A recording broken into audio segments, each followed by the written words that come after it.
Chapter 1822. The White Horse Academy was built according to the old system of having a lecture hall in the middle and a study hall on the left and right. The 300 scholars lived in the 60 study halls on the east and west sides. There were only 19 teachers teaching in the academy all year round, including Yarrow Baifeng and Shu Beiji. The vice headmaster Bai Yu still needed to take charge of the official affairs on Mount Qingliang. However, the academy planned to invite more than 20 temporary lecturers this autumn and winter. There was a long list of names, enough to be described as a spectacular lineup. There was Huang Shong, the head of the Green Deer Cave Academy, Song Yang, the new provincial governor of Yuzhou who advocated legalism, Wang Shihua, the great scholar of Huangnam County who was praised by Yarrow Baifeng as one of the 3 talents of provincial governors, Chang Sui, the eldest brother who once studied under Han Guzi in the Shangyin Academy together with Xu Weixiong, Xu Huang, and others. It was said that there was also Yu Yuwei, the master of music who was currently serving as the teacher of Ji Shong in the Shangyin Academy. HSU Fengnian walked slowly with Dai Yuanjie and finally stopped in front of the library. Yarrow Baifeng, Liu Yuanji, and Wei Taizhan, these meritorious old generals sat together to bask in the sun, while Shu Beiji led a group of young scholars of the academy to bask in the sun. Yarrow Baifeng, who had stepped down from the position of Chancellor of the Imperial College, looked hale and hearty, unlike the rumors of Liang Imperial Court, who had resigned due to illness.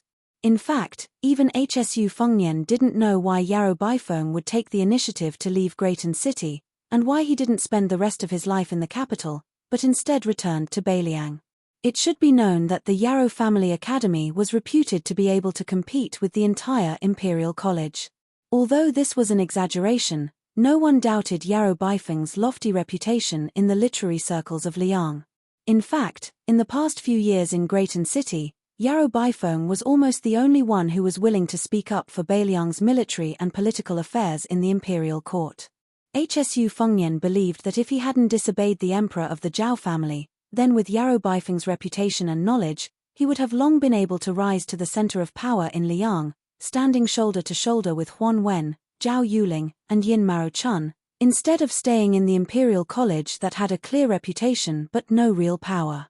Moreover, after Yarrow Baifeng had followed Yang Jieshi into the capital to become an official, many of the Yarrow family's younger generation followed suit. Now that Yarrow Baifeng had chosen to enter the White Horse Academy in Beiliang, even HSU Fengnian felt a little worried for the old man. So much so that when he was discussing matters with Song Dongming on Mount Qingliang, HSU Fengnian suggested that Yarrow Baifeng could only be a lecturer and not be the dean, in order to help the old man reduce the rumors in the Liang Imperial Court. As the prime minister chosen by Yuan Bengxi in the past, Song Dongming, who was well aware of the deep and shallow waters of Liang's officialdom, also supported this idea. However, in the end, Yarrow Baifeng still tactfully refused. He jokingly said, "I'm not young, I'd rather be the head of a chicken than the tail of a phoenix." He insisted on personally becoming the head of the academy. Mount Qingliang, or rather, HSU Fengnian, couldn't dissuade this venerable scholar, and could only let Yarrow Baifeng take charge of the White Horse Academy. Seeing HSU Fengnian's arrival, Liu Yuanji and Wei Taizhan, the 2 deputy commanders of the Beiliang Frontier Army in the early years, did not dare to take advantage of their seniority and immediately stood up to welcome him. This was especially so for Liu Yuanji, who was unaware of the fact that the younger generation of his family had run amok in the countryside. On the eve of HSU Fengnian's succession, Liu Yuanji had been scolded by his former colleague, Lin Dofang, to the nose. Fuming with anger, Liu Yuanji rushed back to his mansion and the first thing he did was to summon all of his unfilial descendants, who were all respectful in front of him, to the ancestral hall. With an attitude that showed that he was not afraid to kill the wrong person, he made all of the younger generation of the Liu family kneel on the ground and personally whipped each of them 100 times with a leather whip. 7 or 8 people fainted on the spot, dripping with blood. The women of the Liu family outside the ancestral hall were so scared that they did not even dare to cry out loud. When 3 of the 7 stewards of the Tianfu were beaten to death, the study companions of the younger generation of the Liu family all packed up and left. From then on, the Liu family became very strict. Liu Yuanji even closed his door and refused to see any guests. It was not until the commander of the left cavalry, He Zhong, suddenly sent word to him that he and his old men were to return to the frontier army that Liu Yuanji finally showed his face. Otherwise, this old general probably did not plan to have any dealings with his former comrades in this lifetime. These generals of Beiliang, who had experienced the wars of the spring and autumn period, had made great contributions, were unruly and difficult to tame, and refused to be restrained. This was naturally the truth. However, there was one thing that was different from many of the founding heroes of Liang, and that was, they harbored an indescribable and deep-rooted deep complex toward the Shu family, or rather, toward Shu Xiao. If Yang Zhenchuan, Yang Shunxing, and Ma Lulang, these great generals of Liang, helped the old emperor to conquer the Shu family's country, then Yang Wenhuan, Wei Taizhan, and Liu Yuanji, these valiant generals, followed Shu Xiao to conquer the Shu family's country. The difference of one word was like the difference between heaven and earth. It was very simple. Shu Xiao shared weal and woe with them, went into battle together, and fought together. There was not only the friendship between a ruler and his subject, but also the brotherhood of fellow soldiers who exchanged their lives for his. In the imperial court, it was difficult to understand, and it was the hardest to see the true heart. On the battlefield, in the moment of life and death, it was the easiest to see one's nature. Before and after the infamous Hsu Fengnian became the king of Beiliang, undercurrents surged. The original commander of the cavalry, Zhong Hongwu, was killed. In private, it was said that it was not killing the chicken to warn the monkeys, but killing the tiger to warn the wolves. From this, it could be seen how swift and fierce the atmosphere in Beiliang was. When Hsu Fengnian led the Lingzhu generals as the heir, even if Shu Xiao was still alive and controlled the Lingzhu officialdom, there was still that disturbance. After Hsu Fengnian greeted everyone, he saw the old soldier of the Lotus Seed Camp, Lin Dofang, and suddenly realized that the Shu family's first-generation warblade must have been this one-armed old man's treasure. He remembered that in the early years, Shu Xiao had mentioned it many times, saying that if there was still a first-generation Shu Dao in the world today, it would most likely be the one that he personally gave to Lin Dofang as a token of the marriage between the two families. However, later on, Lin Dofang did not have any children. After this first-generation general of the Lotus Seed Camp became disheartened, he also disappeared without a trace in Beiliang, so the marriage could only be cancelled. The current general of the White Feather Light Cavalry, Yuan Nanting, was from the Lotus Seed Camp. That time, when 600 old soldiers came to the capital to send His Royal Highness off, Lin Dofang, Yuan Nanting, and the current commander of the Right Cavalry, Jin Partridge Ju Kang, had both appeared. Dai Yuanjie brought over 2 chairs for Hsu Fengnian and Song Yu. After Hsu Fengnian took the chairs, he did not rightfully occupy Yarrow Baifeng's seat in the middle. He just casually placed them next to Lin Dofang and sat down. As for the head housekeeper of Mount Qingliang, Song Yu, he simply did not take the chairs. He smiled and shook his head in refusal, holding his breath and standing in the distance with rapt attention. Yarrow Baifeng took all of this in. He smiled slightly, and then his expression turned serious. He went straight to the point and asked, "Your Highness, may I ask if Mount Qingliang has interfered with the incident in Guangling Road's spring snowbuilding?" The sun of early autumn was warm and gentle, but after Yarrow Baifeng threw out this question, even Lin Dofang, Wei Taizhan, and the other old generals felt their hearts palpitate. Their originally leisurely sitting postures instantly became stiff and tense. Hsu Fengnian's expression was as usual. He gently shook his head and smiled. "I would like to have some connections, but unfortunately I don't." Yarrow Baifeng stared at the young vassal king's slightly long and narrow eyes, speechless for a long time. It seemed that he did not catch the clues that he had expected. The old man sighed and said to himself, "The signs of a chaotic world. After only a short 20 years of peace, how did it degenerate into such a situation?" Shu Fengnian's expression was still tranquil. He asked with a slight smile, "Does Mr. Yarrow think that other than the Mang border where the smoke of war is rising everywhere, even the Central Plains is in turmoil and chaos?" Yarrow Baifeng was stunned, and then he smiled bitterly. "Your Highness, there is no need to be so sarcastic. This old man asks himself and has never felt that for the stability of the Central Plains, the Beiliang soldiers should die at the border." Chapter 1823. HSU Fengnian pondered for a moment, then slowly said, "Today's chaos in the Central Plains is hard for the imperial court to absolve itself from the blame. Li Yang removing the feudal vassals and suppressing the power of the local generals are two things in the right direction, but the specific methods used are too cruel. For example, Yang Zhunchuan and Yang Shunxing, these old men who hold military power, are undoubtedly loyal to the Zhao clan. And that Zhao Ying, the Duke of Huainan, actually didn't need to die on the battlefield at all.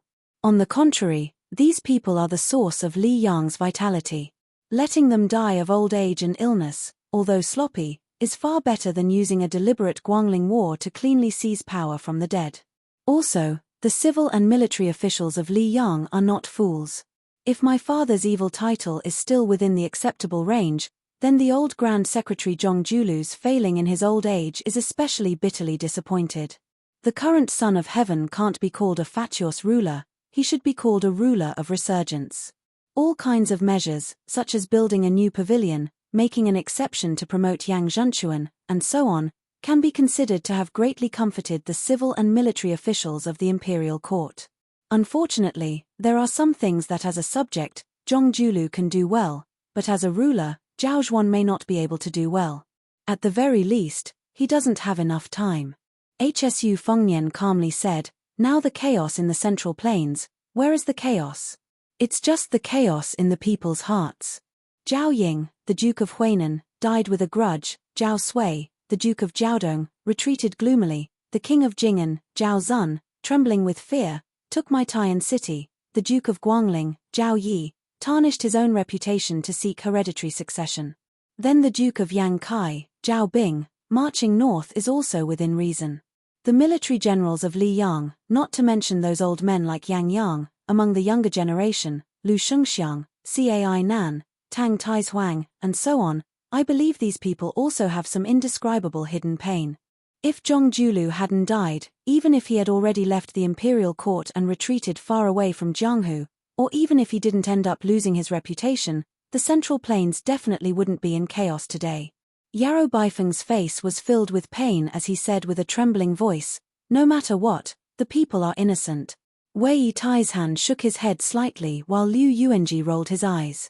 These Beiliang veterans who had survived piles of corpses all snorted disdainfully at this scholarly attitude. HSU Fengnian said calmly, "Ever since the founding of the Great Qin Empire, for the past 800 years, there have been constant wars. Which dynasty's people are not innocent? Moreover, the teacher's words of no matter what were too understated. Even if the Emperor Zhao Zhuan had thousands of excuses, as long as he was still sitting on the dragon throne, this disaster would have to be borne by him. Just like how I, HSU Fengnian, blocked the Beimang's horse hooves and didn't allow them to drive straight into the Central Plains, I don't care if the imperial court doesn't care about my good intentions. If I couldn't block them and lost the Second Battle of Liangmang, I wouldn't care if I was cursed in the annals of history or if the people of the Central Plains were to curse me behind my back." Xu Beiji, who was crouching not far away and flipping through books to dry them, turned his head and coughed heavily. He said unhappily, "These big words, bullshit, and unlucky words, don't say too much. You, the king of Beiliang, don't care, but I, Xu Beiji, do. Also, Teacher Yarrow is the dean of our White Horse Academy, so you'd better be more polite." HSU Fengnian was speechless and somewhat deflated. Yarrow Baifeng laughed loudly and said happily, "It's fine, it's fine. Today, Your Highness is willing to say these unpleasant words. This old man whose neck is buried in the yellow earth is very happy, very happy." Liu Yuanji chuckled and said, "Of course. Our prince is a true Beiliang man, an honest man. He's never said the bullshit bureaucratic words of the Liang imperial court." Lin Dofang laughed and scolded, "Your Highness's ancestral home is Jinju of Liaodong. Moreover, you weren't born in Beiliang. You, Liu Laosan, have flattered countless times in your life, but you've never been able to show your face." Liu Yuanji wasn't afraid of the heavens or the earth, and he respected and didn't fear General Xu Xiao. He was only afraid of Lin Dofang, his old brother who had gone through fire and water with him. Otherwise, in the entire Beiliang, only Lin Dofang had rewarded Liu Yuanji with a few punches. If it weren't for Wei Taizhan and the others desperately stopping him, Liu Yuanji would probably have been kicked countless times. Wei Taizhan wanted to say something but stopped. Hsu Fengnian's eyes were sharp. He said gently, "Old General Wei, if you have something to say, say it."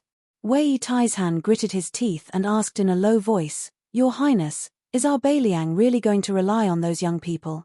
Are we going to leave the 300,000 cavalry and the survival of Beiliang to the war in Liuju?"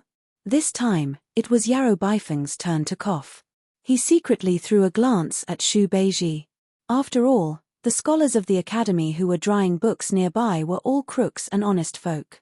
They had to be careful when dealing with matters at the border. Hsu Fengnian waved his hand and smiled. "It's fine. Talking about this now won't reveal military matters." Hsu Fengnian looked straight at Wei Taizhan. "Before Xie Shibian left for Liuju, he asked me a question in private. Do you hope that the 300,000 cavalry of Beiliang will all die in battle outside the pass and then wait with a clear conscience and regret for the fall of Beiliang's 4 prefectures? Or should I take a gamble? Maybe I'll bear the infamy of 1,000 years and be scolded as a border protector who doesn't understand military affairs but is greedy for merit and advance rashly, and be regarded as a classic example of an armchair strategist by the historians of the later generations, fighting for a chance of survival for northern Liang?" The group of old generals fell into deep thought. Lin Dufang was the first to come back to his senses. With a serious expression, he said, "If your Highness says so, then I didn't come here in vain. When I go back, I'll drink 2 pounds of greenant wine. I'll put aside my stomach full of curses for now. If I lose, I'll go to Mount Qingliang's steely forest and point at that tombstone. I'll pick up the things in my stomach and curse again." Liu Yuanji said resentfully, "Lin Dufang, you're cursing your Highness like that?" Lin Dufang said fiercely, "Since you're the king of Beiliang, and you have the world's strongest elite troops, then it's natural for you to win a great battle. In the past, the general even conquered half of the Central Plains. Why can't your Highness stop the Beimang barbarians now?" Yarrow Baifeng's face was filled with disbelief. Was there such a logic in the world? Xu Beiji gloated, "Old General Lin's words are sincere." Wei Taizhan, who had the most peaceful temperament, hurriedly tried to smooth things over. "Old Lin, we haven't even drunk yet.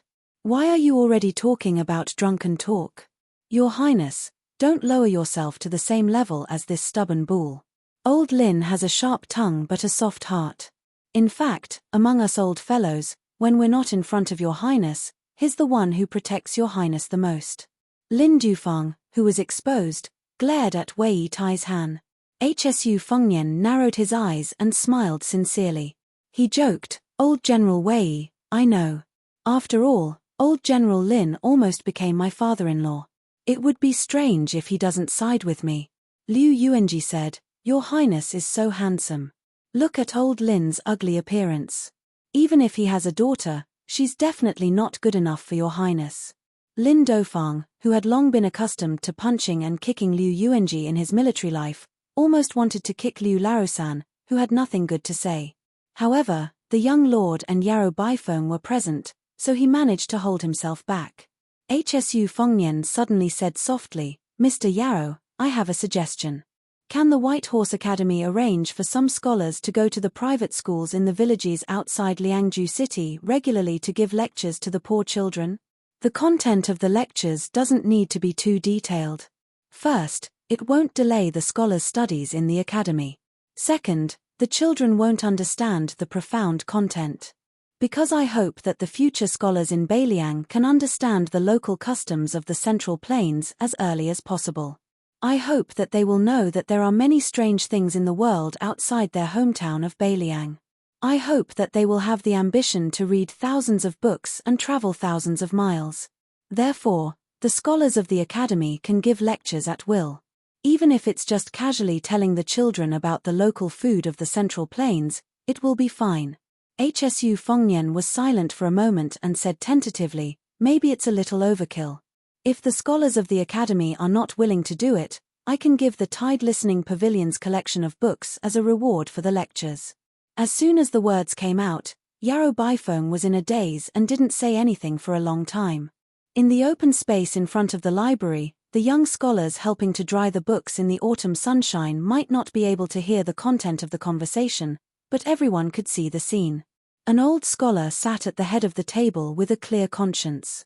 The generals of Beiliang who had killed countless people sat on his left and right. A king who had the power of 300,000 cavalrymen sat quietly on the edge. Then, the young people saw another scene. The Confucian grandmaster who had students all over the world slowly stood up and bowed respectfully to the young king. He lowered his head with tears in his eyes and said in a trembling voice, "I, Yarrow Baifeng, from the White Horse Academy, greet the king of Beiliang on behalf of all the scholars of Beiliang." Chapter 1824. Today, since the opening of the Great Peace City Spiritual Cultivation Hall, it welcomed a small court meeting with the most people. Head of the Secretariat Qi Yanglong, Assistant Minister of the Secretariat Zhao Yuling, Assistant Minister of the Secretariat Huan Wen, Assistant Minister of the Manxia Province Huan Wen, Assistant Minister of the Left Scattered Cavalry Chen Wang, Minister of the Ministry of Personnel Yin Mao Chun, Minister of the Ministry of War and General of the Southern Expedition Wu Zhongshuan, Grand Secretary of the Hall of Wuying Wen Shouren, Grand Secretary of the Cavern Pavilion Yang Jieshi, Commandery. Prince of Changshan Zhao Yang, Duke of Yang Country Jiao Shezhi, Marquis of Huayang Song Downing, Assistant Minister of the Ministry of War Tang Taizuang, Assistant Minister of the Ministry of Rights Jin Lanting, and so on. The former Qingju General Hong Lingshu, who had been transferred to the capital to receive the title of General Pacifying the South, the current Jidushi Cai Nan of the Tu Huai Dao, the administrator Han Lin, and Lu Shengxiang and Xu Gong, who had gone to Jeju to take charge of the northern border defense, were all unfamiliar faces. They were all gathered in one place, the civil and military resplendent. After leaving court, the young emperor of Liang, Zhao Zhuan, changed into a set of casual clothing from the Jiangnan Weaving Bureau. Although it was not as glorious and majestic as the court and auspicious clothing, it had the unique charm of Jiangnan. The central plains were plunged into chaos. The hundreds of thousands of elites that had left Nanjiang were like a hot knife through butter. They passed through 4 provinces, sweeping everything before them, and crossed the Guangling River almost without any resistance. In the capital of the old West Chu, they faced off against the Liang Imperial Court north and south. The spring snow building incident caused the careful planning of the court in Guangling Dao to go down the drain. Not only were the 2 civil and military leaders of Guangling Dao prisoners, more importantly, a large group of Liang generals and officials who surrendered to the Jiangshi of West Chu were all controlled. This caused Zhao Zhuan to almost completely take over Guangling Dao without any bloodshed. The good situation that Wu Zhongshuan, Lu Shengxiang, and Yang Zhenchuan had worked so hard to build up, became a wedding dress for someone else. Guangling Dao was once again corrupted. It could even be said that in one night, Zhao Zhuan almost owned half of the country. It was just that whether it was the morning court at the Wuying Hall or the small court meeting at the Recuperation Hall, the young emperor was not as flustered and exasperated as the Liang officials imagined. Not only was he calm and composed, he even did his best to conceal it and still revealed an appearance of eagerness. It was clear that this young literati emperor still had the valiant blood of the previous Zhao rulers flowing in his bones. At this time, the Zhao clan's emperor had in his hands an edict issued by a traitor to the world. The content was treacherous, listing the various crimes that he, the new Liang ruler, had committed after ascending the throne. Including nepotism, unfair rewards and punishments, using traitorous officials, and internal strife within the Zhao clan, there were a total of 10 major crimes. The young emperor gently put down the edict and raised his head with a smile. It is said that this item is the work of that Song clan's eldest grandson, Northern Shu, Southern Song, and Southern Song, Song clan descendant Song Yushu. His literary talent was outstanding, and even the Great Peace City officials had long heard of him. Tantanan, who had once personally praised Song Yushu, shot a glance at the inscribed board in the Recuperation Hall.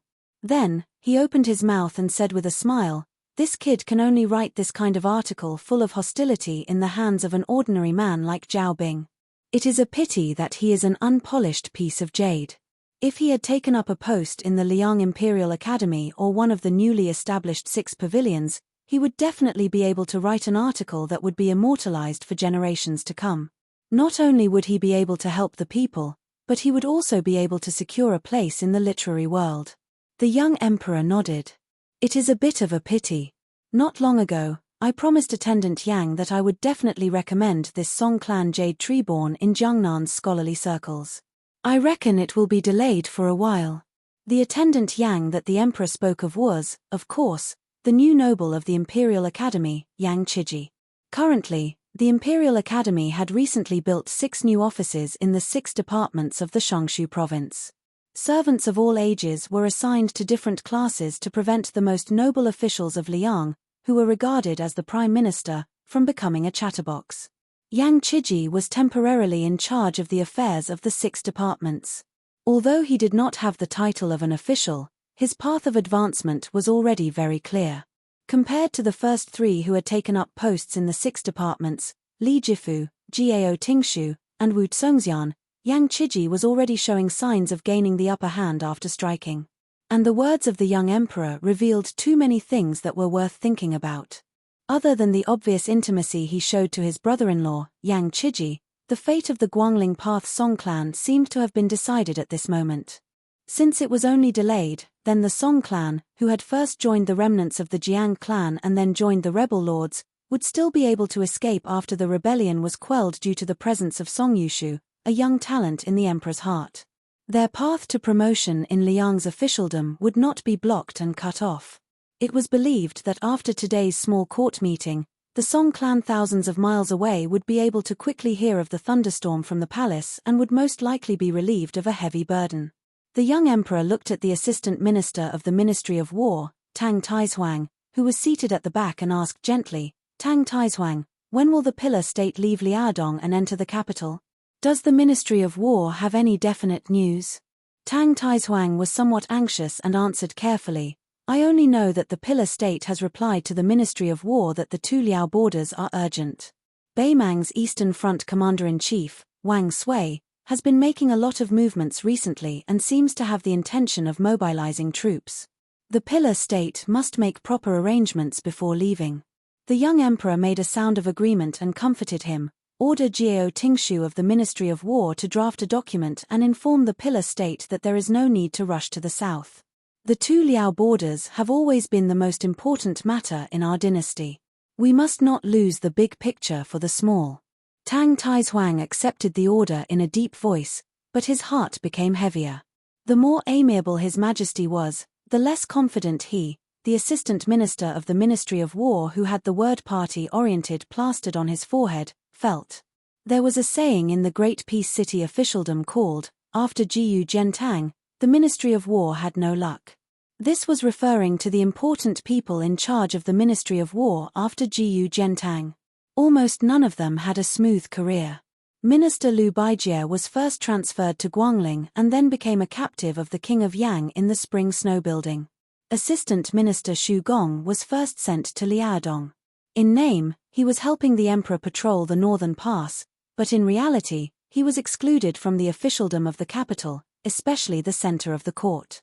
Lu Shengxiang had led the southern expedition as an assistant minister, but from start to finish, he had very little military service. If it were not for the fact that he sent troops without permission later on, he probably would have become the laughingstock of the world. As for Chen Zhibao, between the 2 ministers Jiyu Jiantang and Liu Baijie, he had been granted the title of King of Western Shu. Originally, he had been favored greatly. In the end, he had mysteriously rebelled with Zhao Bing of the southern border. In the end, it was not a good ending.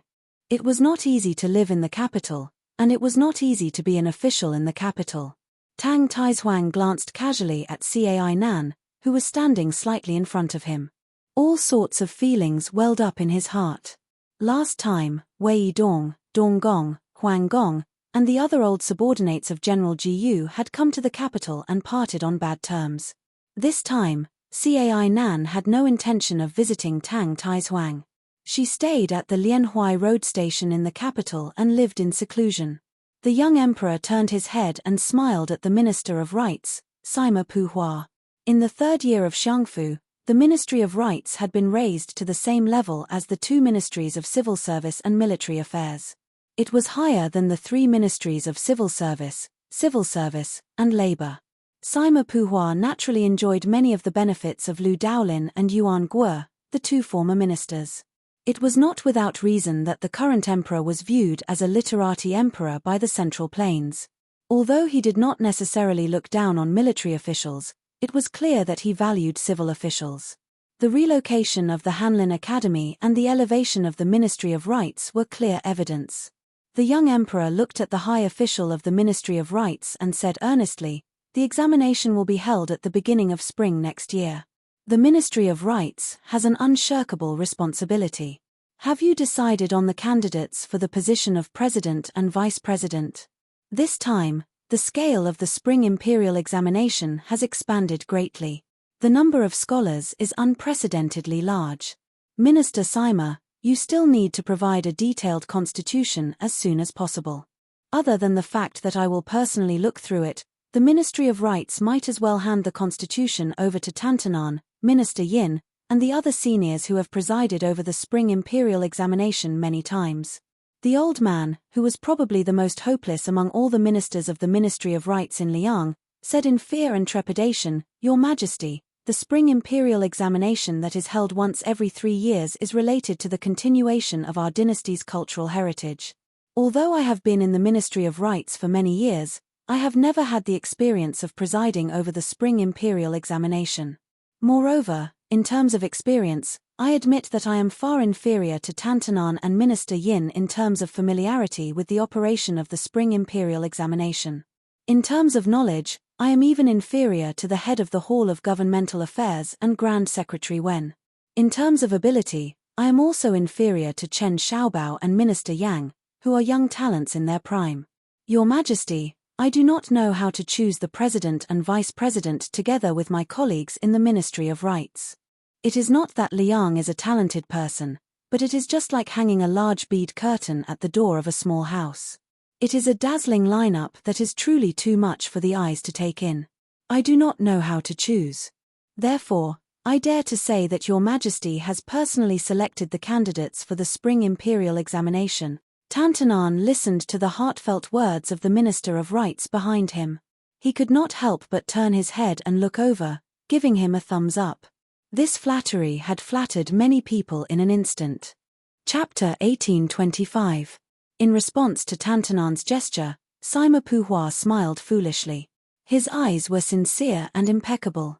The young emperor gathered his sleeves and smiled slightly. "I will not add to the matter of the candidates for the spring examination. It will still be decided by the Ministry of Rites. If you have a headache, Minister Sima can communicate more with Tantanan when you return. However, in my opinion, apart from the fact that the chief examiner for the examination needs to be of virtue and prestige, we can make an exception for the specific candidates responsible for marking the examination papers. There is no need to pay attention to seniority. The Ministry of Rites, the Hanlin Academy, and the Imperial College can each choose a few young people to take up the posts." Sima Puhua, whose face was full of admiration, quickly bowed and said, "Your Majesty is wise." The young emperor turned his gaze and with great difficulty found Hong Lingshu, who seemed out of place in this small court. After all, Hong Lingshu was an official who had just entered the capital from a local area. Hong Lingshu was also one of the leaders of the Green Party. The Green Party had many ups and downs during the reign of Yonghui, especially after Lu Feiqi of the Pillar of Shanghua chose to marry into the Shu family of Beiliang. The Lu family moved to the northwest, causing all the officials in Qingju to feel insecure. Fortunately, not long ago, old Assistant Minister Wen Taiyi had been promoted from an external post to the Jinggan Dao administrator. Only then did the people calm down. However, this was Hong Lingshu's first time in the capital, and he was not accustomed to the crouching tigers and hidden dragons in the capital. The young emperor's voice grew softer and softer as he said slowly, "Has General Hong's residence in Tian City been renovated?" Hong Lingshu, who had originally thought that he was just accompanying the crown prince in his studies, was overwhelmed by the favor. "Your Majesty, the residence that the Ministry of War and the Ministry of Revenue helped to arrange is excellent. I did not need to make any changes at all. The family members who came with me were full of praise. Your Majesty's kindness is vast and mighty. I am moved to tears." The young emperor smiled.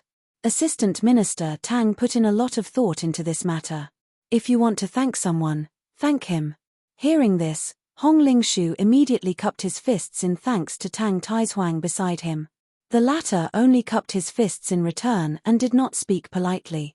The former was relatively simple and fast, but there was a big bottleneck between the assistant minister and assistant minister. The latter emphasized being down-to-earth and slow, but as long as one became one of the 3 generals of Pingzhen, his future would be assured. As long as he could hold on, he would be able to take advantage of the situation and move up step by step. On the other hand, the assistant minister of the Ministry of War still had to go to the local area to take up the position of deputy Jidushi. In the end, they would have to fight for the position of Minister of War based on their own abilities. Both methods had their advantages and disadvantages. However, for Hong Lingshu to be directly promoted from a general of a province to a general of Pingzhen was not a very reasonable promotion. It was reasonable because the imperial court needed to use the Green Party in the hinterland of the Central Plains to pacify the people when thousands of scholars from the Central Plains were rushing to Beiliang. Wen Tai-yi, who left the capital, and Hong Lingshu, who entered the capital, were like this. Although Hong Lingshu was a proper outsider, he was not optimistic about the prospects of the left assistant minister of the Ministry of War, Tang Taizhuang. On the one hand, Wu Zhongshuan appeared out of nowhere. On the other hand, Tang Tieshuang's faction was too strong. Hong Lingshu's identity as the Green Party could sometimes help balance the imperial court. However, Assistant Minister Tang's identity as a general of the Jiyu party meant that as long as the pillar of state Jiyu Jiantang was alive, Tang Taizhuang would not be able to reach the top of the imperial court. The imperial court could tolerate a pillar of state who led the military of two Liao provinces to live under the same roof as a General Tang who led the iron cavalry of Liaodong. However, they would never allow a minister of state Tang to work together with General Jiyu. Hong Lingshu would not be grateful just because Tang Taizhuang had spent a lot of effort on his residence but kept it a secret. However, the emperor seemed to casually reveal it in public. Hong Lingshu had to think about it carefully. The young emperor picked up the imperial edict again. His expression became serious. He sneered, "Zhao Bing is a vassal of the Zhao family, but he wants to be a traitor. I can tolerate the Guangling Path rebellion, I can tolerate the civil and military officials who defected to the Jiang family of West Chu. I can't tolerate the people of Guangling Path who were caught in the chaos of war. However, I can't tolerate Zhao Bing and Zhao Zhu." The monarch of Liang paused. "Wu Zhongshuan." The burly Wu Zhongshuan said in a low voice, "I'm here." The young emperor said expressionlessly, "Minister Wu, please explain the situation of Guangling Path to my beloved officials." Wu Zhongshuan said slowly, "Currently, the traitor Zhao Bing has a total of 110,000 troops stationed in the north of Guangling Path. In the following half a year, there will be at least 40,000 Nanjiang barbarians entering the north of Guangling River. The traitor Chen Zhibao, excluding the 20,000 Shu troops, will have 30,000 Shu troops rushing to Guangling Path. In addition to the original Zhennan General Song Li and the original Jiju General Yuan Tingshan, as well as the newly absorbed remnants of the West Chu rebels, by the end of the 4th year of Xiangfu, the number of rebels will reach 260,000. Currently, the imperial court only has 120,000 soldiers guarding Guangling Path.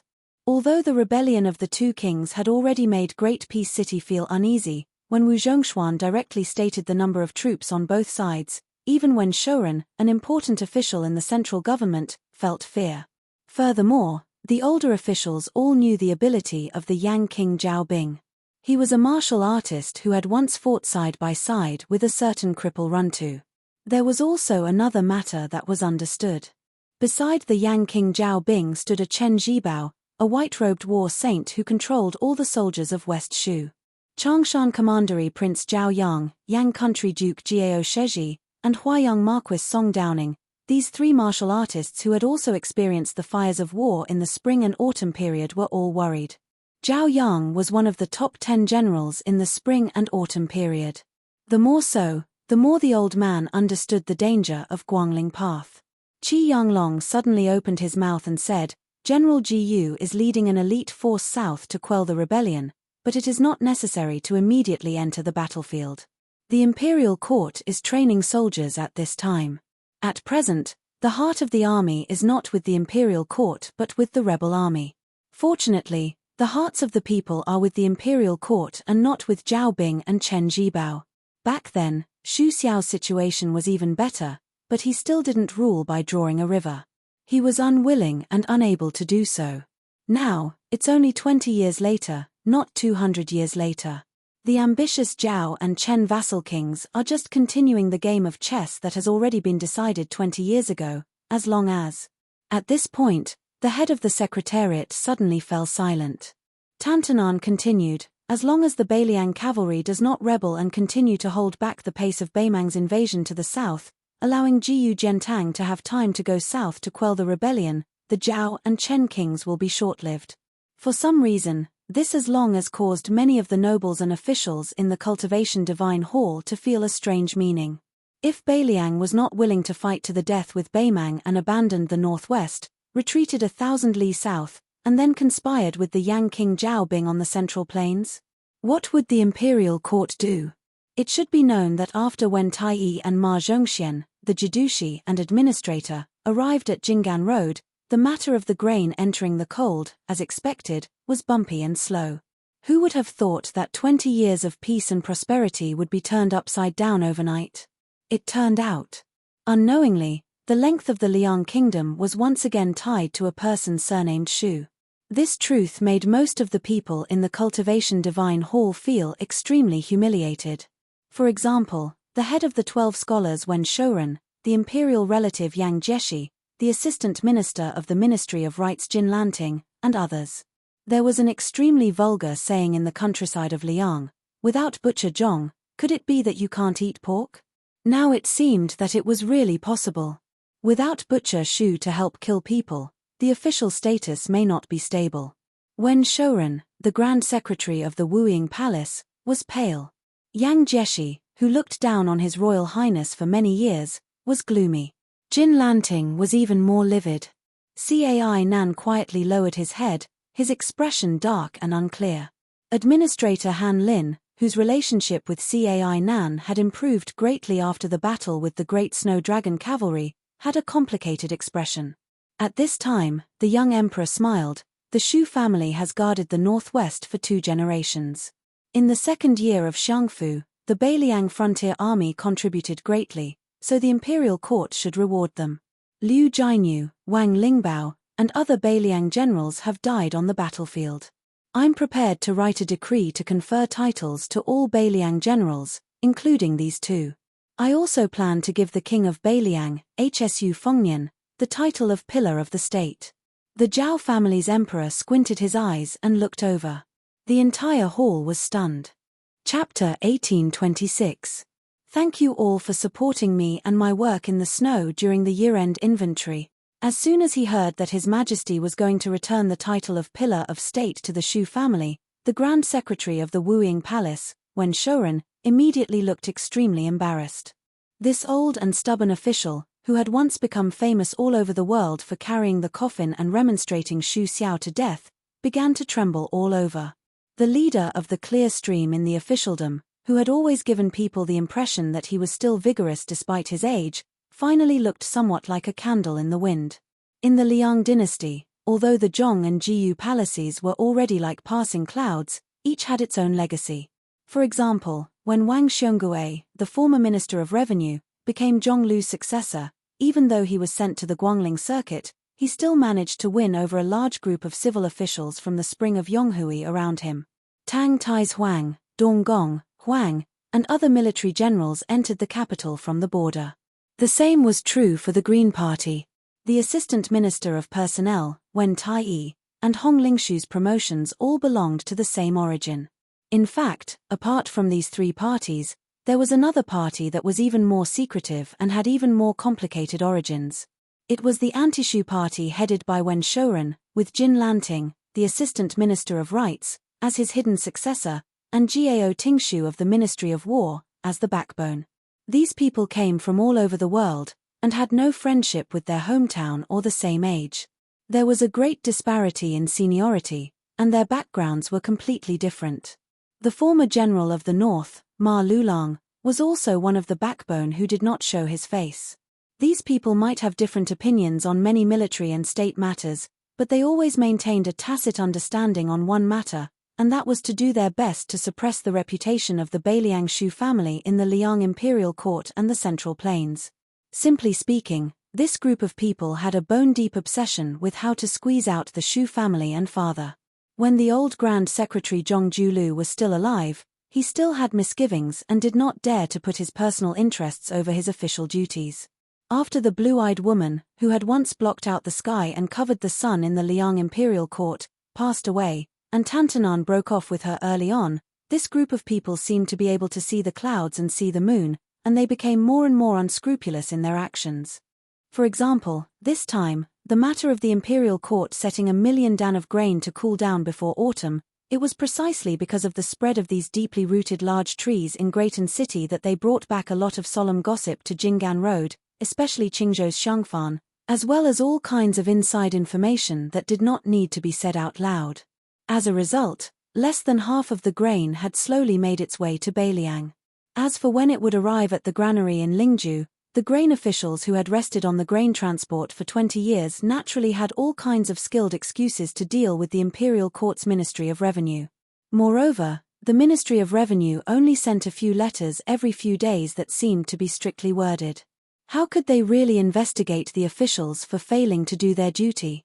Who did not know that the Ministry of Revenue had always been seen as Zhong Lu's last defensive position? The officials who held real power in the Ministry of Revenue were almost all scholars who had emerged from the spring of Yonghui. Everyone saw themselves as the old Grand Secretary's disciples.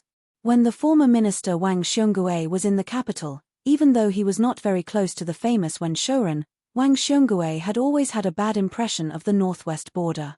In addition, his son Wang Yuling had formed a deep grudge with the new Prince of Liang, Hsu Fengnian. This was a topic that everyone in the capital knew about.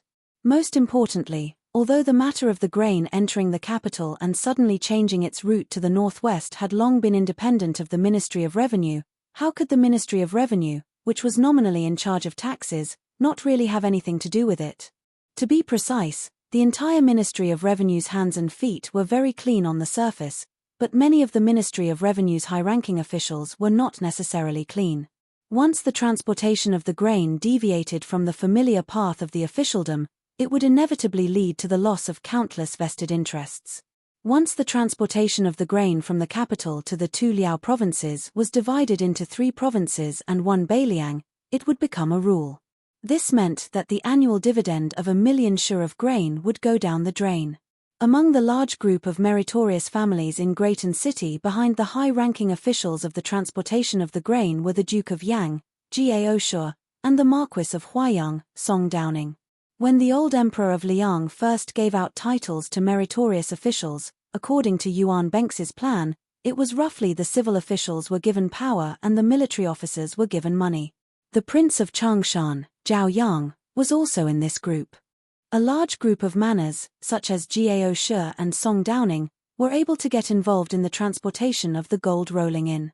However, Gao Shu and Song Downing ate better and did not get a large share. In these years, they had intentionally or unintentionally instructed the people in charge of the transportation of the grain to keep a low profile. The gradual withdrawal of these 2 dukes and marquis also led to the rising arrogance of many other families. It was not an exaggeration to say that they were insatiably greedy. The reason why Zhong Julu's reorganization of the transportation of the grain and the officials was difficult was because these 2 matters had almost offended both high and low levels of the Liang officialdom. Although there was not a strong backlash, it was not very effective. After all, there were no free people in the officialdom. After Zhong Julu was sent to prison, the entire imperial court was as silent as a cicada in winter. During this period of time, there was no doubt that the blue-eyed boy's best friend Huan Wen chose to stand on the sidelines and watch with folded arms, and there was also the fact that Zhong Julu allowed Zhong Lu to fall apart, but wasn't it also because of the selfishness of those Liang civil and military officials, who felt that they had no day to see the light of day? Who would think that dealing with the Shu family in the northwest would be an easy and pleasant matter? Who would dare to rigidly apply the Liang officialdom's set of rules and regulations to the Bailiang frontier army? Who would have the guts to run to the Northwest Territory and ask the Shu family's officials for kickbacks? Who would not be afraid that those Bailiang barbarians' heads would be chopped off? Therefore, one could well imagine the Ministry of Revenue's real attitude toward the matter of the grain going cold. Naturally, they would drag it out as long as they could, slow it down as long as they could. In fact, this strategy happened to coincide with the opinion that when Tai raised to His Majesty the Emperor's face during the small court assembly. Suddenly, the young emperor smiled and asked, "Cai Nan, Han Lin, the territory you two are in is closest to the Bailiang Road. What do you think of the second battle of Liang Mang?" Moreover, in the first battle, Northern Liang's first-rate elite cavalry suffered very few casualties. Putting aside the fact that the Great Snow Dragon cavalry remained intact, those two heavy cavalry units that had always been kept secret from the outside were also accumulating strength and waiting to set out. Moreover, He Zhonghu and Zhu Kang's left and right cavalry did not participate in the first battle at all. On the other hand, in northern Mang, Yang Yuanzhan's entire army was wiped out at Gourdmouth in Yuzhou. At that time, Liu Kuei's direct troops in Liuzhou on the western front also suffered rather heavy casualties, with nearly 10,000 Qiong cavalry completely wiped out. Now, the second great battle has yet to officially begin. In the Battle of the Dragon Eye Plains, putting aside the fact that northern Mang's elite cavalry was almost completely wiped out, Hong Jingyan's Ruran cavalry scattered, and Dongzhuo's private cavalry also suffered serious injuries. This is definitely an enormous hidden danger that northern Mang still has a great advantage in terms of military strength on the surface. I believe that both sides in Liang and Mang will have a new set of considerations on this matter. The young emperor sighed softly, as expected of the Bailiang cavalry, the best in the world. The Bailiang cavalry, the best in the world. This phrase was not unfamiliar to the Central Plains but might not be recognized. Perhaps today was the first time it had been publicly spoken by someone in the officialdom of Li Yang, and it was from the mouth of the Zhao Emperor. The administrator of the two rivers, Han Lin, was more refined than when he was in the capital. His skin was darker, and his aura had become steadier and more restrained. There was a rough and simple aura of the border around him. Compared to when Shouran and Jin Lanting, who had been in the court for a long time, there was an indescribable feeling of distance between the two. Han Lin was one of the dozen or so administrators who had left Great Peace City to take up the post of a major official of a border. He was the one who had been promoted in name and in reality. The court had placed high hopes on him, and he had not been demoted from an important place. Li Yang favored this former assistant minister of the Ministry of Justice. The emperor of the Zhao family looked at this administrator who would send secret letters to the capital every 10 days through the hands of spies. His gaze was gentle. "Han Lin, you've worked hard this year." Han Lin bowed and said fearfully, "I have betrayed your grace." The young emperor smiled. "You have already done very well. If it weren't for Cai Nan, I'm afraid you would be the first administrator of Li Yang to die on the battlefield, and I would have lost an arm. Han Lin, in the future, you must not act so rashly. The loyalty of a civil official to the country is never on the battlefield. I have never doubted your loyalty. Otherwise, I would not have let you be the administrator of the border." Other than Tang Taizhuang, who had the title of minister in name, Wu Zhongshuan, who was not familiar with the affairs of the Yamen and was temporarily still the most powerful person in the Ministry of War, all the civil officials in the Hall of Cultivation were confused. Even Zhao Yang, Gao Shi, and Song Downing, who had gradually walked from behind the scenes to the front and regained control of the military power, did not understand why the emperor said this. However, for Han Lin to be able to receive such a direct verbal praise, it meant that this person was destined to return to the central government in the future. Perhaps he could even successfully control one of the 3 provinces.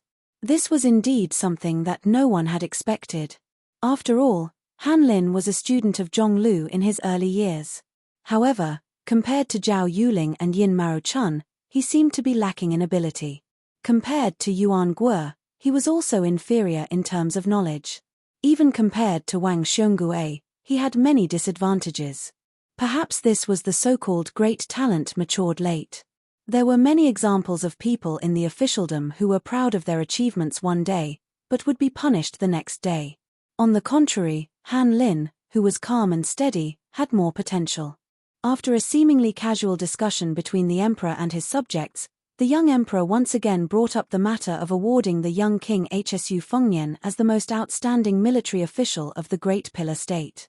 This time, the hall was still silent. However, compared to the previous surging undercurrent, the eyes of many of the officials clearly showed a hint of resignation. The young emperor's fingers lightly stroked the imperial edict on his knee.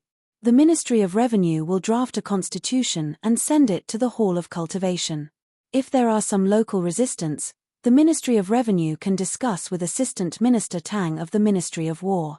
In short, I guarantee that when the imperial edict reaches Beiliang, the grain will cool down before the imperial edict. Chapter 1827. At this point, the young emperor glanced at Jiao Sheji and Song Downing. The latter's heart trembled at the same time. When the emperor shifted his gaze, the two looked at each other and smiled bitterly. It was an unexpected calamity. The income of Duke Yang's mansion and Marquis Huayang's mansion had long been diluted to the point that it was negligible. Now, the ones who could truly be called the biggest rats in the country were none other than the three members of the Zhao family who had the same surname as the country. Two of them were the elders of the Zhao family who had long been indifferent to the court. The last one was a new member of the imperial family who had recently entered the muddy waters. It was said that the former had tried to rope in the latter, and the latter had suddenly gained power with the help of a certain son-in-law during the auspicious year. Apparently, he had somewhat forgotten himself and his bones had become lighter by several jin. Once he heard that it was such a profitable business with no capital, he had thrown himself into it without hesitation. For half a year, the guaranteed bonus was 2.5 million taels of silver. In fact, Jiao Sheji and Song Downing had only received around 500,000 taels of silver at their peak. It should be known that the son-in-law of the county king was standing in the Hall of Immortal Cultivation at this moment, and his position was only behind Qi Yanglong and Huan Wen, alongside Zhao Yuling, Yin Mao Chun, and Wu Zhongxua. But why did the emperor not look at that person, but instead reminded Yang and Song? It was very simple. The young man who had been imperceptibly tricked by his father-in-law was named Chen Wang. In the officialdom of Liang, he had always been respectfully called Chen Xiaobao. He was an important official of the central government and close to the emperor. In terms of the degree of his confidant, perhaps even Yang Jieshi and Yang Qiji, the father and son of the emperor, could not compare to him. At this moment, Chen Wang, the left-scattered cavalry officer of Menxia province, was expressionless. He held his breath in concentration, and no one could see anything strange. Jin Lanting narrowed his eyes and carefully sized up the back of Chen Wang who was standing in front of him. His eyes were dark and gloomy. The Grand Secretary of the Hall of Wuying, Wen Shouren, was not at ease in today's small court meeting. As the Assistant Minister of the Ministry of Rights who aspired to take control of the Liang literature vein, he was also greatly disappointed. Earlier, the emperor had mentioned that the chief examiner of the spring examination would be someone of virtue and prestige. This meant that Jin Sanlang, who had little experience in the officialdom, had actually already missed the great opportunity to use the spring examination to become the common teacher of all the scholars in the world. During the Yonghui era, when Zhongjulu and Tantanan, two people jointly controlled the imperial examination, why did everybody like to call themselves Zhongjulu's disciple, Grand Secretary Wansheng? It was not only because Zhongjulu's official position was higher than Huan Wen's, nor was it because of the difference between the positions of president and vice president. The key was that in the end, Huan Wen was only responsible for dividing the rooms and marking the examination papers. Even if the person was personally selected by Huan Wen, he still had to be approved by Zhongjulu. Jin Lanting originally thought that after Qi Yanglong clearly stated that he would not participate in the spring examination and Yarrow Baifeng took the initiative to pack up and leave the Imperial College, he would be able to obtain one of the three positions of president and vice president. As for whether or not he could take over the position of chief examiner, it was not that Jin Lanting did not covet it. However, he did not expect that in the end it would be such a bleak situation. The small court meeting that followed was mainly to discuss the deployment of troops from Guangling Road. Lu Shengxiang emerged as the biggest winner. The Assistant Minister of the Ministry of War, Xu Gong, remained in Jeju, while Lu Shengxiang became the general of the southern expedition. Compared to last time when he was restricted everywhere, this time the emperor not only personally gave Lu Shengxiang the power to do whatever he wanted, half of the Ministry of War and the entire capital's military strength leaned towards him. He also had the power to control the 14 provinces of the Central Plains, including Jing'an Road. In addition, he casually said, when a general is outside, the emperor's orders cannot be taken. In this way, Lu Shengxiang seemed to have leapt to a position above a jidushi. After stepping out of the Yangshan temple today, he almost controlled half of the Liang dynasty's military forces. Wu Zhengxuan's expression was calm, but even an idiot knew that this minister of war from a barbaric land was probably cursing in his heart. After the small court meeting ended, the young emperor looked tired and did not keep any of the officials to continue the discussion alone. These officials, who could be called the pillars of Liang, all left in a line. Lu Shengxiang, who was the laughingstock of the capital's officialdom just a day ago, was surrounded by endless congratulatory voices. Jiao Shiji and Song Downing still walked together without any suspense. However, Chen Wang, who had not interacted much with them, suddenly came to their side. He did not say anything, only smiled apologetically. Everything was understood without words. Jiao Shiji and Song Downing waited for Chen Xiaobao to leave. They looked at each other and smiled, without the bitterness in the Yangshan temple. When dealing with smart people, it was more reassuring to know when to stop than to speak with certainty. To be an official in the same court as a scholar like Chen Wang, no matter how high his position was, it was a comfortable and pleasing thing to the eye. It was hard to dislike him. Jiao Shiji joked, to have such an old father-in-law who only knows how to drag him down, it really is hard on our Chen Xiaobao. Song Downing stared and said softly, the palace is an important place, you don't even know the words careful. How are you any better? Jiao Shiji laughed it off. At this moment, Changshan Commandery Prince Zhao Yang suddenly shouted, startling Wen Shouren and the other officials. They looked up and saw a child of 7 or 8 years old appear at the corner. The officials who were familiar with the Changshan Commandery Prince's mansion all recognized the identity of the child. He was Zhao Yang's eldest grandson. Now he was studying in the diligent room in the palace where the Zhao family's descendants gathered. All the children of Liang's vassals were proud to enter the diligent room. The Yangshan temple was located at the intersection of the outer court and the inner court. It was also a top military important place. Logically speaking, even if the grandson of Changshan Commandery Prince was playful and lost, he should not appear in front of everyone. The rule of killing anyone who approached the Yangshan temple for no reason was not just for show. It was no wonder that Zhao Yang was so angry. The old man who had been in the officialdom all his life was really scared. The child studying in the diligent room was so scared by his grandfather that his face turned pale. His little face was wrinkled and he looked pitiful as if he wanted to cry but did not dare to. But soon, a young man in white appeared beside the child. His eyes were closed and his face was calm. He smiled slightly and reached out to touch the child's head. Then, he looked at Changshan Commandery Prince Zhao Yang and said, "Don't be angry, old Commandery Prince. I asked Zhao Yuan to help lead the way. I have already talked to the ceremony directorate before. I did not cross the palace's rules."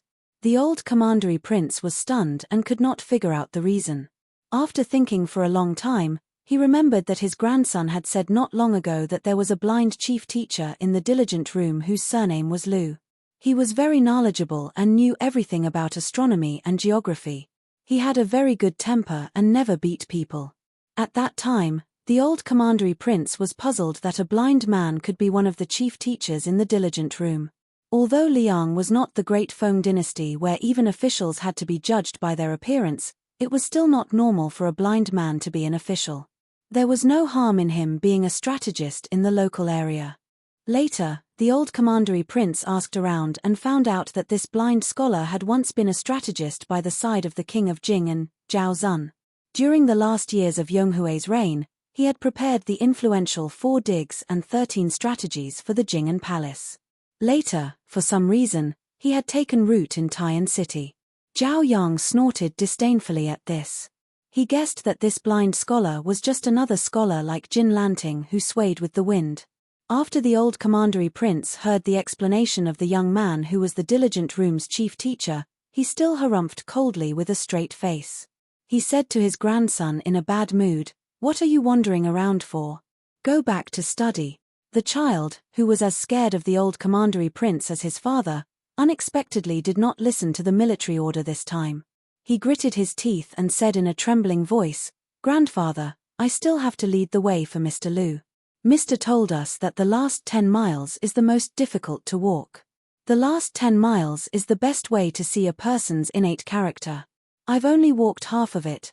The old commandery prince, who was used to the obedience of everyone in the commandery prince, was instantly enraged. The power that he had accumulated from half his life in the military exploded. "Little brat, half your uncle. You dare to reason with me? If you have the ability, then don't go back to the commandery prince Changshan's manor today. Go sleep on the street outside the gate." The blind young man smiled slightly and said, "Don't scholars study so that they can understand etiquette and act according to reason? Why can't you reason with your elders?" The amiable and diligent room's chief teacher was a stark contrast to the ruthless commandery prince of Zhao. Even many of the Liyang officials walking at the front couldn't help but stop and turn around to look. They were all waiting to see what would happen. The old commandery prince glanced at the young man who had no hair on his mouth. He was too lazy to say anything. Then he continued to glare fiercely at the child. "Are you rebelling? How many meals of scabbard do you want to eat tonight?" Chem. Most of the high officials and nobles of Great Peace City had heard of the matter of scabbard rice. It was the trump card that the old commandery prince Zhao Yang used to discipline the children of his family. In reality, even the Duke of Yang and the Marquis of Huayang, who lived close to the old commandery prince Fu, had been hit by Zhao Yang's scabbard when they were young. He had said that their elders could not discipline them well, so he would discipline them for them. It was a small matter, so there was no need to thank him. Hearing the words scabbard rice, the child's legs trembled even more. The young man crouched down and whispered a few words to the child. The latter nodded furiously and ran away from the trouble. Then the blind scholar from Qingju stood and said with a smile, "It is true that the rod produces the filial son. But if a family only has the rod and no poetry, they are fated to be foolishly filial. Even if they have the loyalty of a family, it is difficult to have the loyalty of a country. There is no benefit to the monarch and the country, and no favor to the people of the world." The old commandery prince smiled coldly and clicked his tongue. "You can scare people with your principles. No wonder you are the chief teacher of the diligent room. It is a pity that this king is not interested in listening to your nonsense today. You are a rotten scholar who speaks of benevolence, righteousness, and morality. This king killed many in the spring and autumn war. Now that you are working in the diligent room, this king does not have the ability to make things difficult for you. You are lucky to be born 20 years later." Chapter 1828. The older generation of Yonghui officials all knew that this commandery prince Changshan was famous for his outspoken words. Even the teachers of Zhongjulu and Huan had the misfortune to experience Zhao Yang's spittle. The young scholar still had a smile on his face and stopped arguing with commandery prince Changshan. Wu Zhongshuan, who was watching coldly from the side, smiled. He sympathized with this old commandery prince who had outstanding military achievements but was born at the wrong time. Jin Lanting hid her schadenfreude very well. The former arrogant scholar of Imperial College Sun Yin, the current young phoenix of Hanlin Academy Song Kelly, the 10th level chess Saint Fan Zhonghu, and the white-robed poor scholar Lu Shu, who had appeared out of nowhere, were all viewed by the assistant minister of the Ministry of Rights as serious problems in the future officialdom. Qi Yanglong, Huan Wen, and Chen Wang all frowned at the same time. Especially Chen Xiaobao, who had become the welcoming autumn official again this year, had a rare angry look on his face. During this period, only one person was truly frightened, and that was the former general of Qingju, Hong Lingshu. Back then, the Lu family of Qingju had suffered an unexpected disaster. Only a young man, who had stabbed himself in the eyes, was lucky enough to survive because his official career was destined to be cut off. Later, it was said that he gambled chess in Yongzi Alley and worked as a musician in a brothel. He relied on these two lowly jobs to make a living. Later on, for some unknown reason, Smoke rose from his grave and he became a clerk in the palace of the old king of Jing and Zhaoheng. Then, he became the chief strategist of the new king of Jing and Zhaozun. However, the Lu family's tragedy was never overturned. Some worried people who were involved in the tragedy had probed the Jing'an palace several times, but they did not get an answer. In the past, Hong Lingshu did not pay much attention to this. Firstly, he and the Hong family did not participate in the tragedy. If they did, they would have eliminated the root of the problem long ago. Even a blind young man would not be left alive. Secondly, at that time, he was the general of Qingju who had held military power for many years. The small Lu family was like an ant. If Lu Shu wanted to make things difficult for his enemies, it was tantamount to challenging the entire Green Party, who was used to huddling together for warmth. The two generations of kings of Jing'an Palace did not help the Lu family. Most likely, it was because of this concern.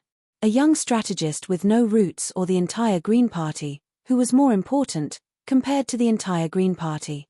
It was obvious who was more important. However, when Hong Lingshu saw the young blind man in this important place in the palace, especially when he said, "I have already communicated with the ceremony directorate and have not overstepped the restrictions of the palace," how could Hong Lingshu, who was now an official in the capital, not have wild and fanciful thoughts? This blind man had suddenly become the teacher of a large group of Great Peace City's top nobles. If he harbored resentment and could not let go of the entire Green Party, to the point of taking his anger out on him, Hong Lingshu, the general of Liangping, perhaps it would be difficult for him to cause too much trouble. However, in the end, it was definitely not a good thing. If Hong Lingshu had not entered the capital and remained in Qingju, far away from the emperor, and continued to be a third-rank general, then perhaps Hong Lingshu would have had hidden worries for the future, but he definitely would not have been as frightened as he was now. Hong Lingshu sighed in the depths of his heart. In the end, it was because the Green Party lacked a voice in the court at the intersection of Yonghui and Xiongfu. Furthermore, Hong Lingshu was not as deeply rooted in the capital as Wen Taiyi. If it had been the old assistant minister of the Ministry of Appointments, Wen Taiyi, who was more deeply implicated in the Lu family's tragedy, even if he were to face this young blind man face to face, he would not be so uneasy. At this moment, Hong Lingshu greatly desired the title of Zheng, which was a level higher than his own title of Ping. The four great generals of Liang Zheng were Yang Shunxing, Yang Zhenchuan, Ma Lulang, and Yang Jian. Among them, Yang Shunxing had already lost his title after the defeat at Guangling Road and was thrown to Beiliang Road as that comical deputy Jidushi. Yang Zhenchuan had even died on the battlefield at Guangling Road. After his death, he received a high-standard title, which could be considered a blessing to his descendants. Ma Lulang, who was most trusted by the court, had also died of illness. After all, Yang Jian was old and would withdraw from the Liang army in at most 5 years. The three great generals of Zhengping were all officials with real power and were not empty titles. Therefore, when he retired, there was no such thing as standing in the latrine without taking a shit. Someone would immediately replace him. For example, the current Minister of War, Wu Zhongshuan, had replaced Yang Zhenchuan to obtain the title of Great General of the Southern Expedition. During Hong Lingshu's journey to the capital and Wen Taiyi's journey to the capital, after the death of Lu Feiqi, the leader of the Green Party's troika, the two became more and more like grasshoppers on the same rope. Although they had not met, they had exchanged secret letters. Wen Taiyi, who was familiar with the inner workings of the capital, had confided in Hong Lingshu about the situation. In Wen Taiyi's view at that time, excluding the great pillar state Jiyu Jiantang, Hong Lingshu's future opponents were Lu Shengxiang, Tang Taizuang, Xu Gong, Ma Zhongxian, the deputy general of Jiju, Han Fang, whose father was Yang Shunxing's Yang Huchen, the extremely lucky Song Li, and his father-in-law was Jiyu Jiantang's Yuan Tingshan. Song Li and Yuan Tingshan had already destroyed their own futures and were in cahoots with Zhao Bing and Chen Zhibao, the two rebellious vassal kings. There was no need to pay attention to them. The left assistant minister of the Ministry of War, Tang Taizuang, was both a blessing and a curse. His success was because he cared about the country, and his failure was because he cared about the country. He seemed to be in the limelight in the Ministry of War, and even the minister Wu Zhongshuan had to avoid him. However, in Wen Taiyi's eyes, he was less of a threat than Xu Gong. This general of Dragon Seong, who was born in Gangnam-do, was not to be underestimated. As the representative of the Jiangnan scholars quickly elected after Liu Baijie lost power, no matter how bumpy his official career was, it would be difficult to stop his rise. As for Ma Zhongxian, who had both the support of his ancestors and the ability to lead, as long as he left the capital where his family was based, although Wen Tai did not say a word more in the secret letter, Hong Lingshu knew very well that the Jinggan Road where the Green Party was located would inevitably be a muddy area for this deputy Jidushi. They would not brazenly let him fall. In reality, the Green Party did not have the strength and boldness to do so. However, to slow down Ma Zhongxian's rise for 3 or 4 years was not difficult. As for the younger generation, Han Fang and Yang Huchen, compared to Hong Lingshu, who had been a general of a province for close to 20 years and now had the title of Ping in her hands, they were at a clear disadvantage. As long as these two rising stars did not make great contributions and Hong Lingshu did not make any major mistakes, it was believed that Hong Lingshu would reach the top one step earlier than them. Wen Tai originally did not have high hopes for Liu Shengxiang. In the end, Liu Shengxiang, who was the commander of the southern expedition, only received the empty title of General of Proyi, similar to that of a civil official, the pillar of the country. In the capital's officialdom, he had become the biggest laughingstock. Looking back now, Liu Shengxiang's rapid rise and unfailing prosperity could no longer be hidden. Hong Lingshu could secretly compete with Tang Taizhuang and Xu Gong, but she would definitely not try to arm wrestle with Liu Shengxiang. At the end of the secret letter, Wen Tai frankly stated that when facing the enemy on the battlefield, it was a matter of life and death. When it reached a certain height in the court, it was actually a different approach to achieve the same result. You go up, I go down. It was definitely not a matter of peace and light, and everyone was happy. There were some words that Wen Tai did not write in the letter. Instead, he had the trusted aid of the Wen family relay them to Hong Lingshu. Do not become enemies with Chen Wang.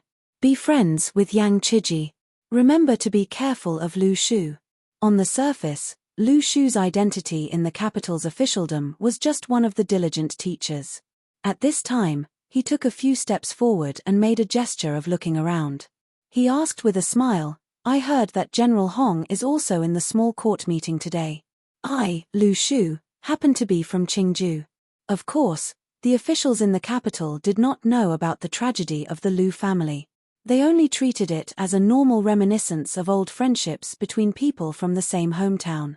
Furthermore, the Qingju officials in Taiyuan City had a close relationship. Perhaps the two Qingju officials whose residences were in the east and west of the city would meet every 10 days to exchange greetings. In the eyes of the other factions in the officialdom, this was an inconceivable and strange matter. The guild halls in the capital of other provinces were usually deserted, but the 4 guild halls in Qing province were almost always full of guests. Regardless of their status, high-ranking officials, scholars, merchants, and rangers, all kinds of people, they were happy and contented. They never cared about the good or bad reputation of the officialdom and scholarly circles, and also never cared about being ridiculed for being a profit-seeking person. Therefore, when Lu Shu publicly proposed to reminisce with Hong Lingshu, none of the officials in the capital found it strange. Only Hong Lingshu felt chills all over her body and her heart palpitate for no reason. Once this accidental meeting was spread to Qingju, would Wen Tai, the most suspicious old fox, really continue to diligently pave the way for him without sparing any effort?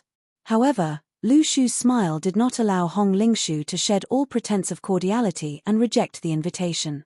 Hong Lingshu could only brace herself and walk side by side with Lu Shu, gradually pulling away from the others. Hong Lingshu then discovered that there was a middle-aged eunuch standing not far behind them. The distance was just right. He could see Lu Shu but could not hear their conversation. Judging from his clothes, the status of this eunuch in the palace was not low. The moment his gaze met with Hong Lingshu's, it was clearly because of Lu Shu. The middle-aged eunuch smiled slightly at Hong Lingshu, revealing some goodwill. This made Hong Lingshu even more shocked. How many people in the court could be treated so cautiously by a eunuch dressed in a python robe? No wonder Wen Taiyi was so wary of Lu Shu and did not hesitate to use a large number of connections in Qingju to secretly obstruct Ma Zhongxian's official career in exchange for Hong Lingshu keeping a close eye on Lu Shu. Lu Shu, who could not see anything in the world, walked slowly. He stepped lightly on the stone path. Every time he touched the edge of the path, he would immediately adjust his direction to ensure that the path ahead was unobstructed. Seeing this scene, Hong Lingshu felt all sorts of emotions. For such a young blind man to be able to achieve what he had today, was it due to luck? Lu Shu did not speak, and Hong Lingshu was also unwilling to take the initiative to speak. He and Wen Taiyi, as the leaders of the Green Party who had stood tall in the Liang imperial court for more than 20 years, were indeed wary of this person, but it was not to the extent of being overly fearful. This white-clothed scholar, one of the diligent teachers, finally said indifferently, "The Green Party has contributed greatly to my current situation." Hong Lingshu was silent. Chapter 1829. Lu Shu suddenly stopped in his tracks and turned to face General Pingnan Hong Lingshu, who had also made rapid progress in his career. Assistant Minister Wen may not be the culprit for the grudges of the past, but he cannot absolve himself from the blame. I will naturally calculate with him. General Hong and Assistant Minister Wen are old friends, so why don't you tell him word for word? Hong Lingshu's aura did not falter at all. He asked in return, since Mr. Lu and Wen Taiyi are officials of the same court, and Mr. Lu is a diligent teacher who teaches the meritorious children of our court, do you want to steal the national weapon to avenge a personal grudge? Lu Shu laughed involuntarily and then said seriously, a gentleman can be deceived by other means, but it is difficult to overlook other ways. Hong Lingshu was stunned and did not know how to answer. Lu Shu said self-deprecatingly, besides, I am not a gentleman. Otherwise, how could I have struggled at death's door all these years, to the extent that the mellow family style of the Lu family was swept away because of me? Hong Lingshu smiled coldly and said, I will help you convey Mr. Lu's meaning. If there is nothing else, then I will take my leave. Lu Shu shook his head and chuckled softly. If it's just to ask General Hong to help me convey a few irrelevant resentful words, why would I take the risk of being suspected of forming a clique and meet you right under His Majesty's nose? Hong Lingshu did not know whether to laugh or cry. Lu Shu's words could not be considered unimportant at all. Perhaps the old fox would not be able to sleep and eat well after hearing it. Lu Shu said slowly, General Hong and I have no old grudges and we are from the same village in Qingju. In addition, the court is supporting the Green Party. I, Lu Shu, will naturally go with the flow. Not to mention the civil officials of the court, just the generals of the court. The scholars of Jiangnan have the right assistant minister of the Ministry of War, Xu Gong. The Liaodong clan was originally wavering and did not know how to choose between Tang Taizhuang and Lu Shengxiang. In the end, after today, Lu Shengxiang is no longer someone they can bet on. They can only choose the left assistant minister of the Ministry of War, Tang Taizhuang. Hong Lingshu nodded unconsciously. Lu Shu continued, General Hong must have heard that the true leader of Gangnam-do scholars is the old head of the Gumu Shu family, the pillar of the state, Yu Zhenkang. Not only does this person's words carry enormous weight in Gangnam-do officialdom, he also has a deep relationship with Tantanan, who can influence the direction of the court, and Tang Taizhuang, intentionally or otherwise, is distancing himself from Cai Nan, Dong Gong, and the others. Is and. Shu. And. Shu. Lu Shu laughed and lowered his voice. Dare I ask General Hong, is it difficult for Wu Zhongshuan, who has the body of a first-rank martial artist, to live for another 20 years? What he meant was that General Hong, who could only wait for Southern General Wu Zhongshuan to die of old age or illness, would have to endure for at least 20 years if there were no accidents. Hong Lingshu's face darkened. Lu Shu digressed. The administrator of Jing'an Road, not the Minister of Personnel of Great Peace City. Hong Lingshu also laughed. But Mr. Lu is only one of the teachers of the diligent Chief Fang who has a noble status. Lu Shu grunted and did not say anything else. Hong Lingshu only saw this young scholar close his eyes and smile intoxicatingly. The young man's last sentence was said in a very low voice, but it was like thunder in Hong Lingshu's ears. I, Lu Shu, can recite a secret letter with a total of 682 words. The confidant who sent the letter for the old assistant minister, Lu Shu, did not reveal the secret, but when he turned to leave, this teacher raised his arm and extended a finger. Then, he curled it lightly. After understanding the gesture, Hong Lingshu was instantly covered in sweat. Sima Puhua and Jin Lanting, the two officials of the Ministry of Rites, naturally walked together.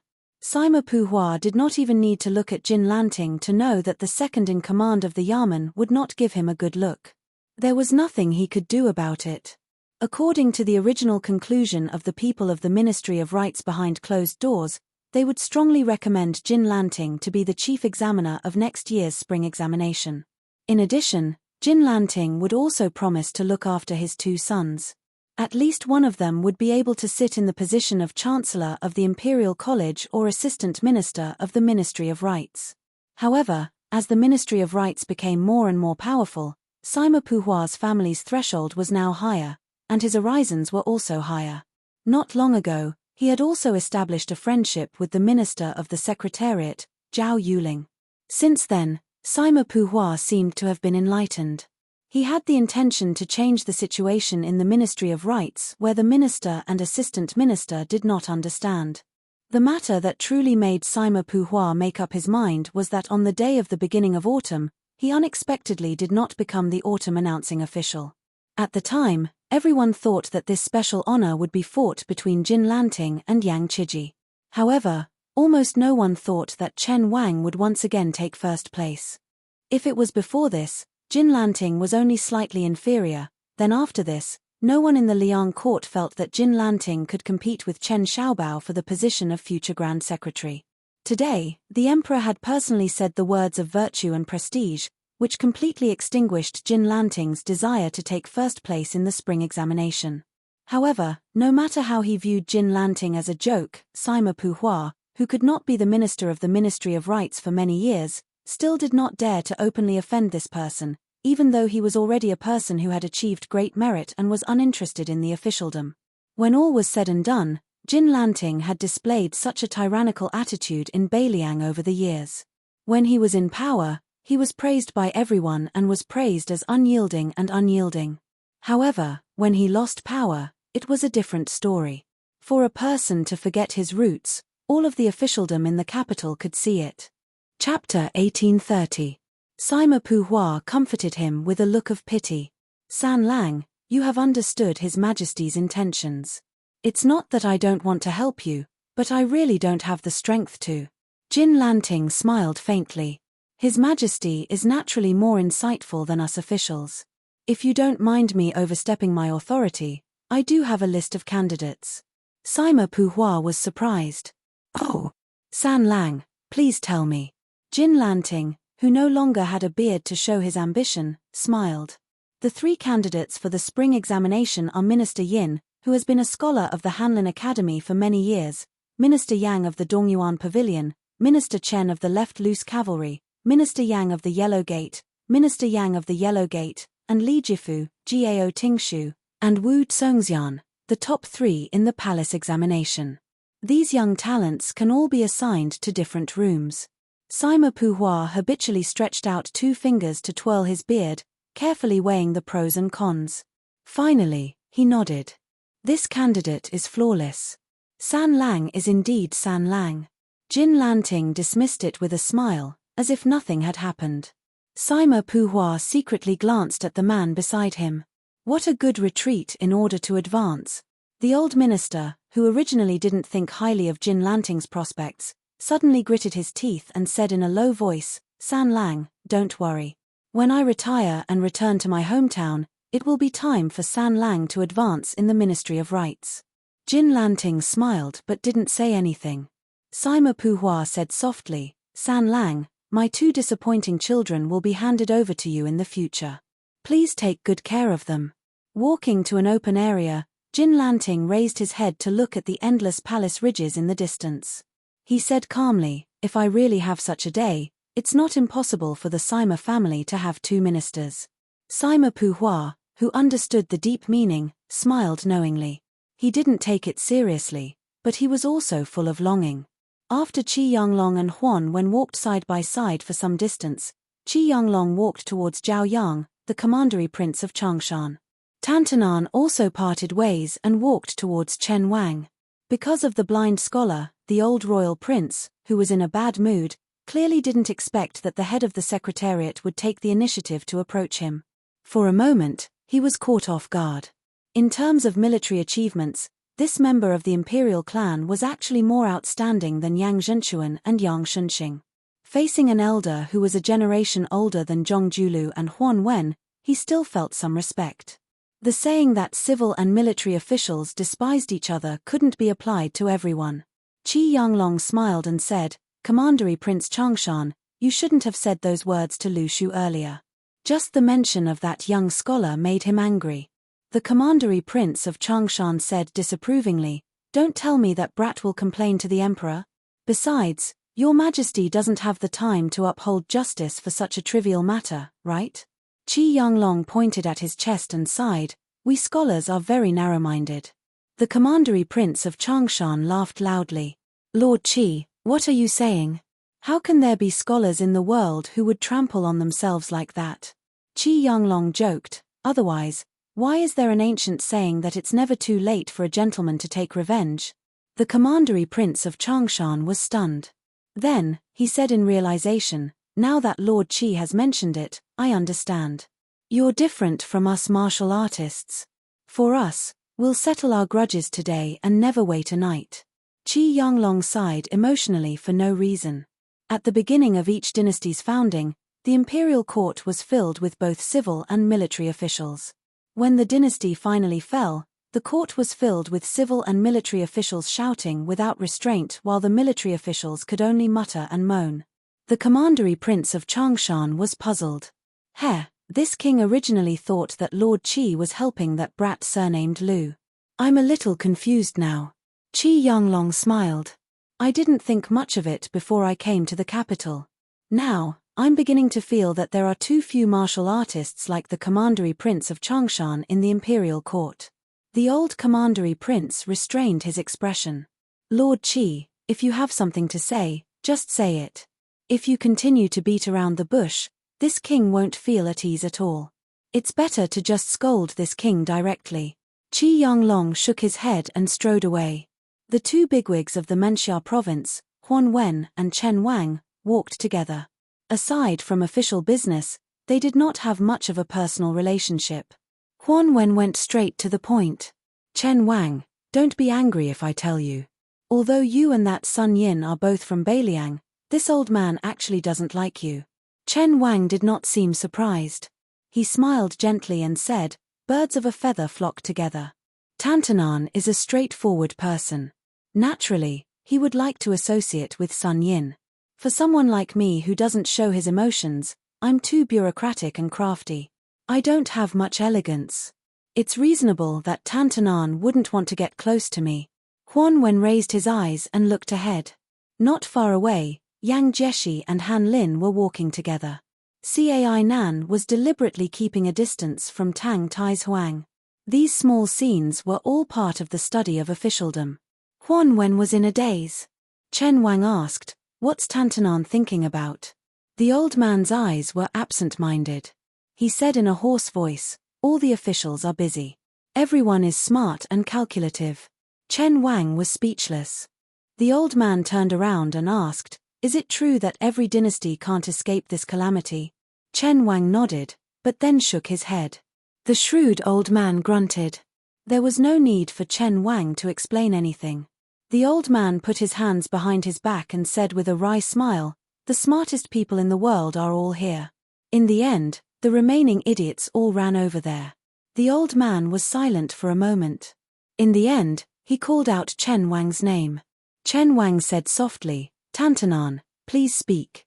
The old man curled his lips. "If, and I'm saying if, one day someone needs to stand out and speak up for those idiots, and I'm already dead by then, can you say a few words?" Chen Wang stopped in his tracks. He pursed his lips tightly and did not immediately give a reply. The old man did not have the patience to continue waiting. He walked forward slowly and muttered to himself, "How sad it is when there are only smart people like us left in the world." Chapter 1831. A horse-drawn carriage stopped outside the outskirts of Liangju City. A young man wearing a saber and a jade pendant alighted from the carriage, carrying a jug of green wine that he had just bought.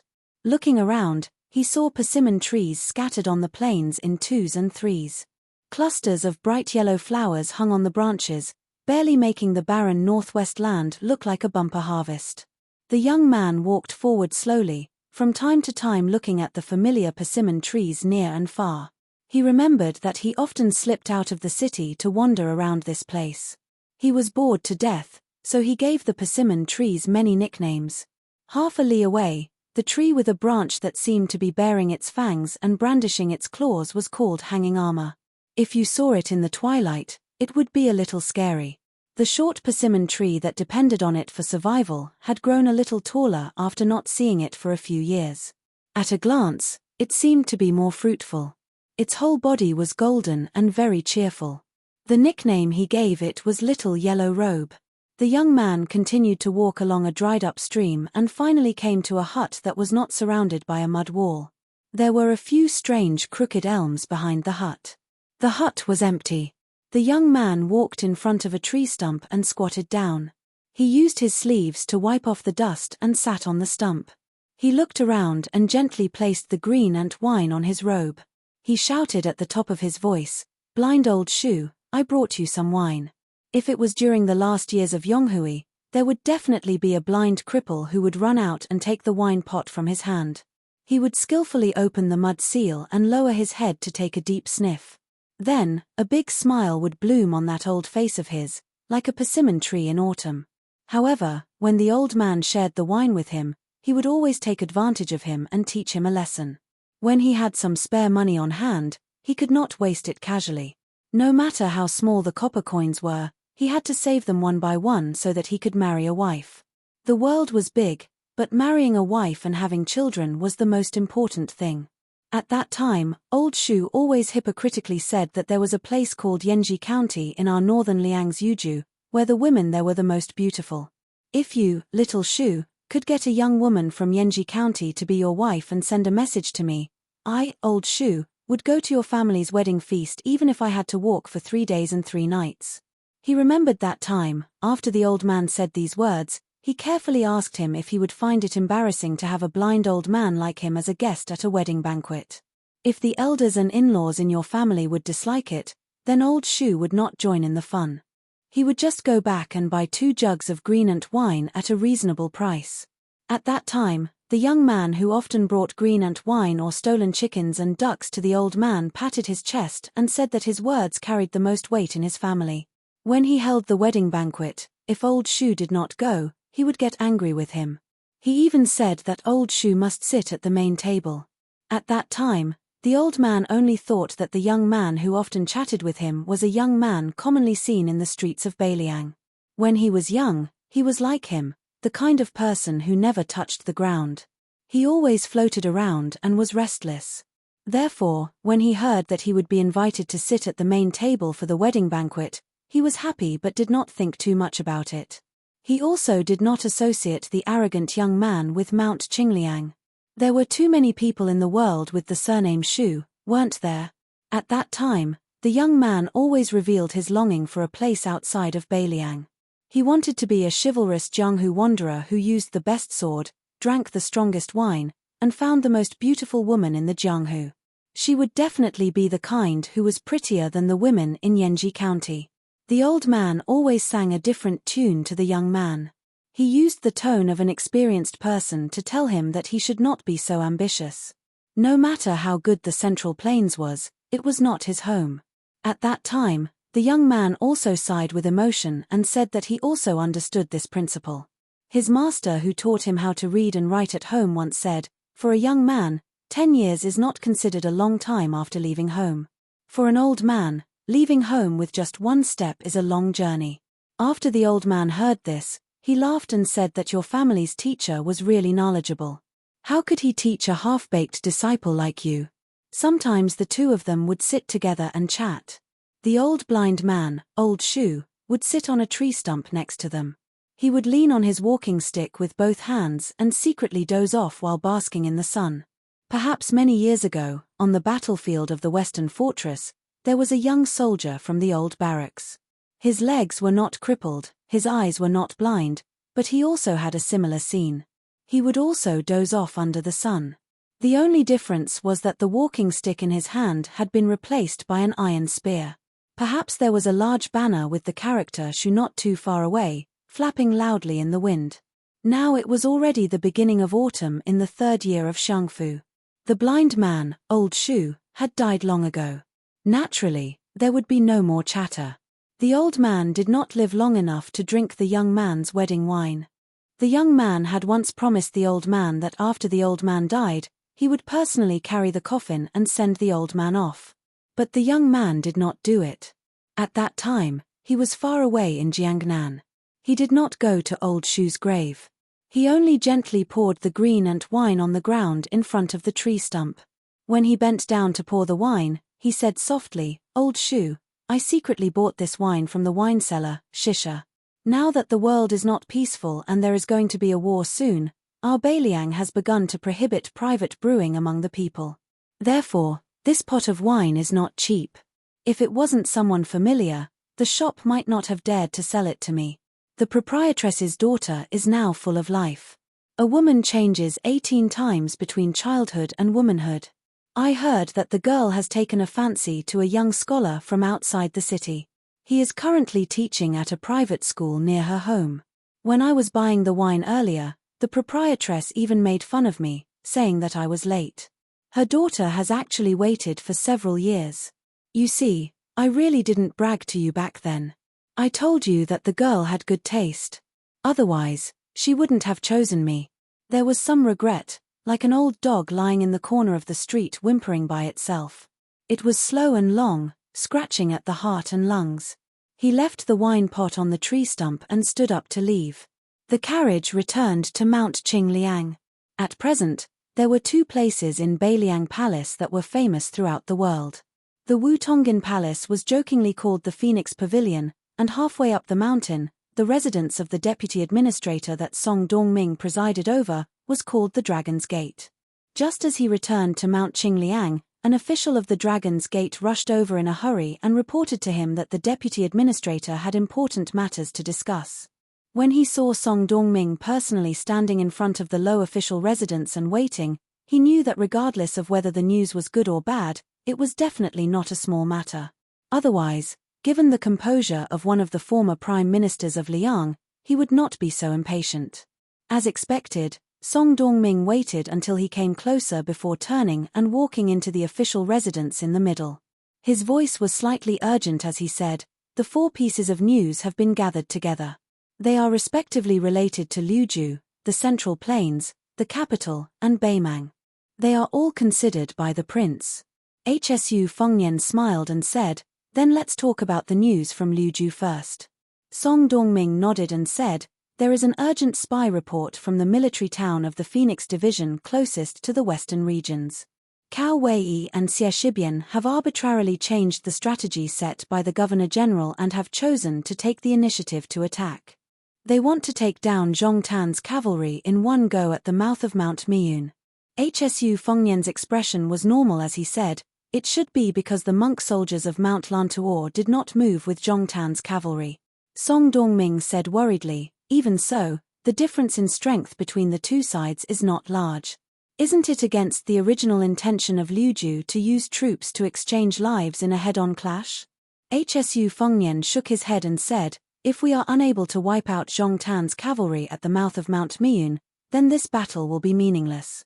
It can even be said that their greed for merit has caused Liuzhu to fall into a passive state. But since even Xie Shibian is willing to take the risk with Cao Wei, I believe in their foresight." Song Dongming sighed and said with a bitter smile, "These 2 fellows are really troublesome." Hsu Fengnian smiled and said, "If they win, there might be an unexpected surprise." Song Dongming understood and said, "That's true. If Zhongtan's cavalry is completely wiped out, perhaps Mount Lantuo will have to reconsider." Chapter 1832.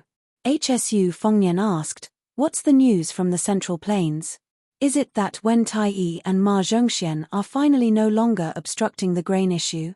Song Dongming smiled and said, "This can't be considered important news." Hsu Fengnian was slightly surprised. There's a change in the situation that's more important than this. After Song Dongming and Hsu Fengnian took their seats in the meeting hall, this deputy administrator of Beiliang, who had already been acknowledged by the Ministry of Personnel of the Liang Imperial Court, had a playful look in his eyes. That king of Jing and Zhao Zun, who was originally loyal to the Imperial Court, has just joined the two rebel vassals. Hsu Fengnian was stunned where he stood. Song Dongming sneered and said, waiting for the right price to sell, this move is really beautiful. I estimate that this vassal king, who is able to judge the situation, has sold himself for a sky-high price. Hsu Fengnian felt this was absurd and said with a frown, could it be that Zhao Bing and Chen Zhibao want to push Zhao Zun out to be the emperor? Song Dongming smiled and said, Wang Yi is right. Hsu Fengnian sank into deep thought. If one added the Jing'an Road in the middle of the Central Plains, and the western Shu and southern Zhao that had long been controlled by Chen Zhibao, then the entire area south of the Guangling River was completely united. Half of Li Yang's territory was already in the hands of the three vassals. At this time, the king of Yang, Zhao Bing, who was the first to start the war and had the most power, seemed to be the most qualified to ascend to the throne and rule with Li Yang by dividing the river. However, in reality, it was the exact opposite. Zhao Bing was the least suitable to change his official robe for a dragon robe. No matter how bad Song Yushu described the emperor of Li Yang in the imperial edict, the entire court, especially the nobles led by Gangnamdo, were still loyal to Great Peace City. Zhao Bing was not suitable to stand out, and Chen Zhibao, who did not have a proper surname, was even more unsuitable. Thus, the king of Jing, Zhao Zun, became the most difficult choice. In the Li Yang dynasty that had not yet annexed the Central Plains, Zhao Zun and his son's branch of the Zhao clan were actually far more suitable for the orthodox status than Zhao Heng's branch of the Li Yang dynasty. After the old king of Jing, Zhao Heng, failed to seize the throne and was exiled to Qing province, there was a reason for his deep resentment. In the current Xiangfu dynasty, there were probably not many officials who knew of this secret.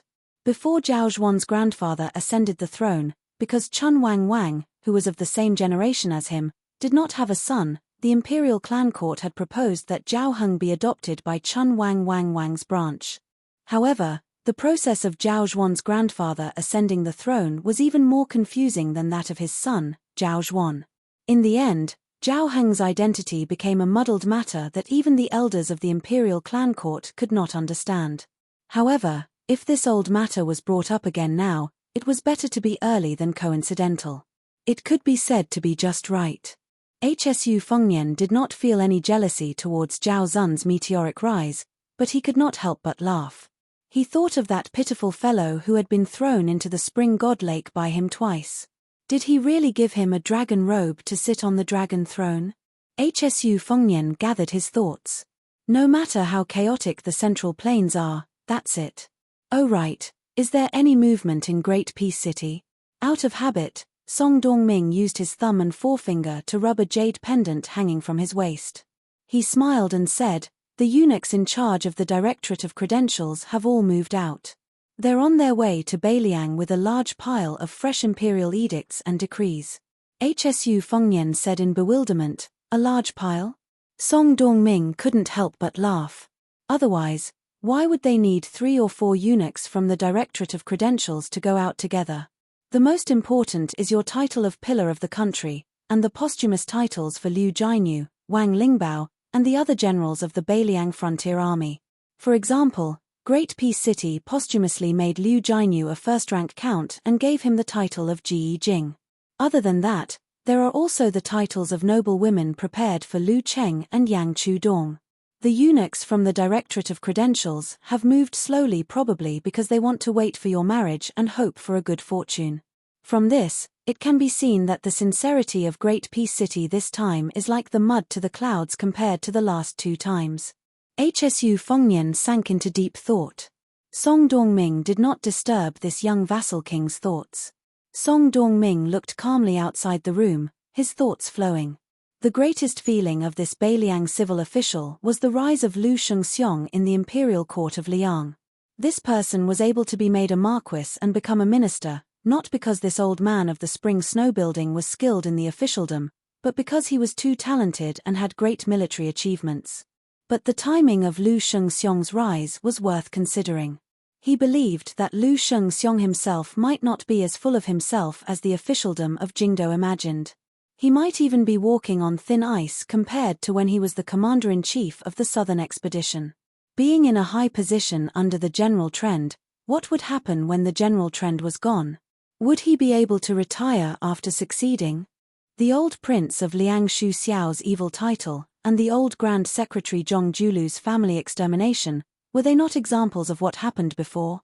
The two emperors of Liang before the current son of heaven Zhao Xuan each wore two dragon robes. One was wise and powerful, the other grand and magnanimous. But it was undeniable that the sleeves were dripping with blood.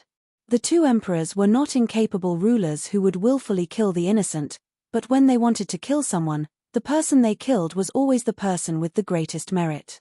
Was Lu Shengxiong not worried that he would become a sacrifice when the new emperor after Zhao Zhuan ascended the throne? Song Dongming finally understood.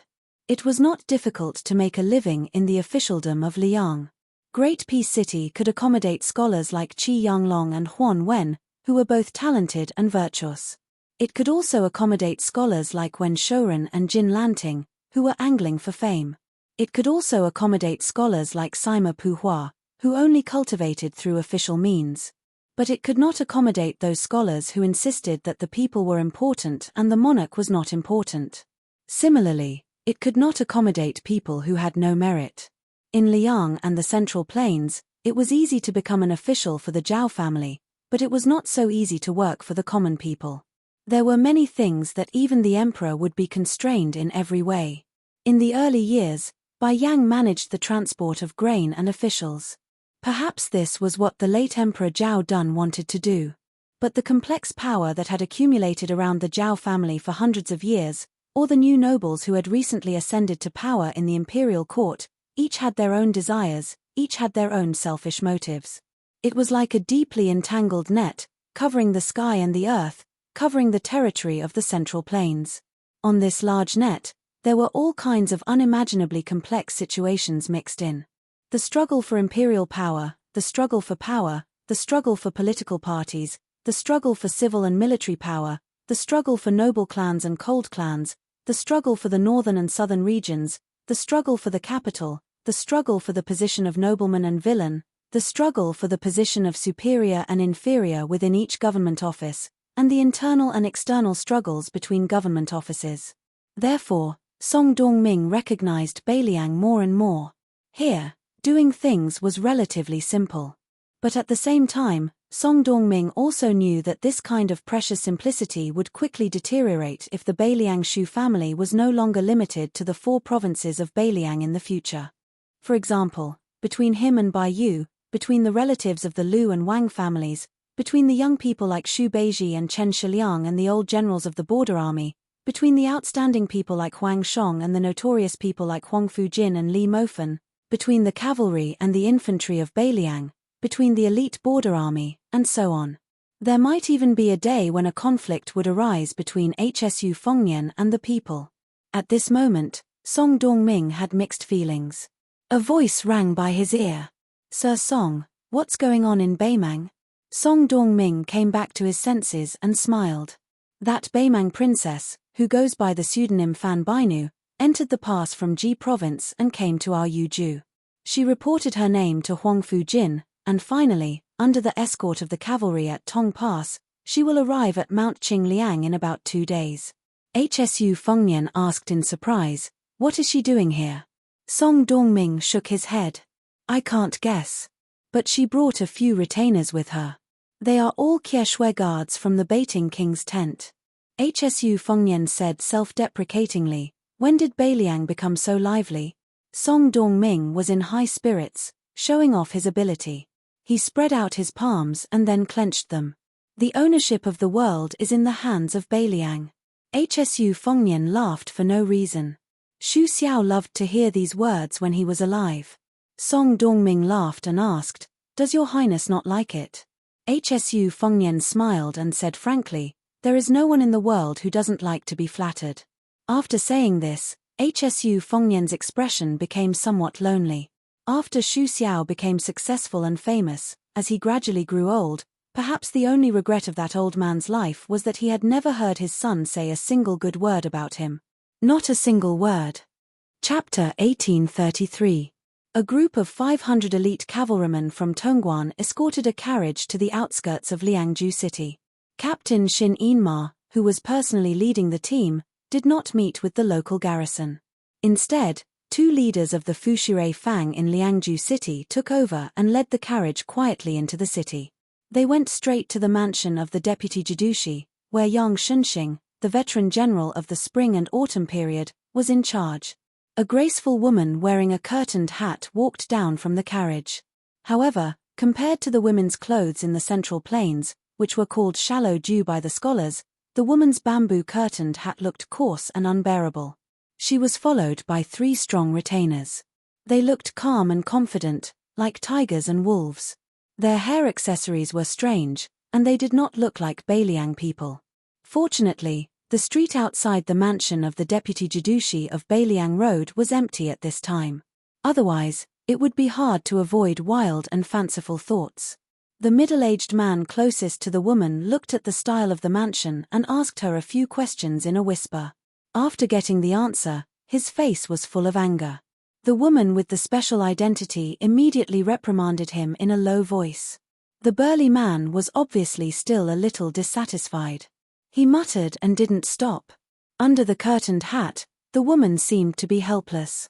The Kieshwe bodyguards were all direct descendants of the Norland officials of the grassland, and the one beside her was even more unusual.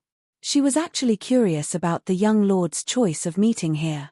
According to the spies of the western capital, Yang Shunxing, the general of Liang, did not have a good time in Beiliang Road. The mansion temporarily under the old general's name was not supposed to accept such an important military mission.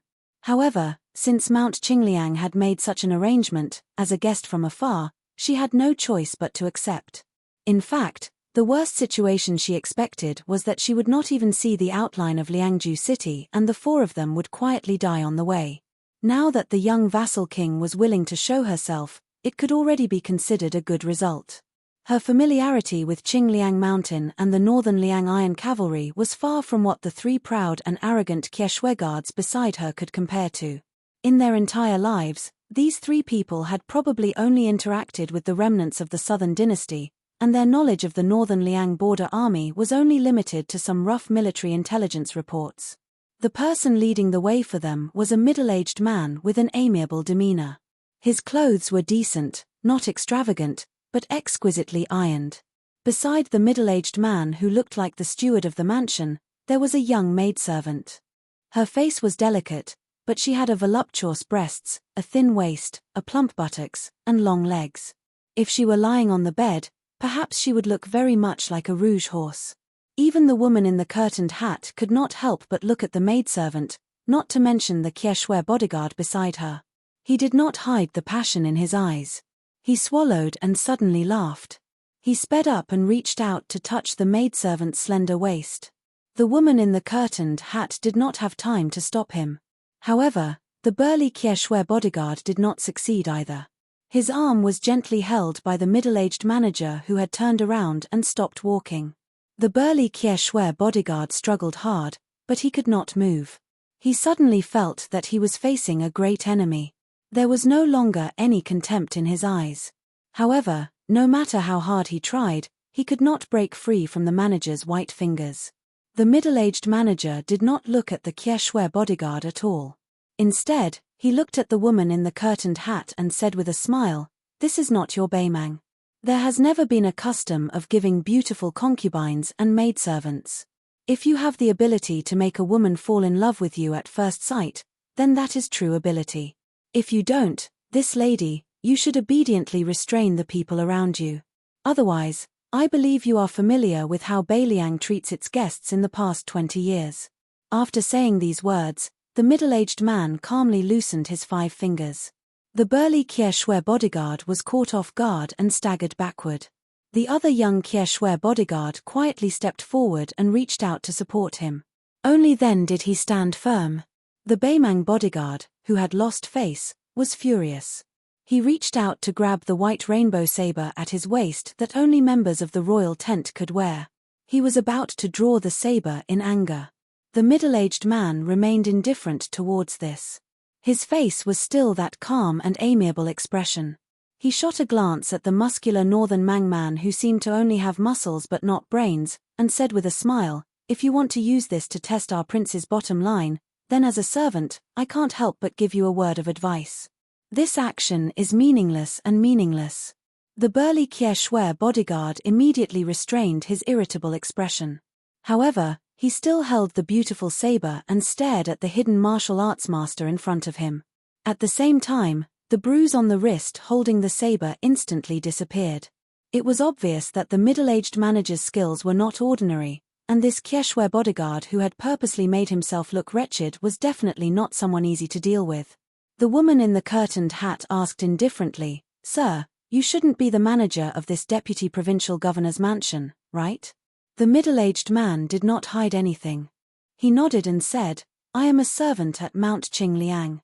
I do some chores and welcome people who come and go." She suddenly understood. There was more respect in her tone. She smiled and asked, "Are you manager Song from Wutongin of the Wang family?" The middle-aged man who had served the Beiliang Shu family for 2 generations, first signaled the maid to continue leading the way with his eyes. Then, he walked side by side with the woman in the curtained hat who recognized his identity. He smiled and said, "I didn't expect Princess to have heard of me."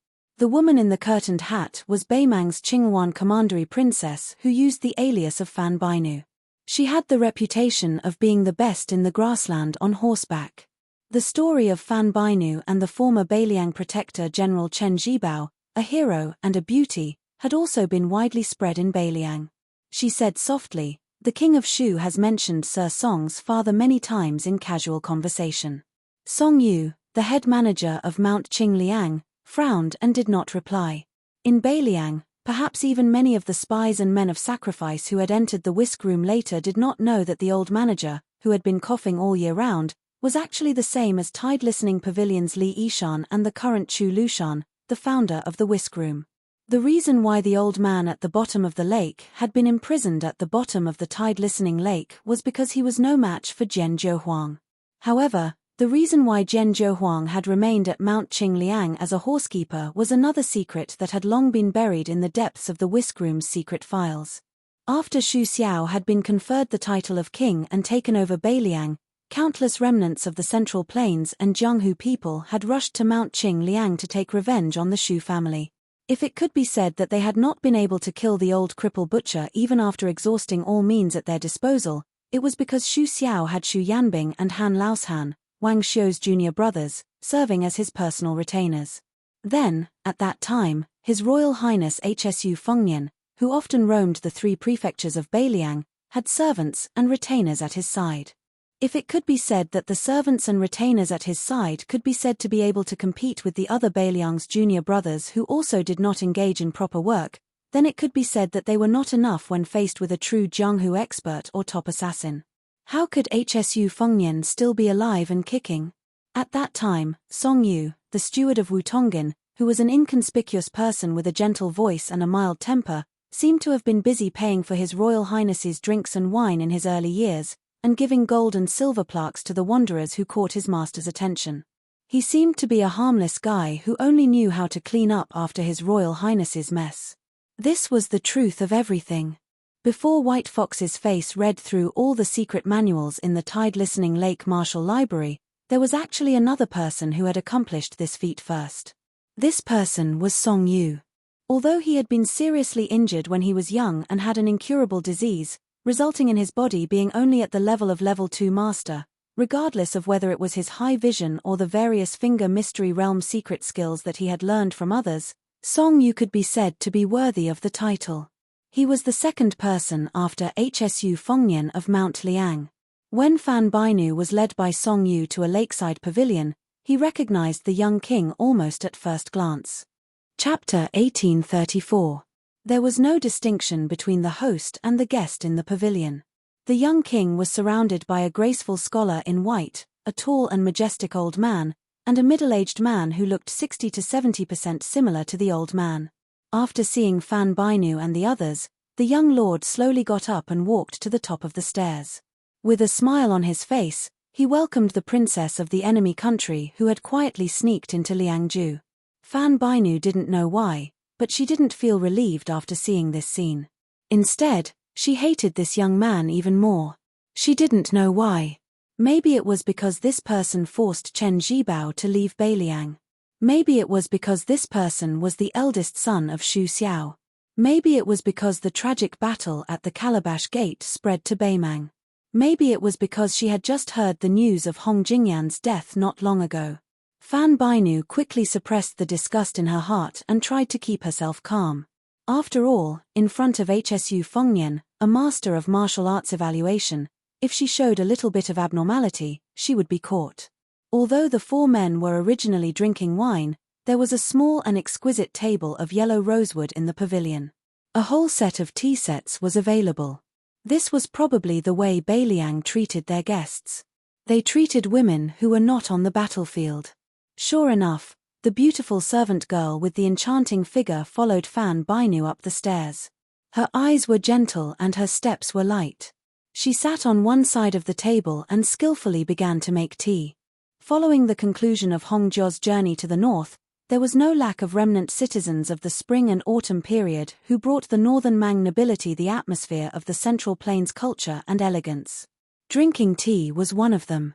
Before this, Northern Mang's impression of tea drinking in the Central Plains was nothing more than the two actions of placing the tea leaves and pouring the tea.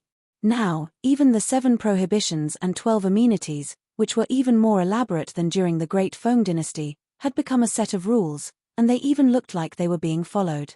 Hsu Fengnian sat down again and looked at Fan Bainu, who had taken off her veil hat. He introduced the other people to her. They were Mr. White Lotus from Dragon Tiger Mountain, Yang Shunxing, the current deputy provincial governor of Beiliang, and Yang Huchen, the son of Yang Shunxing, who was temporarily the deputy general of Jeju. In the end, he added that they were not outsiders, so she could speak freely.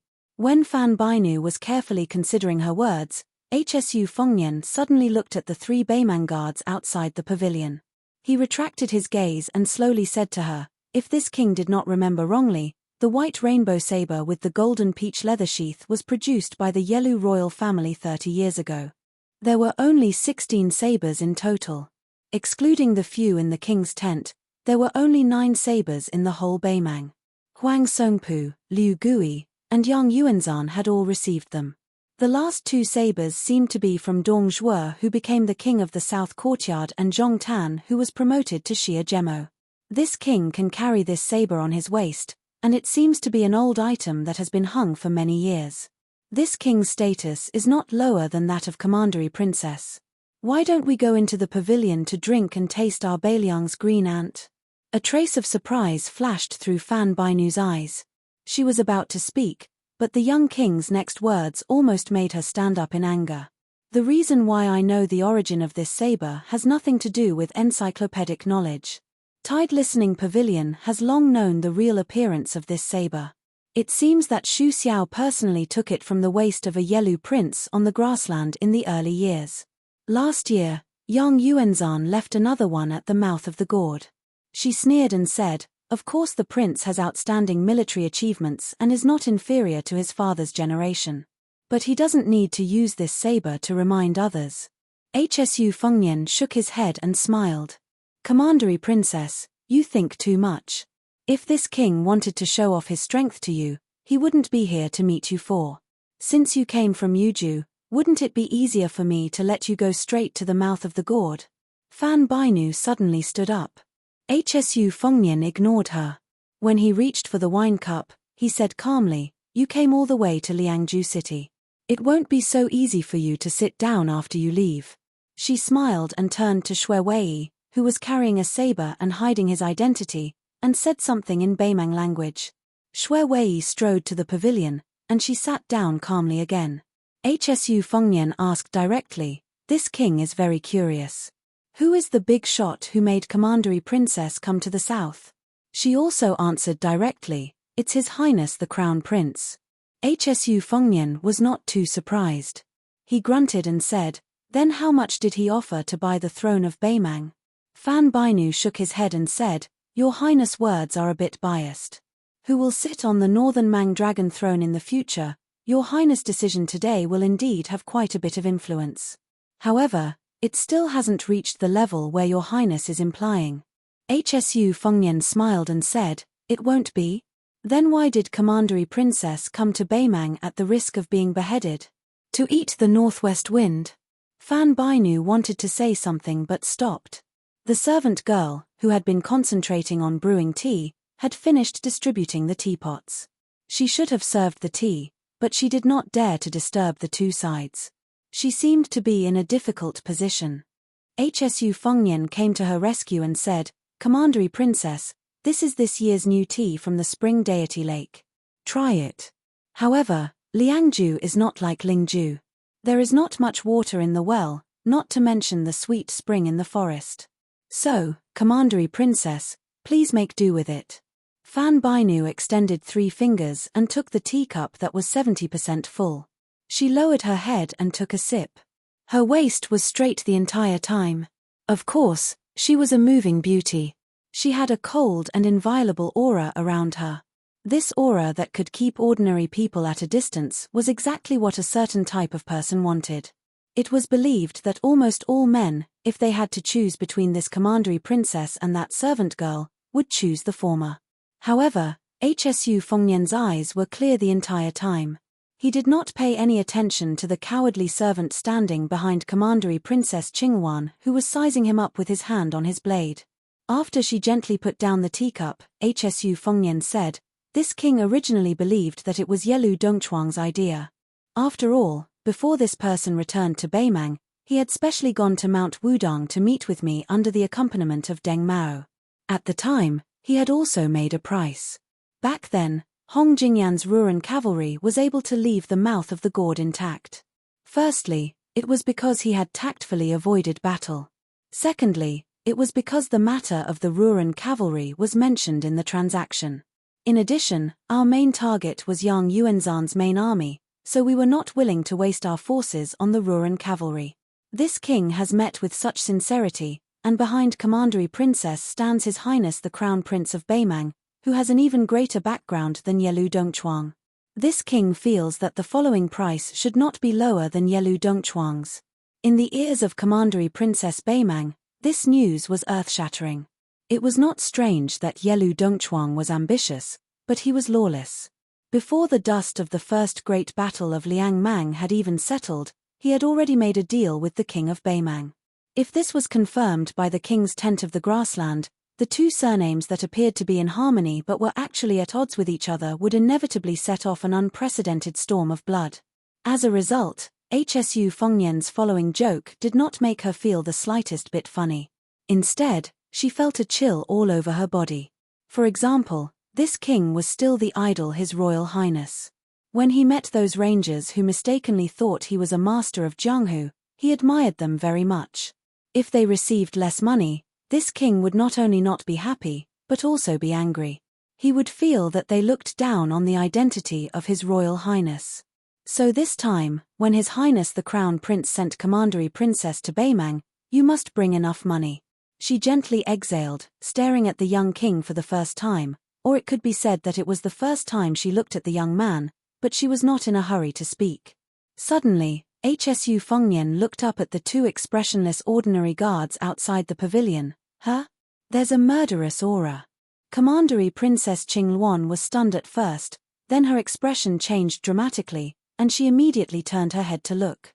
But under the gaze of the people in the pavilion, the two guards were at a loss. In an instant, someone in the pavilion unsheathed his sword. The power of this sword was not weaker than Jiyu Jiantang's thunder of mind. Chapter 1835.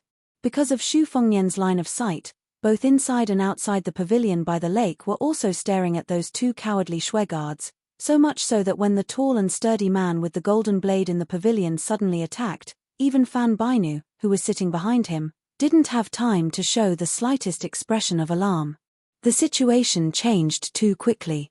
Moreover, the momentum of that saber strike was too fierce, like a strong snowstorm that suddenly came during winter on the grassland. It was as if there was an immortal inside and outside the pavilion. Mr. White Lotus, who came down from the Dragon Tiger Mountain and then went up the Qingliang Mountain, was still habitually looking outside the pavilion with a smile.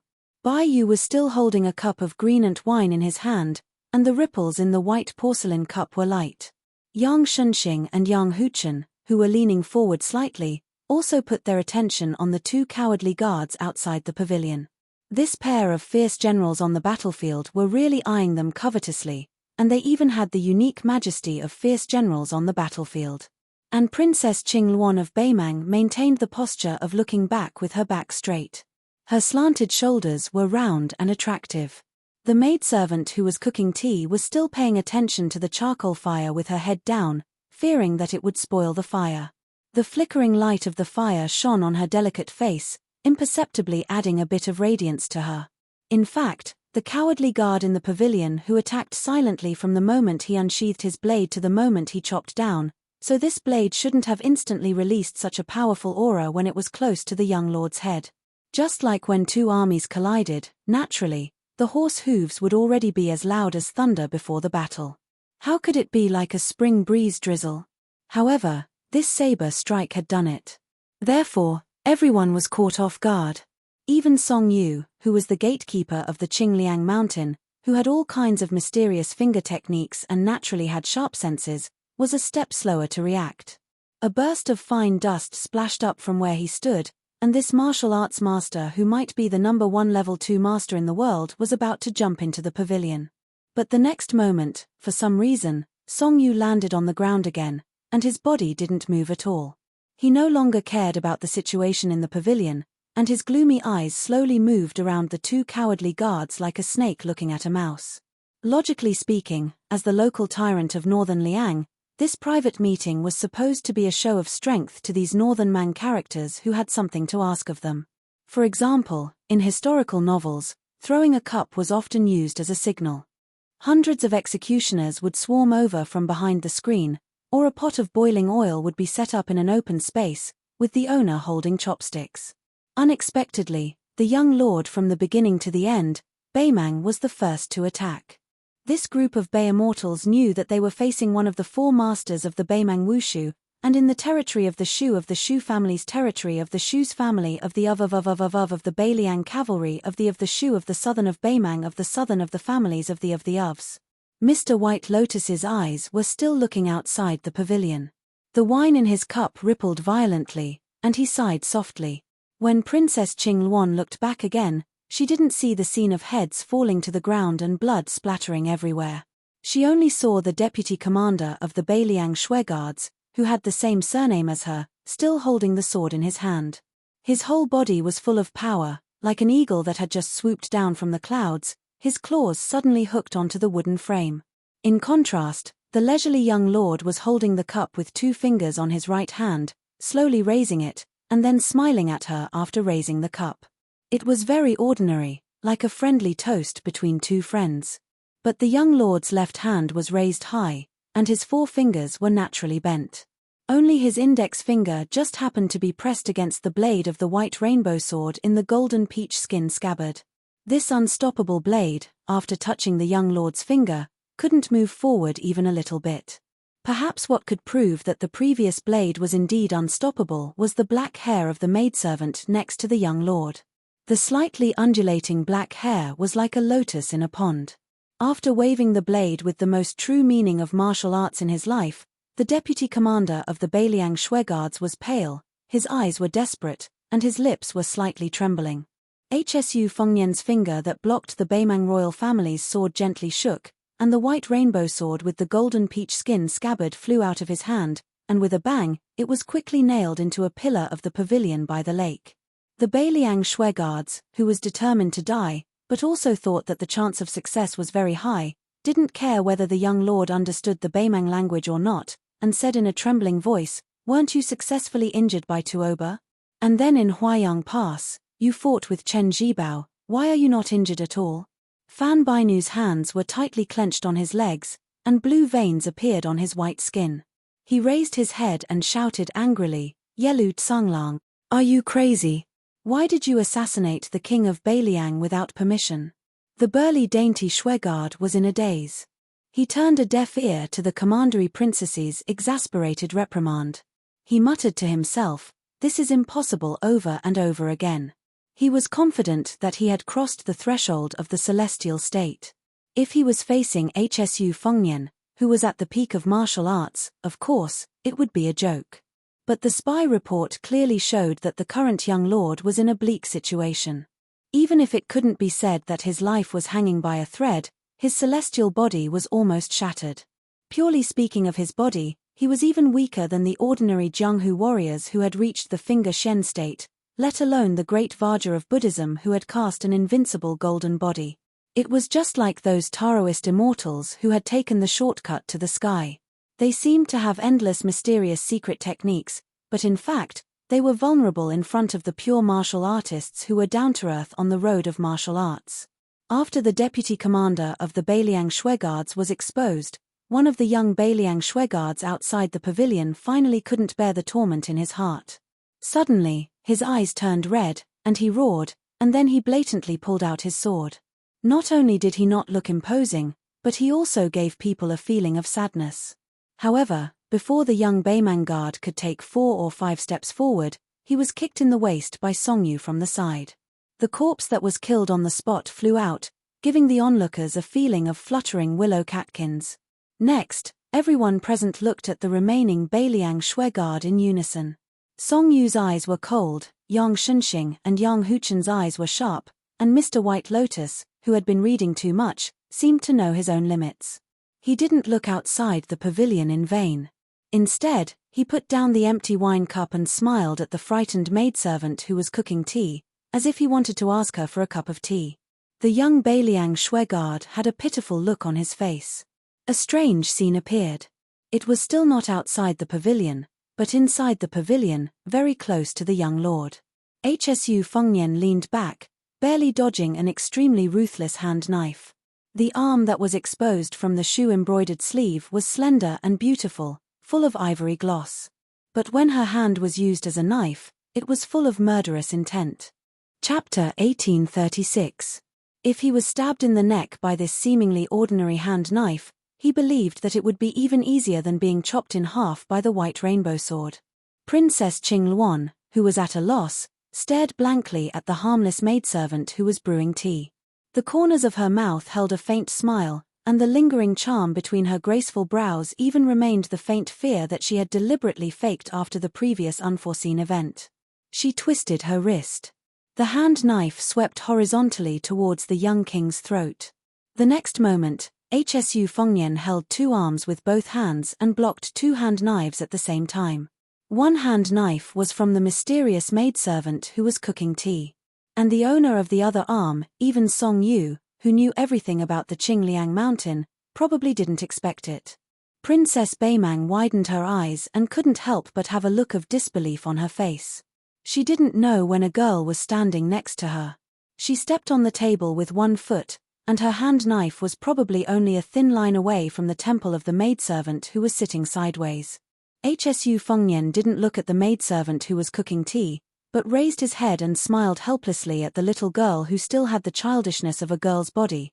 In front of so many distinguished guests, it's not appropriate for you to make a bloody scene, right? The girl snorted with a fake smile, retracted her hand, and then jumped up, grabbed the eaves of the pavilion by the lake with 1 hand, and disappeared after a light flip. Hsu Fengnian turned his head and said to the maidservant, "What is your relationship with the little girl in the princess's tomb?"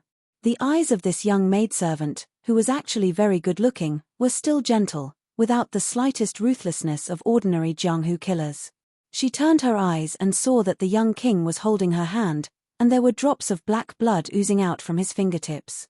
She raised her sharp chin again and saw that between the young king's eyebrows, there was a purple gold mark, as if an immortal had opened his third eye.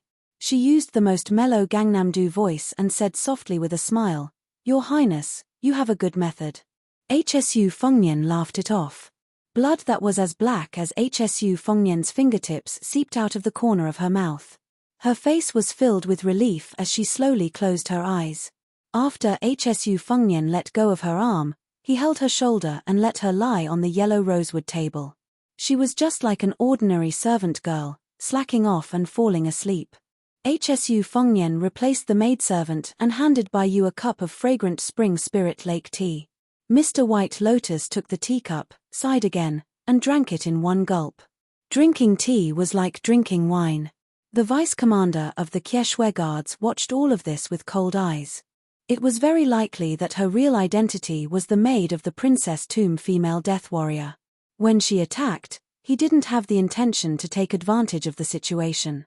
At this time, he had a heroic smile on his face. He didn't show any sign of kneeling down and begging for mercy. He said loudly, "Your Highness, my life, do you want to take it personally, or do you want someone to do it for you?" Shu Fengnian reached out his hand and gestured for him to sit. With a northern Mang official's voice that carried the accent of Gusai province, he said with a laugh, "This king is truly strange this time.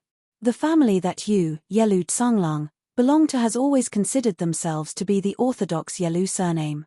Didn't you, Yelu Hongtsai, and Yelu Donghua, this pair of grandfather and grandson's families always view each other as enemies? You all hate that Yelu Hongtsai, who had been loyal to the emperor for 3 dynasties, let down the previous emperor. Moreover, since you can sit here this time, you can clearly be considered a trusted aide of your northern Mang crown prince. Why would you help them turn around and stab the crown prince?" Yelu Tsanglang hesitated for a moment and finally sat down.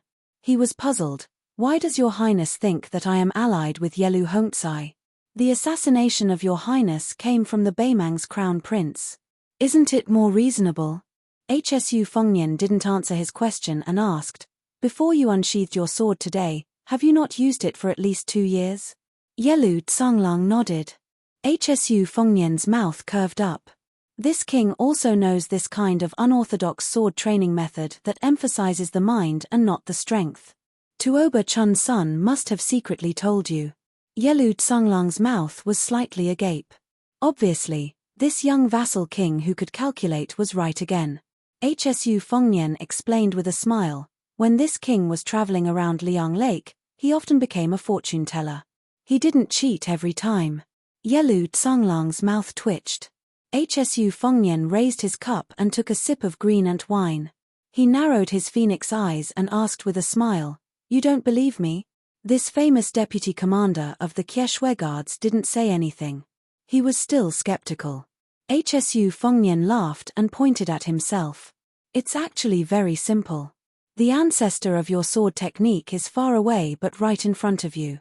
Perhaps no one noticed that when it came to Jianghu matters that didn't help the world, this young king seemed to be much more carefree." Yelu Tsanglang laughed involuntarily. "So that's why." His family was close to the war god, Tuoba. Everyone in the grassland knew about this. Especially him and Tuoba Chun's son were sworn brothers. Yelu Tsanglang exhaled heavily and asked with a smile, "Your Highness hasn't told me yet. How do you know that it was actually Yelu Dongchuang's idea that I went south?" Hsu Fengnian said seriously, "This king also only knew about it now." Yelu Tsanglang's expression turned sluggish. He was so aggrieved that his blood boiled. Yelu Tsanglang suddenly smiled and cupped his fists. "This time I took the risk to assassinate your highness. It has nothing to do with Yelu Dongchuang. It's just that I admired your highness's reputation as the #1 person in the world. I couldn't help but make a move. Originally, that move was for the Kieshwe Guards at the beginning of next year. I hope your highness will be magnanimous enough to forgive me for this. I believe your highness can understand the thoughts of a martial arts fanatic like me. If this small matter causes a misunderstanding between the 2 kings and delays your grand plan of conquering the world, I, Yelu Tsanglang, will not be able to absolve myself from the blame even if I die 10,000 times." Hsu Fengnian's eyes were playful.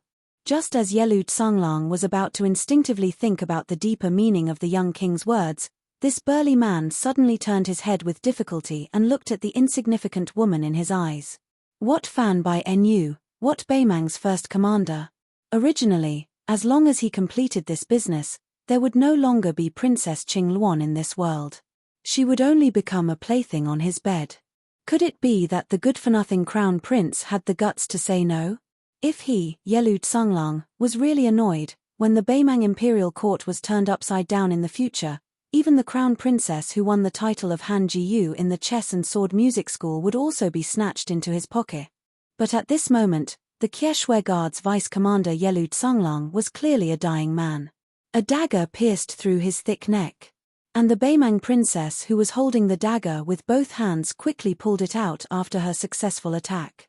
Her movements were clean and efficient, without the slightest hesitation. Yelu Tsanglang covered his bleeding neck with one hand and pointed at the woman with the same surname who was even more ruthless than him with the other hand.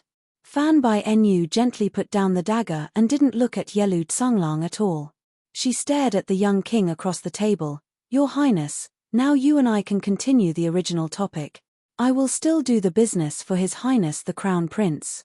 And now, Your Highness seems to have no other choice." Chapter 1837.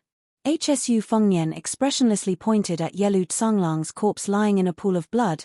"To put it bluntly, he can appear here, can speak and do things for Yelu Dongchuang. Then no matter whether Yelu Dongchuang really wanted to kill this king or not, it means that this king and your crown prince, who can't do anything right, are not reliable at all. If you put yourself in his shoes, how would you feel?" She bites her lips so hard that she doesn't even notice the scarlet blood oozing out. Beimang princess, who is not stupid, has no answer to the young king's question.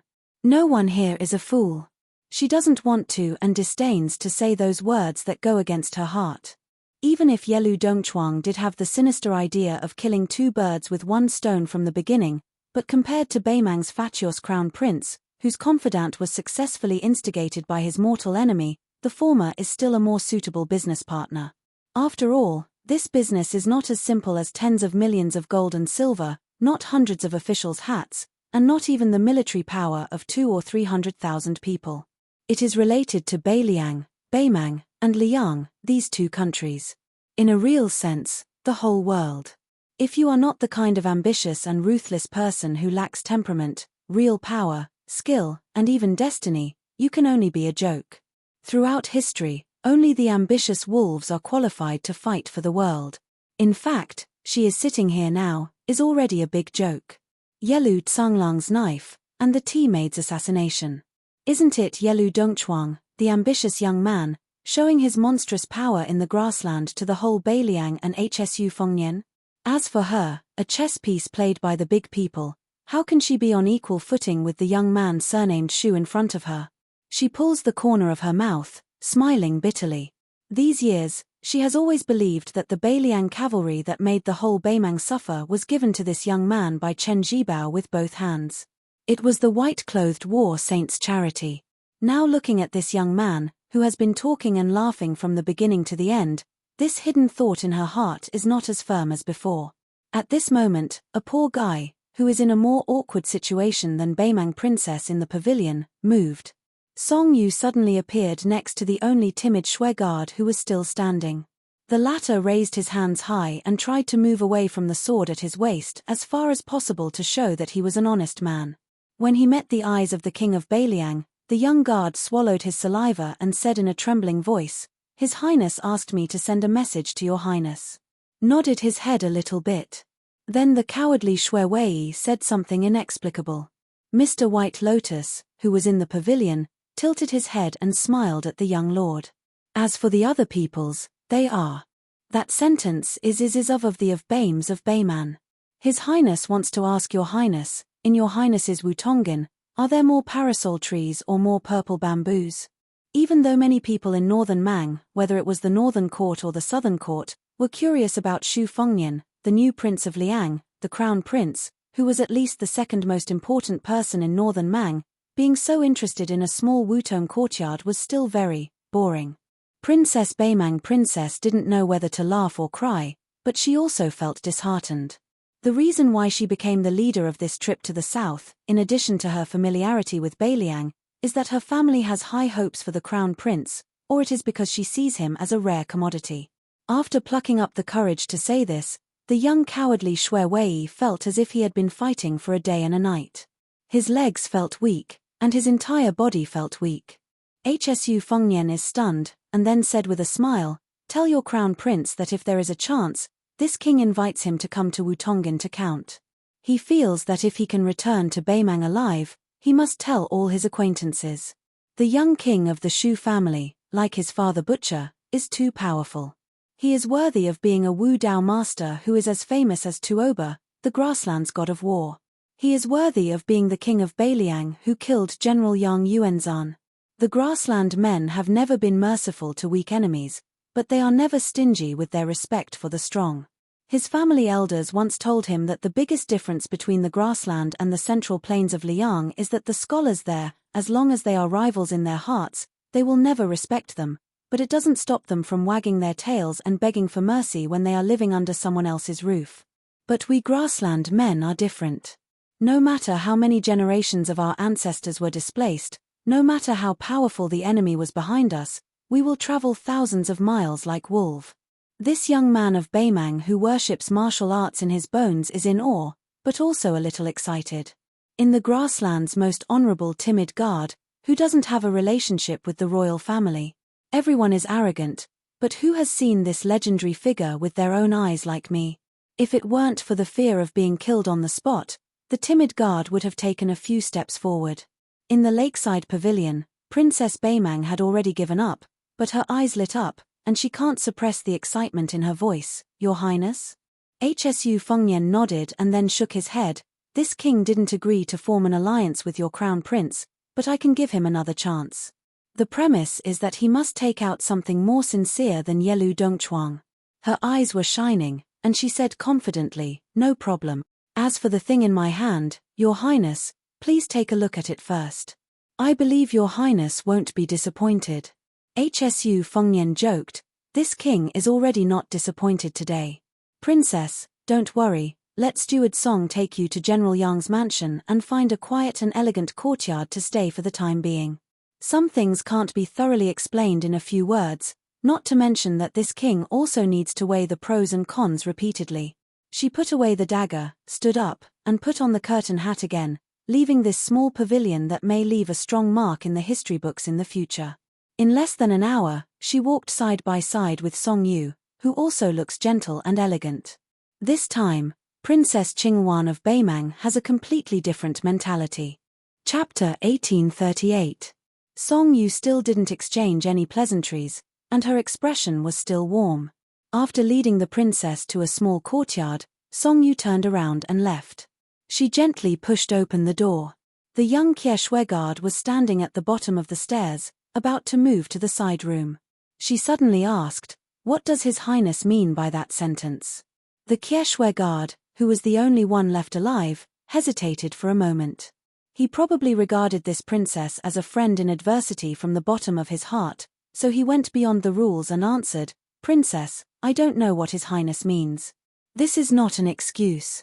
To be honest, during this trip to Beiliang, I have privately pondered over this sentence countless times, but I still can't figure out the mystery behind it. She didn't say anything else, pushed open the door, and closed it. She took off the curtain hat, leaned against the door, and almost collapsed to the ground. Today's matter in the lakeside pavilion, there were layers of conspiracies and overt plots, complicated and confusing. In the end, she was just a woman who was far away from the center of the imperial court of Beimang. After Yelu Tsanglang made his move, she was in a state of incomparable tension. It was really not easy to support herself to this room without batting an eyelid.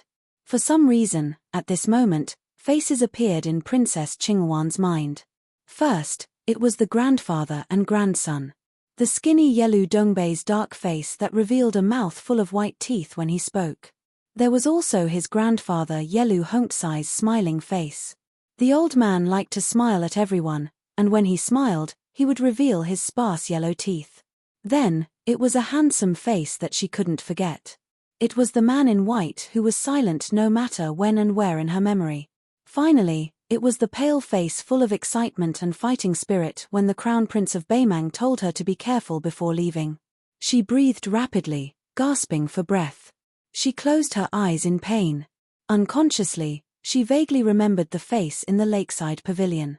She opened her eyes, gritted her teeth, and said, if that knife didn't stab Yelu Tsanglang's neck, but your eyes, it would be satisfying. Deputy Provincial Governor Yang Shunxing, who had been feeling uneasy, walked around the tables and glanced at the corpse of the female death warrior lying on the table. He cupped his fist and lowered his head as he said in a heavy voice, "Prince, I, Yang Shunxing, have committed the crime of negligence. I am willing to accept the punishment without any complaint." Hsu Fengnian waved his hand and said with a smile, "It has nothing to do with old General. After all, she was able to enter this house in the first place because of our Liangju branch's Yangying branch and Fushui branch's responsibility. However, I don't dare to complain about my second sister's injustice. As for Chu Lushan, that guy is probably thick-skinned and is not afraid of my scolding. Therefore, old General and I are actually the most innocent." Yang Shunxing was unwilling to look up.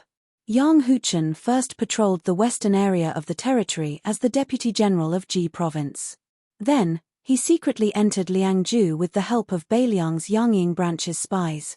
At this time, the one-armed general said, "Father, we know what kind of person Prince is. You don't have to pretend."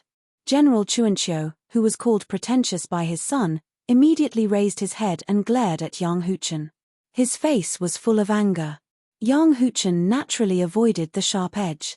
He quickly raised his wine cup and clinked it with Mr. White Lotus's teacup. The corpses of the Kieshue guards in the pavilion and in the lake, as well as the corpse of the female death warrior in the princess's tomb, were quickly taken care of by the residence's nimble maidservants. Among them, there was a young maidservant who looked delicate and delicate. She usually didn't show off and looked like she would be blown away by the wind. However, when she carried away the corpse of the maidservant who was cooking tea, it was as easy as carrying a piece of silk that weighed a few kilograms. Yang Shunxing returned to her seat and ignored this. As for whether that maidservant was a spy from Beiliang's Yangying branch or the Fushui branch, and as for whether there were other people in this residence, she was an old man who had fought on the battlefield for half his life and spent half his life in the officialdom. She was not at all interested, nor did she feel uncomfortable. On the contrary, it was only natural that someone like her would take root in the Jidushi residence. Once one entered a noble house, it was as deep as the ocean. Which noble house in the world was not like this? Yang Shunxing seemed to want to say something but stopped.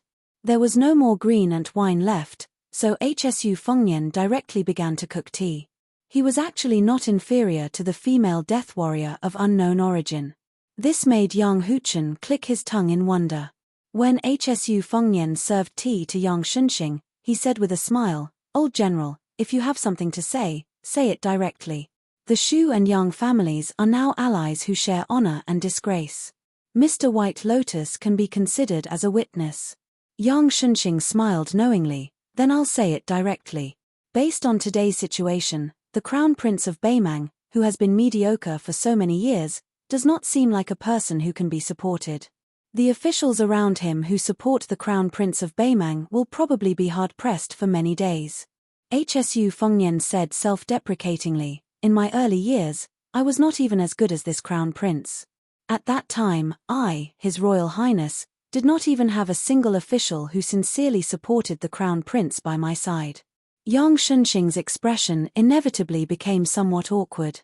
Yang Huchen, who rarely saw his father suffer in front of outsiders, did not hide his gloating. Hsu Fengnian leisurely drank a mouthful of spring tea and said softly, "Of course, I and the Crown Prince of Beimang seem to be in a similar situation, but in reality, we are very different. I am much, much luckier." Yang Shunxing thought for a moment and understood in his heart, that is indeed the case. Yang Huchen also withdrew his smile and said with a heartfelt sigh, "Most people have only heard of Mr. Ishan's title of Poison Warrior and see him as an advisor of the Shu family. They do not know of Mr. Ishan's extraordinary achievements in military affairs." Bai Yu also nodded lightly and raised his head to look at the lake outside the pavilion. He smiled with narrowed eyes and said, "Mr. Ishan, I am also fascinated." Hsu Fengnian looked at the slightly swaying fire in the stove and did not speak. He stood up and walked a few steps, pulling out the rainbow blade with a golden peach sheath from the vermilion lacquer pillar. He then bent down to pick up the scabbard from the ground and slowly sheathed the blade. He naturally thought of the tide-listening pavilion that stored the world's martial arts secret manuals. He muttered to himself in his heart, "Master, how good would it be if you could live for another 10 years? I will definitely fight for that chair for you and exchange the python robe for the dragon robe. Chapter 1839. Someone once said that the dense posthouse roads of the Liang dynasty were paved by the hooves of a certain cripple's war horse. A mighty group of carriages stopped at the Little Beard posthouse in Yuzhou. The posthouse was not large, but it was cleaner and purer than the Central Plains posthouse. In fact, as the carriages traveled westward from Jizhou and Hezhou into Yuzhou, which was under the jurisdiction of Beiliang, they found that there were many posthouses along the way. They often saw posthouse riders flying by. They had heard that the Beiliang frontier army was full of proud soldiers and valiant generals, especially the cavalry. The important figures in the carriages had more or less heard of border military affairs. It seemed that there was a cruel rule that posthouse riders were guilty of running over people on the road. Therefore, when the 60 or so cavalrymen in the vanguard entered Yuzhou, they encountered a Beiliang posthouse rider riding from north to south for the first time. They found that if the posthouse rider in the north continued to head south, it was very likely that he would cut the entire group in half. It should be noted that the 3 or 4 carriages in the middle were all filled with nobles from the palace. What would they do if they clashed with the Beiliang posthouse riders? The 60 elite retainers from the capital immediately panicked. Although the officials in Beiliang wanted to worship them like ancestors on this trip to the west, the vanguard cavalrymen did not say anything and turned their horses to block the carriages behind them. They would rather jam together than let the posthouse rider pass unimpeded. The posthouse rider, who had been prepared to stop his horse, clearly did not understand what this powerful group of carriages was thinking. As he continued along the posthouse road, he could not help but turn his head to take a few more glances at the crossroads. His gaze was strange. He probably felt that the foreigners, who looked rather neat and orderly, were a bit too polite. Afterward, a lieutenant from the Army Department of the Ministry of War explained that the posthouse rider had a feather proclamation on his back. It indicated that he was an ordinary posthouse rider in Yuzhou and that the spy report he passed on was of the most common type. However, the vanguard cavalry lieutenant who acted on his own initiative was not reprimanded. An old eunuch from the Directorate of Ribbon Insignia in a red python robe spoke the thoughts of everyone in the carriages. In Beiliang, it is better to be safe than sorry. Now, most of the Liang soldiers understood that there were 3 types of soldiers in the world: weak troops, strong troops, and the last type was called the Beiliang cavalry. Last time, the new Prince Liang had led less than 1,000 white horses into an important area in the capital. The result was that he had entered a place where no one could stop him. This incident caused Great Peace City to lose face, and caused a general of the imperial family to resign from his position in the imperial clan court. The Ministry of War did not interfere, but everyone in the Jingdo officialdom knew that this Yamen, which held military power in the world, had not been kind to the generals from the Jingdo branch in the last half-year. Every time they came to do something, it was like they owed tens of thousands of taels of silver. Later, at the end of the Battle of Guangling, the 10,000 Great Snow Dragon cavalry suddenly came out of seclusion. The Assistant Minister of the Ministry of War, Xu Gong, who had returned from the Tu Liao, personally led the elite troops of the capital to intercept them. There were also the cavalry of Ji and Qingju in the north and south. There were also the local troops who did their best to serve. Now, there was a rumor in Great Peace City that this time, it was Lu Sheng, who had experience in the Guangling battle, who stood out and not Xu Gong, who had merit in the Tu Liao border battle. It was because of that embarrassing interception that the emperor was too disappointed in this Gangnamdo Confucian general. The attitude of the little whisker slope into these emperor's envoys was neither warm nor cold. They were not attentive and flattering, but they were not cold. The head eunuch of the Directorate of Credentials was not surprised by this and did not nitpick on this matter. First, the eunuchs of Liang rarely left the capital. At most, they had some secret dealings with the weaving bureaus of the Central Plains and the salt and iron camps of the local officials. They would not publicly appear in the eyes of the officials outside the capital. Second, ever since the old emperor of Liang took in the eunuchs of the fallen countries, these eunuchs were deeply grateful to the Jiaoshe. No matter whether it was the old people who had experienced the fires of war or the younger generation eunuchs they had raised, there had not been any rumors of trouble in the internal court in the past 20 years. The matter of eunuchs interfering in politics had disappeared.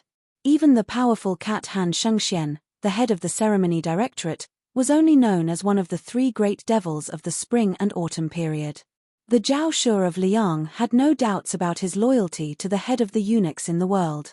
Later, the young Song Tonglu took over the ceremony directorate and was well known among the civil and military officials. The Little Whisker Slope Inn was not big enough to accommodate the imperial eunuchs, the imperial bodyguards, and the elite cavalry of Jingji, totaling more than 1,000 people. If it were anywhere else, the prefectural government of each province would have made appropriate arrangements and promised that they would not disturb the people.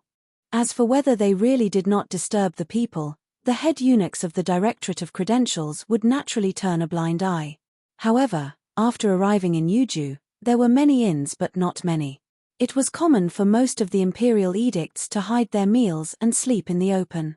On the other hand, the Directorate of Credentials took the initiative to discuss with the Yuju inns on how to avoid disturbing the people of Beiliang as much as possible.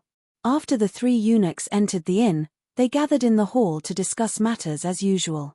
However, they were not in a hurry to speak. Instead, they drank a pot of tea prepared by the Little Whisker Slope Inn deputy and waited patiently for news from a trusted eunuch. Very quickly, the young eunuch respectfully led a young scholar-looking figure into the hall. The young eunuch obediently left the hall, closed the door, and waited outside. When they saw the young man in green, the three heads of the Directorate of Credentials immediately rose to greet him. They lowered their voices slightly and said with a smile, "Greetings, Lord Chen." The term husband was originally old Li Yang's way of speaking out of respect. It was specially used to address the big shots in the army or the ministers who held the power of the court. In the entire dynasty, there were probably only 7 or 8 people who were addressed this way. However, at that time, the Eastern Wei, Southern Tang, and several other dynasties that stood side by side with Liang still had national power. There was also the saying of husband, but it was extremely indecent. It was said that those men with delicate and pretty faces had delicate and pretty voices that were not inferior to those of orioles and swallows. Jiangnan had a culture of nurturing children and had a reputation of being a distinguished scholar. Among these, there was more or less a hint of ridicule towards Liang. In the Yonghui era after Li Yang swallowed up the Central Plains, the concept of the husband of Great Peace City gradually disappeared. After the year of the auspicious talisman, it rose up again, especially in the internal court. It was highly revered. When the eunuchs of the palace met some of the Li Yang officials who were able to travel in the forbidden grounds of the palace, they all liked to respectfully call them husband. This time, of course, no one dared to confuse Jiangbei and Jiangnan. In the eyes of the eunuchs, among the civil officials, not even one of the 6 ministers could receive this honor. Only the head of the Hall of Secretaries Qi Yanglong, the assistant minister of the Hall of Secretaries Zhao Yuling, the left servant of the Manxia province, Huan Wen, and the left servant of the scattered cavalry, Chen Wang, were worthy of being called husband by their surnames. The identity of the person in front of him was finally revealed. Chen Xiaobao, Chen Wang, was the best candidate for the next Grand Secretary of Li Yang. Chapter 1840. The head eunuch of the Directorate of Credentials was a thin, kind-looking old man. If he changed his eye-catching red python robe into a daoist robe, perhaps he would have the air of a transcendent being. He only sat down after Chen Wang had sat down. He did not hide the worry in his expression at all. His voice was sharp but not ear-piercing as he slowly said, "Is Lord Chen really going north of Yuju? Without Prime Minister Chen as our backbone, our hearts are in a mess." Chen Wang, who was traveling incognito, was leaving the capital this time. Only a handful of people in the capital had the right to know about this, and they could be counted on 2 hands. He smiled slightly and said, "Eunuch Liu, there is no need to worry. This time, I will send an imperial edict to Mount Qingliang. There won't be any mistakes." If it were someone else who gave such half-hearted consolation, no matter how good the head eunuch of the Directorate of Credentials was at maintaining his composure, he would still secretly fly into a rage out of humiliation. However, since it was Chen Xiaobao who said this, the old eunuch truly felt a bit more at ease. In the official world, only smart people could become high-ranking officials. As a result, their words and actions were often full of mystery. It was hard for both sides of the conversation to not think deeply, wishing they could break a sentence into 8 parts and ponder it over, glorifying it by saying that they didn't have enough comprehension. This was especially true for the likes of the old Minister of Appointments Zhao Yuling and the Prime Minister of Yonghui, Yin Mao-chun. Who would dare to be careless when chatting with these extremely intelligent pillars of the court? Perhaps when they casually said, "Today's weather is not bad," the officials who heard it would chew on it for a long time, catching wind and making groundless accusations. How tiring was that? Of course, this kind of tiredness was still something many officials enjoyed. However, in a Liang court, there were still a few people who were different. Even in the Zhao family Wang of Great Peace City, where all the heroes of the world were in the net, some people still stood out from the crowd. For example, the old Grand Secretary Zhongjulu, Tantanan, Huan Wen. Now, there was finally another Chen Wang in the year of auspicious talismans. When speaking to these 3 people, no matter how big or small the official title was, one didn't have to rack their brains to deal with them. In short, it was a very worry-free matter. The reason was very simple. These were true scholars and great officials. One could not rely on words to flatter them and would not be punished for their words. The 3 of them might not be saints of the official world, but even if they had desires, presumably not everyone could understand them. What were the so-called gains and losses in their realm? In that realm, they were. In these years, the Great Peace City officialdom seemed to hold the meteoric rise of Jin Lanting in high esteem. However, as for the truth, perhaps Tantanan's slap in the face in his early years had already revealed the secret of heaven. Each mountain was taller than the other. Smart people would always meet smarter people. Just by relying on intelligence, it was easy to become an official, but not easy to become a high official. It was already difficult to become a minister who truly grasped the power of an area of the court. To become a grand secretary who led all the officials of the world was as difficult as ascending to heaven. Right now, the Jingdo officialdom was completely convinced. No matter how much they thought of this Chen Xiaobao, it would not be too much. Compared to Zhongjulu, who had once made Great Peace City tremble in fear, Chen Wang's disadvantage was that his reputation as a teacher was almost non-existent. He also did not have the legacy of both his teacher and father-in-law.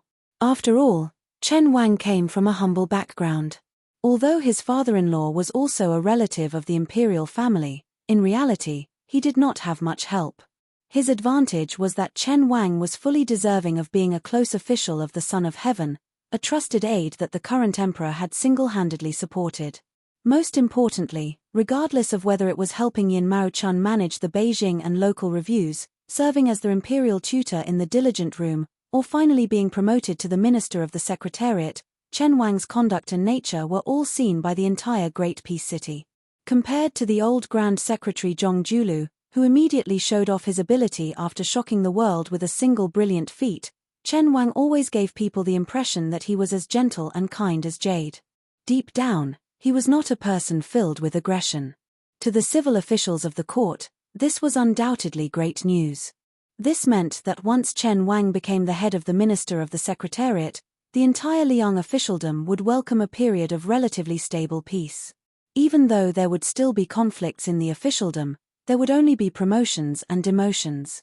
There would not even be that kind of miserable situation where one's career was sealed because of one person's hatred. Speaking of which, it was quite strange. Right now, almost no one in the Liang officialdom understood why Chen Wang, who was rising step by step, wanted to become an official.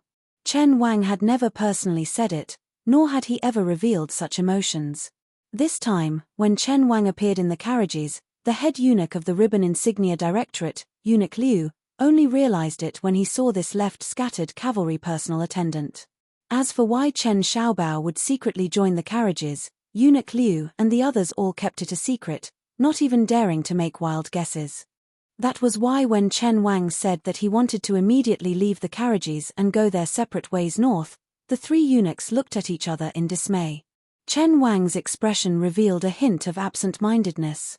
After quickly gathering his thoughts, he said with a light laugh, "You 3 eunuchs might have forgotten that my hometown is in Beiliang's Yuju. Returning home in silken robes." Eunuch Liu carefully probed, Does Master Chen need several thousand Jingji cavalry to escort you? Chen Wang waved his hand and said, I don't even need a single rider to follow me. How could I dare to use official weapons for personal use? Without waiting for Eunuch Liu to speak, the other old eunuch from the Ribbon Insignia Directorate said urgently, Master Chen, you must not. Do not worry, Master Chen. If all the imperial bodyguards and Jingji cavalry were given to you, the three of us would not have the courage. After all, the dignity of the court cannot be lost. However, if you take away half of the people, I trust that no one will say anything. If anyone dares, we will pull out their tongue. Master Chen is the cornerstone of Liang. You must not be in any danger in Beiliang. Otherwise, the three of us will not have the face to return to the capital alive. The head eunuch Liu also nodded vigorously in agreement. Chen Wang smiled and said, Eunuchs, the emperor has already personally requested someone to escort me back to my hometown. The three old eunuchs, who had spent most of their lives in the imperial palace of Great Peace City and were most skilled at biting words, were immediately shocked. Sincerely requested. Who in the world could make the emperor sincerely request someone to escort Chen Wang back to his hometown? Chai Qingshan of the Dongyu sword pool clearly did not have this ability. The ancestor of the Wu family's sword tomb was probably also somewhat lacking. Chen Wang did not go too far. After telling the three eunuchs about some matters related to the imperial edict, he stood and left. After the three eunuchs in official robes personally sent Chen Wang out of the hall, they saw an unfamiliar young eunuch standing at the bottom of the steps. After looking closely, they still could not remember when the Directorate of Credentials had had such a junior. However, when Chen Wang saw him, he nodded slightly in greeting. The latter was unmoved. When the two turned to leave, the young eunuch's figure seemed to be slightly closer to the front. Not long after, a carriage quietly left the inn at Little Whisker Slope and headed north. Before Chen Wang boarded the carriage, he bowed to the coachman in thanks. I have troubled you, sir. The young eunuch, who only wore an outer robe over the robes of an ordinary eunuch, had a cold expression. The carriage moved slowly. In less than half a mile, two riders stopped at the side of the road. One was an old man with a sword case on his back and a dignified aura. The other was a beautiful woman with a blade. They were the finger-profound realm expert Mi Fengjie, who had been personally recruited by the young vassal king into the Whispering Room. The other was Fan Xiaochai, who was now like the sun in the midday sky. These two riders acted as retainers, following the carriage at a distance that was neither too far nor too close. At the next inn, a young Beiliang official carrying a jug of greenant wine boarded the carriage and sat across from Chen Wang. He looked at this regular attendant of the scattered left cavalry, who was about the same age as him. He looked at this Beiliang official, Chen Xiaobao, who held the highest position in the Liang imperial court. He raised the jug of wine in his hand and asked with a smile, Sir Chen, would you like a drink? Chen Wang's expression was calm as he shook his head. No. He sighed in his heart. Good people do not come, but those who come do not come with good intentions. I reckon our prince will not be able to bear the consequences this time. No wonder he did not dare to personally come and run into a wall. Chapter 1841. Mi Fengjie, Fan Xiaochai, and now Xu Beiji. This was probably how important Chen Xiaobao was to the young vassal king. If not for the fact that the second battle of Liang Mang had already begun, perhaps he would have added the Yuju general Huang Fuxi. However, it was clear that this left-scattered cavalry officer didn't appreciate it very much. Along the way to the north, Chen Wang and Xu Beiji did not have much interaction. So much so that even Xu Beiji, a wonderful official who could joke around with anyone, had no choice but to borrow a post horse from a courier station. He might as well ride side by side with the two great spies of the Fu Shui room. Out of sight, out of mind. Before Xu Beiji left, Hsu Fengnian did not ask him to accompany Chen Wang to his hometown in Yuju. He did not even reveal any intention of roping him in. He only gave Xu Beiji one sentence: no matter what this person does in Yuju, ignore him. Xu Beiji was naturally aware of the hidden relationship between Chen Wang and Beiliang. He had no objection to this. In fact, if it were someone else acting as a foil, they might have done something bad with good intentions. Beiliang's officialdom might never understand Hsu Fengnian's subtle attitude toward Chen Wang, a Beiliang scholar. They would also not know how much Chen Wang had contributed to Beiliang in the past 10 years. They would also not know how much Chen Wang was disappointed in Beiliang. Most importantly, this disappointment was not right or wrong. This was the most fatal. In the twilight, they passed by a small post house called Ru Yi. After Chen Wang got off the carriage, he walked into the post house with the taciturn young eunuch. Xu Beiji and the other two also handed over their mounts to the courier to be sent to the stable to be fed. If nothing unexpected happened tonight, they would be staying here. Because Mi Fengjie had shown the Fu Shui Fang token, the Ruyi post house was especially attentive. The food and accommodation were arranged according to the standard of a military officer. To the small and large post house in Beiliang, the spies of the Fu Shuifang and the Fuying branch were rare guests. But as long as they revealed their identity, they were usually important military personnel and could not be neglected. According to the laws of Northern Liang, in a state of emergency, there were only 2 people who could mobilize the courier riders to pass on military intelligence or take over the military force of the courier station. Other than the general who commanded the entire army, there were only 2 people who could be spies. They were still about 2 days away from Chen Wang's hometown. Because Xu Beiji didn't need to follow this Chen Xiaobao back to his hometown, this former Lingju provincial governor who was jokingly called Beiliang Chen Xiaobao once again brought a pot of green ant wine to find Chen Wang. It was very strange. Every time Chen Wang stayed in the courier station, he would choose to rest in the building. Although he could see far away, it was definitely not a good place to sleep. When Xu Beiji found Chen Wang, he was standing by the window, looking into the distance. Only when Xu Beiji found a simple and crude stool to sit down did Chen Wang come to his senses. He smiled apologetically and sat on the edge of the wooden bed that had been temporarily set up in the courier station. The bedding and other things that had been hastily prepared were brand new and clean. It was hard to imagine that a renowned Huangzi official, who was already in the center of power, would be living in such a narrow and dark place.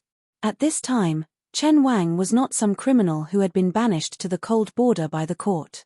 Xu Beiji shook the wine pot and asked with a smile, "You're not drinking? If you're not drinking, then I'll be drinking alone again." Chen Wang hesitated and then shook his head. "There are many banquets in the capital, but I rarely drink. With your wisdom, you should be able to understand the reason." Xu Beiji smiled. "Haven't you really returned to your hometown?" Chen Wang still shook his head. "People like me are most afraid of the word what if. As time passes, it becomes a habit. Sir, please forgive me." Xu Beiji said helplessly, "No wonder there's only one Chen Xiaobao in Liyang." Chen Wang made a rare joke. "Who is Beiliang's Chen Xiaobao?" Xu Beiji took a sip of the green ant wine and wiped his mouth. "Even Sir Chen has heard of my name, Xu Beiji?" Chen Wang nodded. "I hope you don't think it's an insult."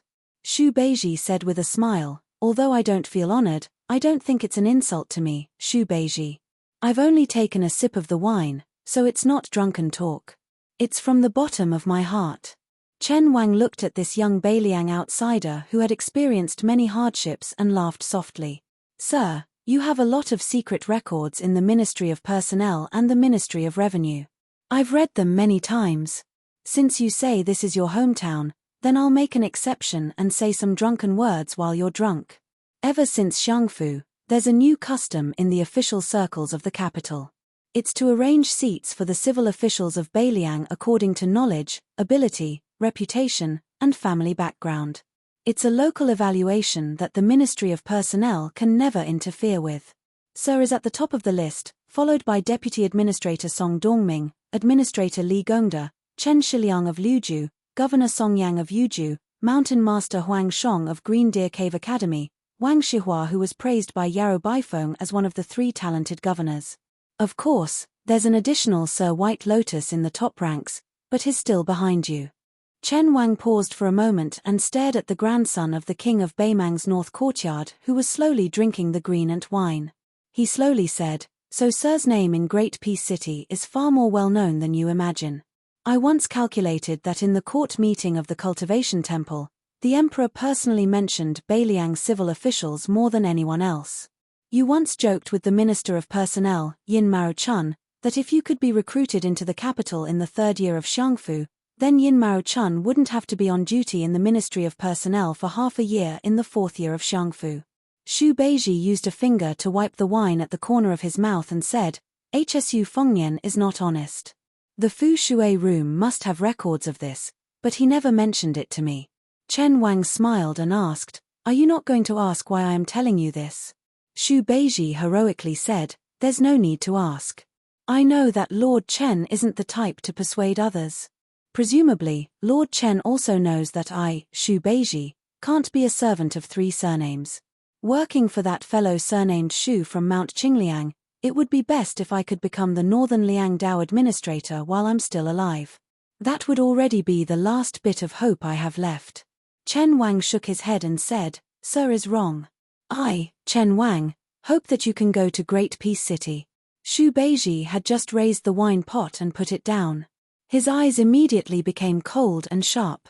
He stared at Chen Xiaobao, who was said to be more useful than the head of the secretariat in the Liang officialdom. He smiled coldly and said, "Official Chen is so dedicated to the country. It is indeed unexpected." Chen Wang said indifferently, "In my view, without you, Beiliang can still defeat Beimang. However, with the addition of Xu Beiji, who is seen as the right arm of the king of Beiliang, in the Liang imperial court, the Central Plains will be greatly reassured." Xu Beiji was shocked. Great Peace City is already so chaotic. Chen Wang did not speak. His expression was heavy. Xu Beiji stood up and placed the wine pot, which still had half a pot of green ant left, on the chair. He turned around and said, "Thank you, Official Chen, for your words." Some words, like a dragonfly skimming the surface of the water, could cause ripples and reveal the whole picture of the sea. Chen Wang's words seemed to be directed at Xu Beiji alone, but he was actually revealing the general situation in the capital, or rather, the entire Central Plains. How Beiliang would make a choice would be based on these words that clearly stated the bottom line of the Liang imperial court. Chen Wang did not rise to see him off, nor did he look at Xu Beiji's back. He said something off-topic, "Help me pass on a message to the king of Beiliang." He should not have looked on coldly back then. Xu Beiji stopped walking. If Fu Shui room had acted on behalf of that woman back then, Official Chen would not have the chance to sit here today. Perhaps Official Chen does not know, but Liang's Zhao Go has been watching that woman for 12 whole years. It is even very likely that those Yuju nobles were secretly instigated and bewitched by Zhao Go. If Fu Shui room had rashly interfered, Official Chen's identity would have been exposed. Beiliang's difficulties. After saying this, Xu Beiji did not continue speaking. Saying more would be unnecessary.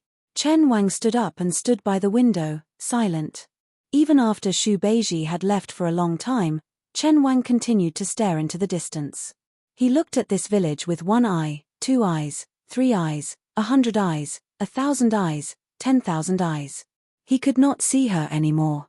He could not see that when she was reading, when he raised his head, she was looking at him. Scholars were all heartless people, the most heartless of all. His eyes were hazy with tears, and his lips moved slightly. "I, Chen Wang, only wished that I had not been nominated on the imperial roll back then, only wished that I had returned home in dejection." There was a well at the corner of the street outside the Rui post house. There was an enormous wheel on the well platform. It took 2 strong men to move a bucket of water. The young eunuch who had been Chen Wang's driver walked out of the post house alone. When he saw this well that was not commonly seen in the Central Plains, he did not move. He stared curiously at the large wheel. It was as though this crude object was more attractive than the majestic halls of the Great Peace Imperial Palace, the flowery imperial gardens, and the towering trees that were older than Liang. Not long after, a young man with a blade at his waist came to the well. The two were within 5 feet of each other. The person who came was on the verge of death. Even if he was HSU Fengnian. Chapter 1842. The young eunuch continued to stare at the well wheels as though he did not realize there was an extra person beside him.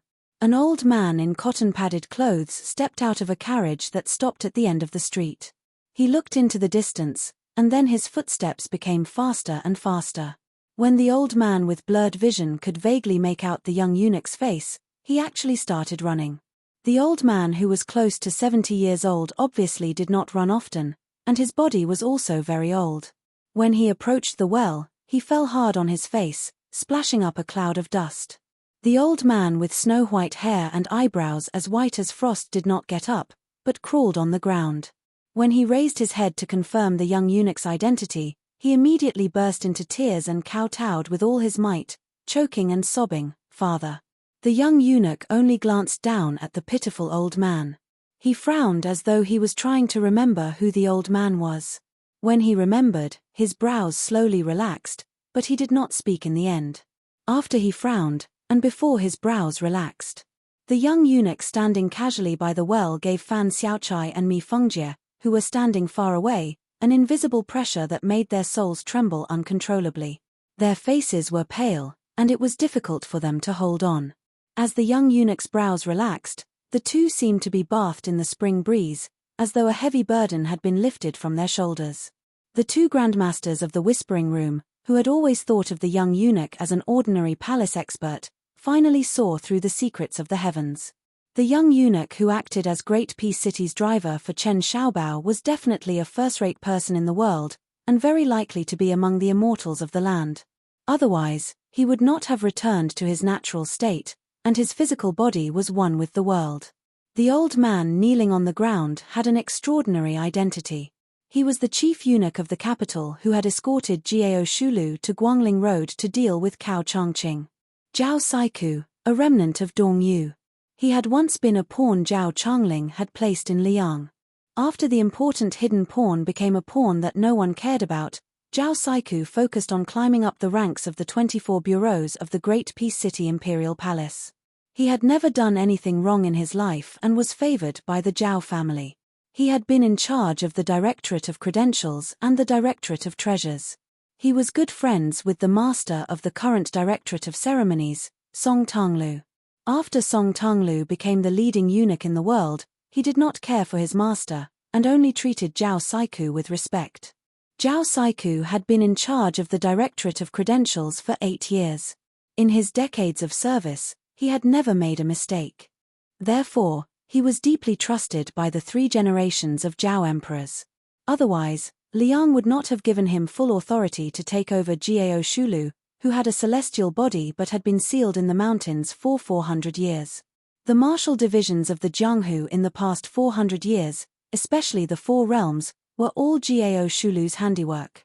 If the chief eunuch responsible for delivering the edict to Liang, Eunuch Liu, had encountered Zhao Saiku, who was of high seniority in the palace, he would have had to retreat to the wall and stand with his hands tied. But at this moment, Zhao Saiku was kneeling on the ground and kowtowing desperately to a young eunuch who looked old enough to be his grandson. He kept calling out the words "father." After eunuchs cut off their descendants and entered the palace, the first thing they would do was to recognize a senior as their adoptive father or master. Their respect was far greater than that of their biological father. This eunuch, who eventually became the head eunuch of Zhaojiao Temple, was no exception. However, Zhao Saiku had recognized 2 masters in his life. The second master worked in the Imperial Horse Directorate and did not have a high position. He was a familiar face in the Imperial Palace in the capital and had died in the Talisman of Eternal Peace. It could be said that he was extremely honored to have such a promising disciple like Zhao Saiku. However, Zhao Saiku's first master had long been forgotten. Zhao Saiku himself had never mentioned a word to anyone. The reason Hsu Fengnian came to Yuju this time was that Zhao Saiku, who had been enjoying his retirement in the Green Deer Cave Academy, suddenly came down the mountain and said that he had a great secret to tell him, the young vassal king. After Zhao Saiku hurried to Mount Qingliang, he told Hsu Fengnian about his father, a strange eunuch whom he had inexplicably kowtowed to when he first entered the palace. That eunuch did not seem very old at the time. At the time, Zhao Saiku only thought that it was because he was a native of Liang and had entered the palace early. At that time, the eunuch whom Zhao Saiku respectfully addressed as father was already very strange. It seemed that there was not a single place in the palace where father could not wander. Zhao Saiku had once followed this young master to purchase blankets and beds for the imperial family, to sweep and add lamp oil to the imperial ancestral temple, to put up yellow plaques for the Shunwu Gate in the north during the Double Ninth Festival, and to go to the treasury of the Minister of Treasures to wipe the seals of various generals. 5 years later, after the annexation of the Central Plains, Liang's rightful position began to stabilize. Zhao Saiku's master began to fade out of sight. Even Zhao Saiku, who had gradually risen to a high position, could not find any trace of him. There was not a single record of his master in the archives of the imperial household. His surname, hometown, when he entered the palace, and his work history were all absent. It was as if this person had never appeared in the imperial palace of Greaton City.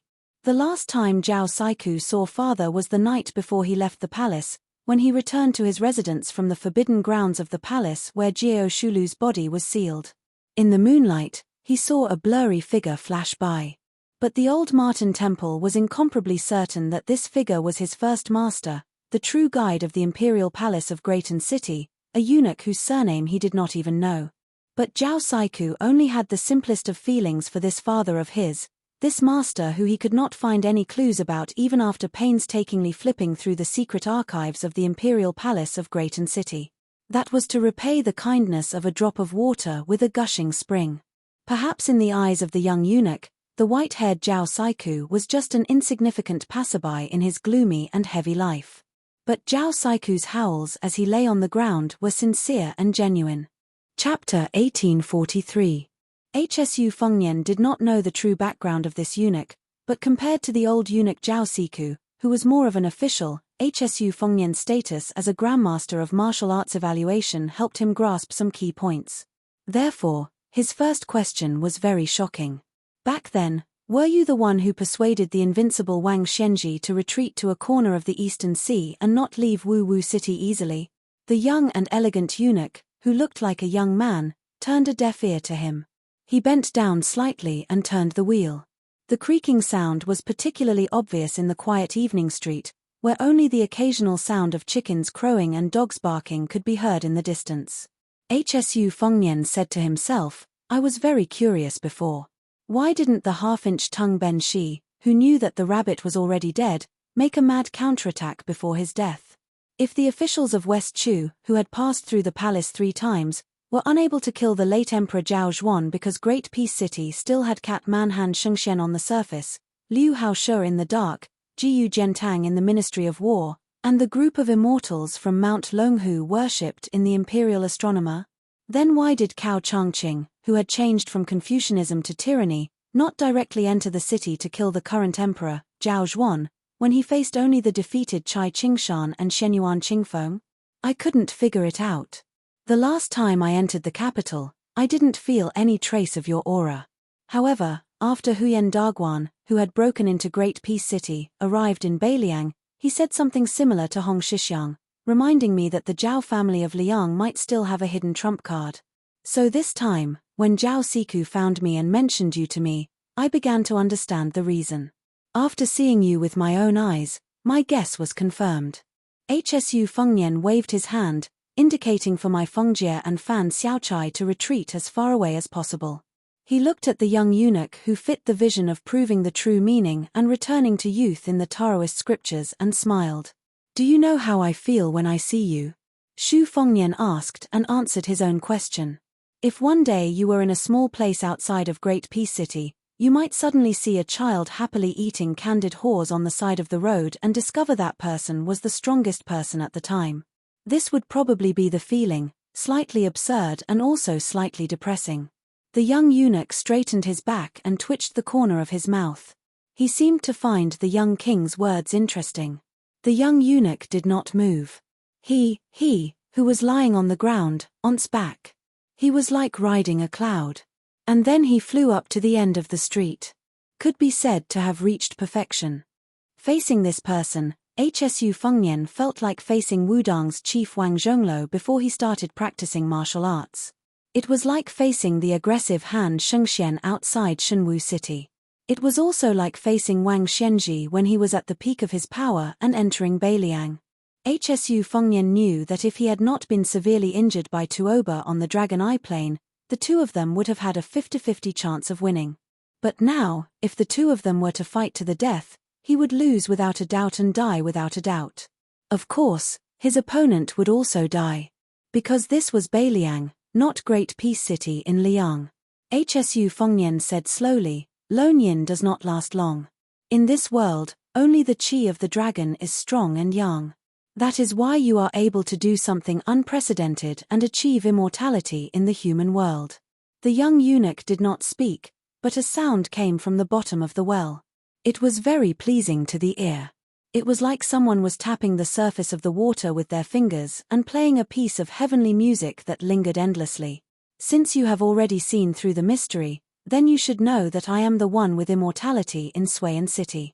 If I leave Suiyan City, I am not truly immortal. I believe this is also why you did not immediately retreat after seeing me. Hsu Fengnian nodded. Then he said in bewilderment, Suiyan City? That is an old story from a very long time ago. The young eunuch turned his head to look in the direction of Great Peace City. This time, the sound came from the rolling of the wheels. When Liang was founded, I was already serving in the palace of Suiyan City. At that time, the place where the Zhao family stood had not yet been renamed Great Peace City. In these 200 years, I have seen a lot of life and death. Those who sat on the dragon throne and those who wanted to sit on the dragon throne, those who studied, those who carried swords and armor, all died. Even their grandson's grandson died. I am still alive. Hearing such a shocking legend, even Hsu Fengnian felt that it was inconceivable. It was not easy for martial artists to ascend. There was also a saying that immortality was only in the heavens. This meant that it was impossible to achieve immortality in the human world. Even if one ascended to the realm of immortals on earth, unless one was like Hong Shixiang who had voluntarily died and reincarnated, the great Tao of heaven and earth would not allow such an unconventional existence in the human world. Plants withered and flourished. Life, old age, illness, and death were the natural laws.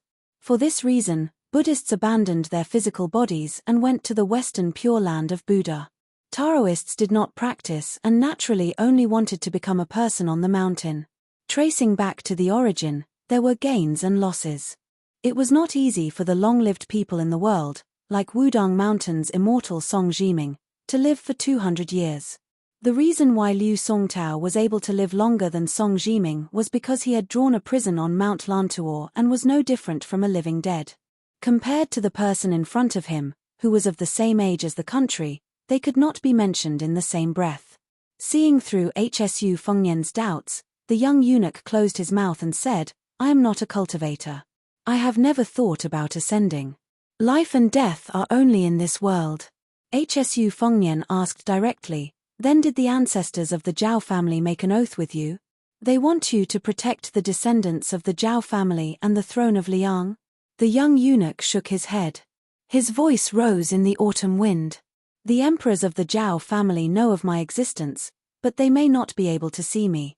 I need to absorb the qi of dragon to nourish my qi and blood essence so that I can live forever. However, it is inconvenient for me to see the real body of the flood dragon at close range. Moreover, the young eunuch finally showed a smile for the first time. His tone also lost some of its murderousness. Moreover, it is one thing for a thief to sneakily take things and put them in his bosom, but if he openly appears in front of the owner of the stolen item, he is too shameless. Hsu Fengnian laughed involuntarily. The young eunuch sat at the mouth of the well. He did not sit upright, nor did he have a lazy attitude. He was just so natural and casual. In the distance, the old eunuch who had already left Great Peace City and lived in seclusion in the mountains of Beiliang prayed in his heart. Please don't fight. There was an old saying in the marketplace that even the gods could not stop. It was used to describe the difficulty of certain matters. But the two people in the eyes of the old eunuch were the ones who could not be stopped. It was more likely that they could stop the gods. Chapter 1844.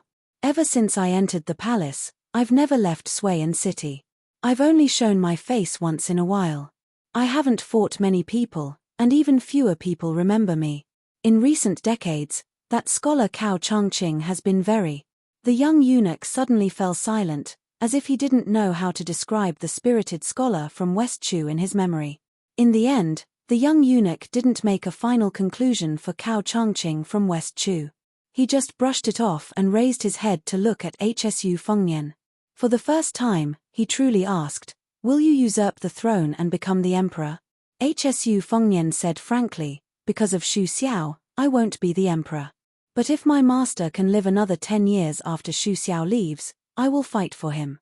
The young eunuch stared into Hsu Fengnian's eyes and nodded.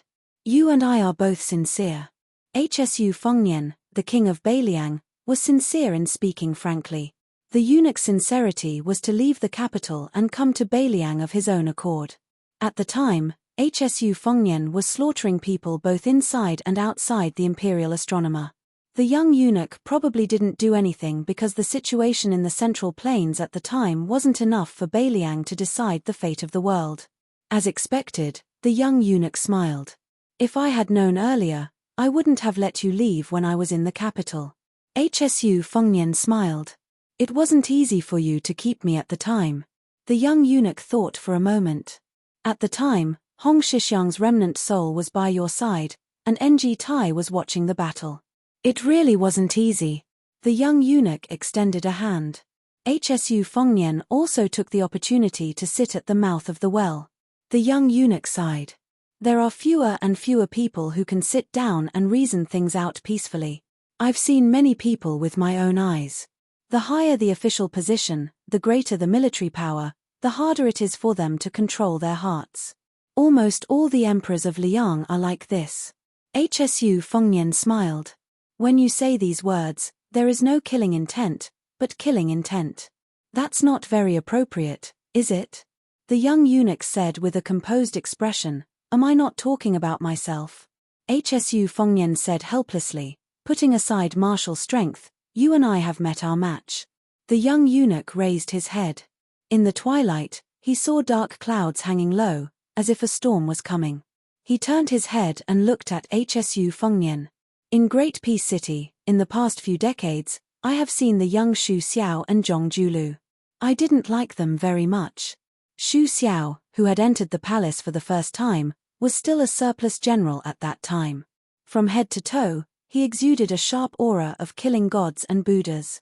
Zhong Julu, who had served as the Huang Men of the Hanlin Academy for many years, walked in the ranks of the imperial court retreating. Even if his rank was very low at that time, you would still see the arrogance of the world from him. I knew that Cao Changqing had entered the palace 3 times, but he did not appear. In comparison, I find Huan Wen more pleasing to the eye. He is a very smart person, but he pretended to be a fool his entire life and was always kind to others. So I met him alone twice in the palace, about 20 or 30 years apart. The second time, he still recognized me at a glance, but pretended not to. He just smiled and greeted me. Of the past emperors of Liang, the current young emperor, Zhao Zhuan, can be considered the most generous. Of course, this is only in comparison to his father and ancestors. Hearing this quietly, Hsu Fengnian smiled and said, "So that's why you have this trip to Beiliang?" The young eunuch shook his head and said, "As long as the surname is Zhao, it doesn't matter whether I am Zhao Zhuan or not." The young eunuch then said flatly, "Unfortunately, your surname is Xu, not Zhao." As these words were said, a drizzle began to fall on the street. The contours of the stone street seemed to soften. This well was located at the corner of the street in front of the post house, so Chen Wang could just see the scene from the top of the post house. Although it was dark and rainy, Chen Wang still recognized the identity of the young man who had appeared beside the well. Chen Wang hesitated for a moment, but still walked down from the post house. However, before he could walk out of the gate, he found that Xu Beiji was already sitting on the threshold, blocking his way. Xu Beiji picked up a jug of wine from somewhere and seemed to be talking to himself. He said he wouldn't come, but he came. In the end, he didn't even see the person in question. It seems that this usually ordinary coachman is not ordinary. Chen Wang said in a low voice, "Xu Beiji, you better not block my way. That person's cultivation is definitely beyond your imagination. Even your prince can't imagine it." Xu Beiji's expression was normal as he took a sip of wine. "Oh, Xu Beiji, perhaps Hsu Fengnian doesn't need to fear anyone in the world, but the person he is facing right now is an exception." Chen Wang's tone was anxious. It was obvious that it was no small matter to make Chen Xiaobao, who was known for his steadiness, lose his composure. Xu Beiji turned his head and asked with a smile, "Do you want to drink some wine to calm your nerves?" Chen Wang almost cursed out loud, but seeing those clear eyes, Chen Wang sighed heavily and took the jug, taking a big gulp of greenant wine.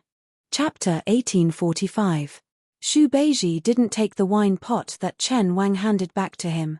Instead, he looked at the end of the street again and muttered, "I fought with that guy from Beimang all the way back to Beiliang.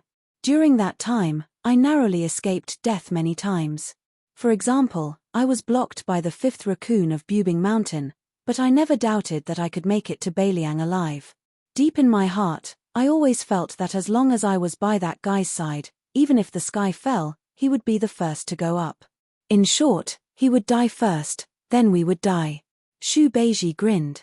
"Just like how this guy won't tell me how much the Liang Imperial Court values me, I won't tell him either." Suddenly, Xu Beiji slapped his thigh. "Damn it. That time when I arm wrestled with Zhong Hongwu in Lingzhou's Dragon Eye County, I was so drunk that I passed out. It was this guy who carried me back. Don't tell anyone about the drunken talk." Chen Wang didn't know whether to laugh or cry. "You're still thinking about this kind of thing at a time like this?" At this time, Chen Wang remembered that in the Ministry of Revenue's files, there was a trivial matter about Xu Beiji that was easy to overlook. In Beiliang, Hsu Fengnian and Xu Beiji, who were close friends, actually never called each other brothers. However, Hsu Fengnian was a persimmon, while Xu Beiji was a tangerine. If it wasn't just in Beiliang, but in the imperial court, the relationship between the two could probably be called a model of a ruler and his minister. Chen Wang thought of the current emperor. He smiled knowingly. He also sat on the threshold and began to drink. It was a very unfamiliar taste. After all, he hadn't drunk this kind of hometown wine for more than 10 years. But he still felt that Beiliang's hometown had raised him, and Liang Imperial Court had recognized his worth. There was no way to have the best of both worlds, and not let down one's family and country. Would he let them both down in the end? Just like how he let her down? Chen Wang suddenly raised his head and finished the greenant wine in the pot in one gulp. Xu Beiji suddenly laughed. "Master Chen, actually, maybe there will be a day when you return to your roots." Chen Wang gripped the wine pot tightly and said softly, "I'm not going back anymore. Regrets in the world often begin with the word goodbye. And the most fortunate things in the world would only happen when they truly meet again. Unfortunately, there were many regretful things and few fortunate things." Chen Wang repeated, "I'm not going back anymore." The young eunuch slowly stood up and pressed one hand on the wheel of the well. "Your father, Zhong Julu, Cao Changqing, and you, as well as those old people from the previous dynasty who have long been forgotten by people before Li Yang, are actually the same kind of people. I don't like any of you, but if I ask myself honestly, the reason I don't like you is that I envy you." The young eunuch fell into reminiscence. A few years after Li Yang was founded, the diligent room that taught the children of the Zhao family existed for a few years. A long time ago, I admired scholars very much, so I often went there to listen to the sound of reading. I've forgotten a lot of the content, but I don't know why, but I still remember some of it. The wind and rain are bleak, the wind and rain are whistling, the wind and rain are gloomy, seeing the gentleman. Seeing the gentleman. After the young eunuch came back to his senses, he looked down at the young king who was still sitting on the well and said with a smile, "In my heart, Cao Changqing and the others are gentlemen, and so are you. So whether you live or die, I'm very happy." The rain on the street was getting heavier and heavier, and the young eunuch's smile was getting thicker. Perhaps being regarded as a gentleman by an unknown eunuch is not something to be happy about, right? Hsu Fengnian stood up. Of course, being regarded as a gentleman is something to be happy about. But seeing you, I'm not happy. The young eunuch smiled and said, "If you're not happy, let's fight." Hsu Fengnian smiled and replied, "That's exactly what I want. It's better not to talk about things that can be solved with fists. If we can't fight, we can sit down and continue to reason." The young eunuch praised, "No wonder you said that your skin is thick. I've seen it." Hsu Fengnian raised his head and looked at the grey sky. "Someone once taught me that walking the Jianghu, One must be thick-skinned to be popular. At this moment, Fan Xiaochai in the distance seemed to be unable to bear being reduced to a spectator. She slowly unsheathed the cold knife at her waist and began to run madly in the rain. Mai Fengjie could not stop her. If one took a closer look, they would notice that Fan Xiaochai's clothes were dripping with rainwater. Although it seemed light, Fan Xiaochai's body was originally leaning forward, but after a dozen steps, it was as if a mountain was pressing down on him. He was forced to bend his back and charge forward. On this street, every drop of rain represented a true meaning. Bit by bit, blood began to flow out of Fan Xiaochai's 7 orifices, but this stubborn woman continued to charge madly forward. Every step she took made the ground more and more oppressive and stagnant. With his back to Fan Xiaochai, Hsu Fengnian casually waved his sleeve, and she was immediately sent flying backward and crashed into a wall. Her back was pressed against the wall, and some of the blood and rain slid down. Mai Fengjie turned back to look at Fan Xiaochai, who had returned. His eyes were filled with helplessness and fear. The young eunuch stretched out his arm and opened his palm. All the raindrops that fell on his palm did not turn into rain. Instead, they bounced up one by one. They did not bounce up in a straight line either, but instead flew in an arc and finally gathered into a circle. The young eunuch smiled. "I'm actually not very good at fighting, but I've never lost." This time, Hsu Fengnian directly pressed his left hand against the cold knife at his waist. "I'm not as old as you, but I've definitely fought more than you. And I have never died." Having never lost, of course there was a domineering aura in the ordinary. Having never died, on the other hand, sounded like a joke, but it was absolutely impossible to laugh. On a small street, there were 2 land immortals. One was the youngest, and the other was the oldest. Because of the difference in age, there was a difference of several hundred years. The wind and rain were dark, and a gentleman could be seen.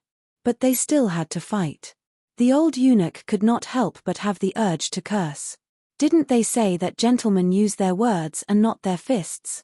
Chapter 1846. The rain was as soft as silk, like a graceful beauty slowly weaving a bead curtain. The navy blue ball of water in the young eunuch's hand was suspended in the air, rising and falling slightly. Lightning flashed faintly, as if a fire dragon was swimming. Hsu Fengnian's pupils constricted as he gripped the hilt of his blade. Thunder. Was there anyone in the world who could wield thunder? But it was not strange for this eunuch, who was skilled at retaining his youthful appearance. At this moment, the young eunuch no longer had his previous gentle aura. Facing Hsu Fengnian, who was standing 5 feet away, his face was solemn and his eyes were as black as ink. It was like a flood dragon looking at a python. There was both disdain and contempt in his eyes, but it also contained a thunderous rage. Before this, when the 2 of them were discussing Tao from the bottom of a well, the young eunuch did not seem like a martial grandmaster who could make Jianghu tremble with a stomp of his foot. Instead, he seemed like a young private tutor. He was serious, rigid, and antisocial. But when he talked and acted with those he liked, he could be described as a modest gentleman with a restrained edge. But the more this kind of person was abnormal, the more terrifying it was. It was like when Wang Xianji, who claimed to be the second in the world, suddenly declared that he would be the first. In those 60 years, naturally, whoever stood in his way would die. Perhaps all the heroes of Jianghu, including Ng Tai and Cao Changqing, who would shine brightly in the future, would die early. Another example was when Hong Shixiang, after leaving the mountain, really became angry. What would happen? It would be unimaginable. Perhaps Hsu Fengnian, who was determined to kill, could be counted. So, Hong Jingyan died right under Tuoba's nose. The Liang eunuch in front of him, whose name was unknown, was exactly like this. His 5 fingers slightly contracted, and the thunder in his hand instantly seeped into his palm and disappeared. But his entire arm suddenly showed the strange scene of a fire dragon lingering around.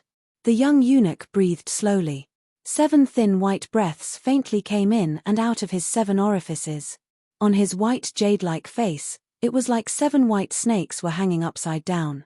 At the same time, Hsu Fengnian had not only unsheathed his sword, but his body also spun forward in an instant.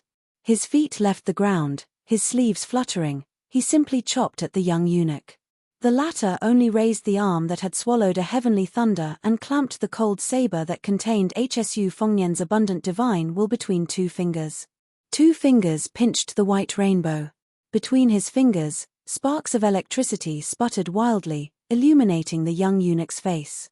Hsu Fengnian, who seemed to have opened the heavenly eye between his eyebrows, silently chanted, "Open shoe style." The tip of the blade that was pointed at the young eunuch's forehead suddenly released a stream of vigorous energy that was as thick as an arm. The young eunuch tilted his head. Even though the attack was close, and even though the stellar energy was as powerful as a ballista, he was still able to easily dodge it. Only a few strands of hair that had been cut off by the sharp chi slowly fell into the rain.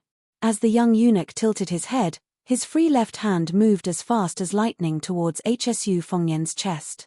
He had once heard those learned scholars in the diligent room of the palace say that there were strong winds every year in the southeast that could uproot mountains and shake city towers. Hsu Fengnian was struck in the chest by a punch. He seemed to be unmoved, but the purple-red date mark between his eyebrows wavered and rippled. It turned out that this punch did not harm the body, but the spirit. The young eunuch, who had succeeded in his punch, said softly, "Abandon the saber." As these 2 words left his mouth, he changed his fist into a palm and slammed it against Hsu Fengnian's chest. Under this palm, Hsu Fengnian's entire robe trembled violently. The jade pendant hanging from his waist suddenly shattered and turned to dust. Hsu Fengnian still held the cold saber in his left hand, unmoving. The young eunuch frowned slightly. He wanted to move his arm that had been holding the cold saber with 2 fingers. He took 2 steps forward, and then slapped on Hsu Fengnian's forehead. Hsu Fengnian's whole body slid out. His feet plowed a gully of more than 10 feet on the ground of the small street. It was just that the farther he was from the young eunuch, the shallower the gully became. The rain behind Hsu Fengnian was squeezed by the majestic chi, hanging slanted and clearly visible. Hsu Fengnian took 1 step back and 1 step forward to stabilize his body. His feet gently stepped on the surface of the bluestone street, like 2 lotus flowers on a pond. The young eunuch was slightly surprised, but then he felt relieved. The young king still pulled out the cold saber made of ordinary material from between his 2 fingers. Tonight's battle in the rain between the 2 was a battle of wills between people of high cultivation realms. Whether one had a weapon or not was not the key to victory or defeat. Moreover, this cold saber was not a divine weapon. It might even be a burden. But the young king was so persistent in not giving up the saber. It must be because there was a deep-rooted thought in this person's heart that was entrusted to this saber. Perhaps the cold saber in his hand had extraordinary meaning, or perhaps all the Bailiang sabers in his hand were enough to hold. Which one it was very simple. He just needed to break the cold saber in his hand to identify it. The young eunuch raised his arm and waved it casually. The raindrops connected into a line, and finally condensed into a 3-foot-long sword of will. Hsu Fengnian, who had learned all of Li Chuangang's essence, was no stranger to borrowing swords. On the contrary, it was the Grandmaster who was most familiar with this matter in Jianghu. If Hsu Fengnian claimed to be second, perhaps even the peach blossom sword god Ng Tai, who had achieved Dao through swordsmanship, would be embarrassed to claim to be first. But at this moment, when Hsu Fengnian saw this scene, it was as if a strange scene that he had never seen before unfolded in front of him. Chapter 1847. This was not necessarily because the young eunuch was of a higher level. Both sides were celestial beings, and there was no difference in strength. But the young eunuch's actions were extraordinarily bold. Even though they were enemies, they had to admire him from the bottom of their hearts. If one were to say that the old man's method of borrowing a sword, whether it was borrowing a real sword from another person or borrowing sword intent from the world, it had the presence that Li Chungang could return it if he wanted to, and not return it if he wanted to. Even the heavens could not do anything to him. Then this young eunuch had taken a different path. He did not fight with the heavens and the earth, and only created for himself between the heavens and the earth. This was like how Li Chungang could not do it, but his talent was too great, so he was very lazy. But the young eunuch was diligent. The rain around Hsu Fengnian seemed to pause for a moment, and then his figure flashed away. The young eunuch closed his eyes and listened to the sound of the rain. Then he casually swung his sword behind him. The 3 feet of rain disappeared after the swing of the sword. The young eunuch drew another sword from the rain, this time to the side of his left hand. One sword after another. The rain did not lessen, and the rain did not stop. The young eunuch had already swung the 3-foot sword 60 times. Hsu Fengnian still did not appear. If not for the fact that the young eunuch had not stopped swinging his sword in all directions, Fan Xiaochai and Mai Fengjie might have thought that the young king had left the street. The young eunuch had a relaxed expression, and still had the energy to speak as he swung his sword. In my mind, other than Lu Dongxian, whose existence represents the peak of the world, Jiao Shulu, Li Chungang, and Wang Xianji are invincible when they are at their peak. They are not always invincible. For example, when Li Chungang returned to the Jianghu, when he was on the banks of the Guangling River, and when Wang Xianji was in Martial Emperor City of the Eastern Sea and not in Beiliang, even if I was in Great Peace City, I was not a match for them. I fear that only Ancestor Lu could match them, and the 2 sides would fight to their heart's content, each with a chance of victory. As for you, Hsu Fengnian, in the end, you are still lacking. In fact, as long as you don't abandon your previous life, you can also reach that height. It's just that you don't want to live under someone else's roof, so you destroyed your own destiny. Otherwise, who would be able to stop Hsu Fengnian from doing as he pleased? How difficult would it be to kill Emperor Zhao Zhuan and then live a carefree life in the martial world? Whether or not Beiliang can stop Beimang's million-strong cavalry has nothing to do with you enjoying the Empyrean sorrow-forgetting all by yourself. The young king did not appear, nor did he answer. The young eunuch with an imposing aura didn't seem to mind and lightly waved his sleeve. The world fell silent. Just like that, the rain that covered the sky and covered the earth on the side street completely stopped. On the bluestone slabs, the rainwater no longer flowed downwards. Hsu Fengnian, who had nowhere to hide, was standing under a roof at the end of the street, like a passerby taking shelter from the rain. The young eunuch stretched out his hand, bent his index finger, and gently flicked a drop of rainwater hovering above his head. The phenomenon collapsed. The rain continued to pour down. He looked at the young king in the distance, who had an equally serene expression. The cold blade in his hand had long been fragmented, and he was only relying on his will to condense it. He asked curiously, "You have the mystic understanding realm cultivation base of an earth immortal, plus you have 300,000 iron cavalry in your hands, why are you so unsatisfied?" Hsu Fengnian slowly put his blade back into its sheath. Everyone in Mount Qing Liang knew that no matter when or where this king appeared in the public sight, almost everyone would hang their cold blade. Many people didn't think deeply about the reason. After the Battle of the Dragon Eye Plain, after the death of Qi Dangguo, Hsu Fengnian only took out his blade when he was sleeping. He didn't want to be empty-handed the next time someone needed him to save them. Perhaps with his current cultivation base, there was no difference whether he had a blade or not. But Hsu Fengnian still insisted. Under the roof, the young king walked down the steps and finally spoke. People live in this world, and do everything according to their heart's will. How is it different from the heartless plants that grow in the sun? You don't feel proud for the people you care about, and you don't live so happily. It seems sullen, but isn't it a kind of happiness? At least there are people who are worth your sacrifice. Zhongjulu is for the common people, Cao Changqing is for the woman in his heart, my master Li Yishan is for the people of Beiliang, Xu Xiao is for the children. Hsu Fengnian finally asked with a smile, "Do you have them?" The young eunuch's face changed slightly, and his eyes were cold. He stomped his feet and said in a deep voice, "Come out of the dragon." In the well, a water dragon as thick as the mouth of the well crazily rushed out. It went straight to Hsu Fengnian. The young eunuch, who was most familiar with the operation of heaven and earth, knew it best. Ancestor Lu was still young when he reincarnated, Wang Xianji had already ascended, and Li Chungang had become a thing of the past. Now Hsu Fengnian was far from returning to the peak, so he was the real first person in the world. It was absolutely not like what Hsu Fengnian joked that a child eating sugar-coated haws on the street could become his opponent. His enemy was only in the sky, not in the world. HSU Fengnian lowered his head and glanced at the cold blade on his waist. He took a breath, squatted down, and put his palm on the street. He closed his eyes, and didn't know why. Then he stood up, and HSU Fengnian began to run forward.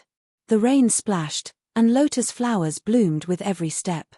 The young eunuch suddenly shouted angrily, "HSU Fengnian, how dare you?" HSU Fengnian went forward. Behind him, there was a cavalry, armored horses, and Beiliang heroes. Although they were dead, their souls were still there. You want to use the fate of Zhao to reduce Beiliang's fate? Then come. On the battlefield, the souls of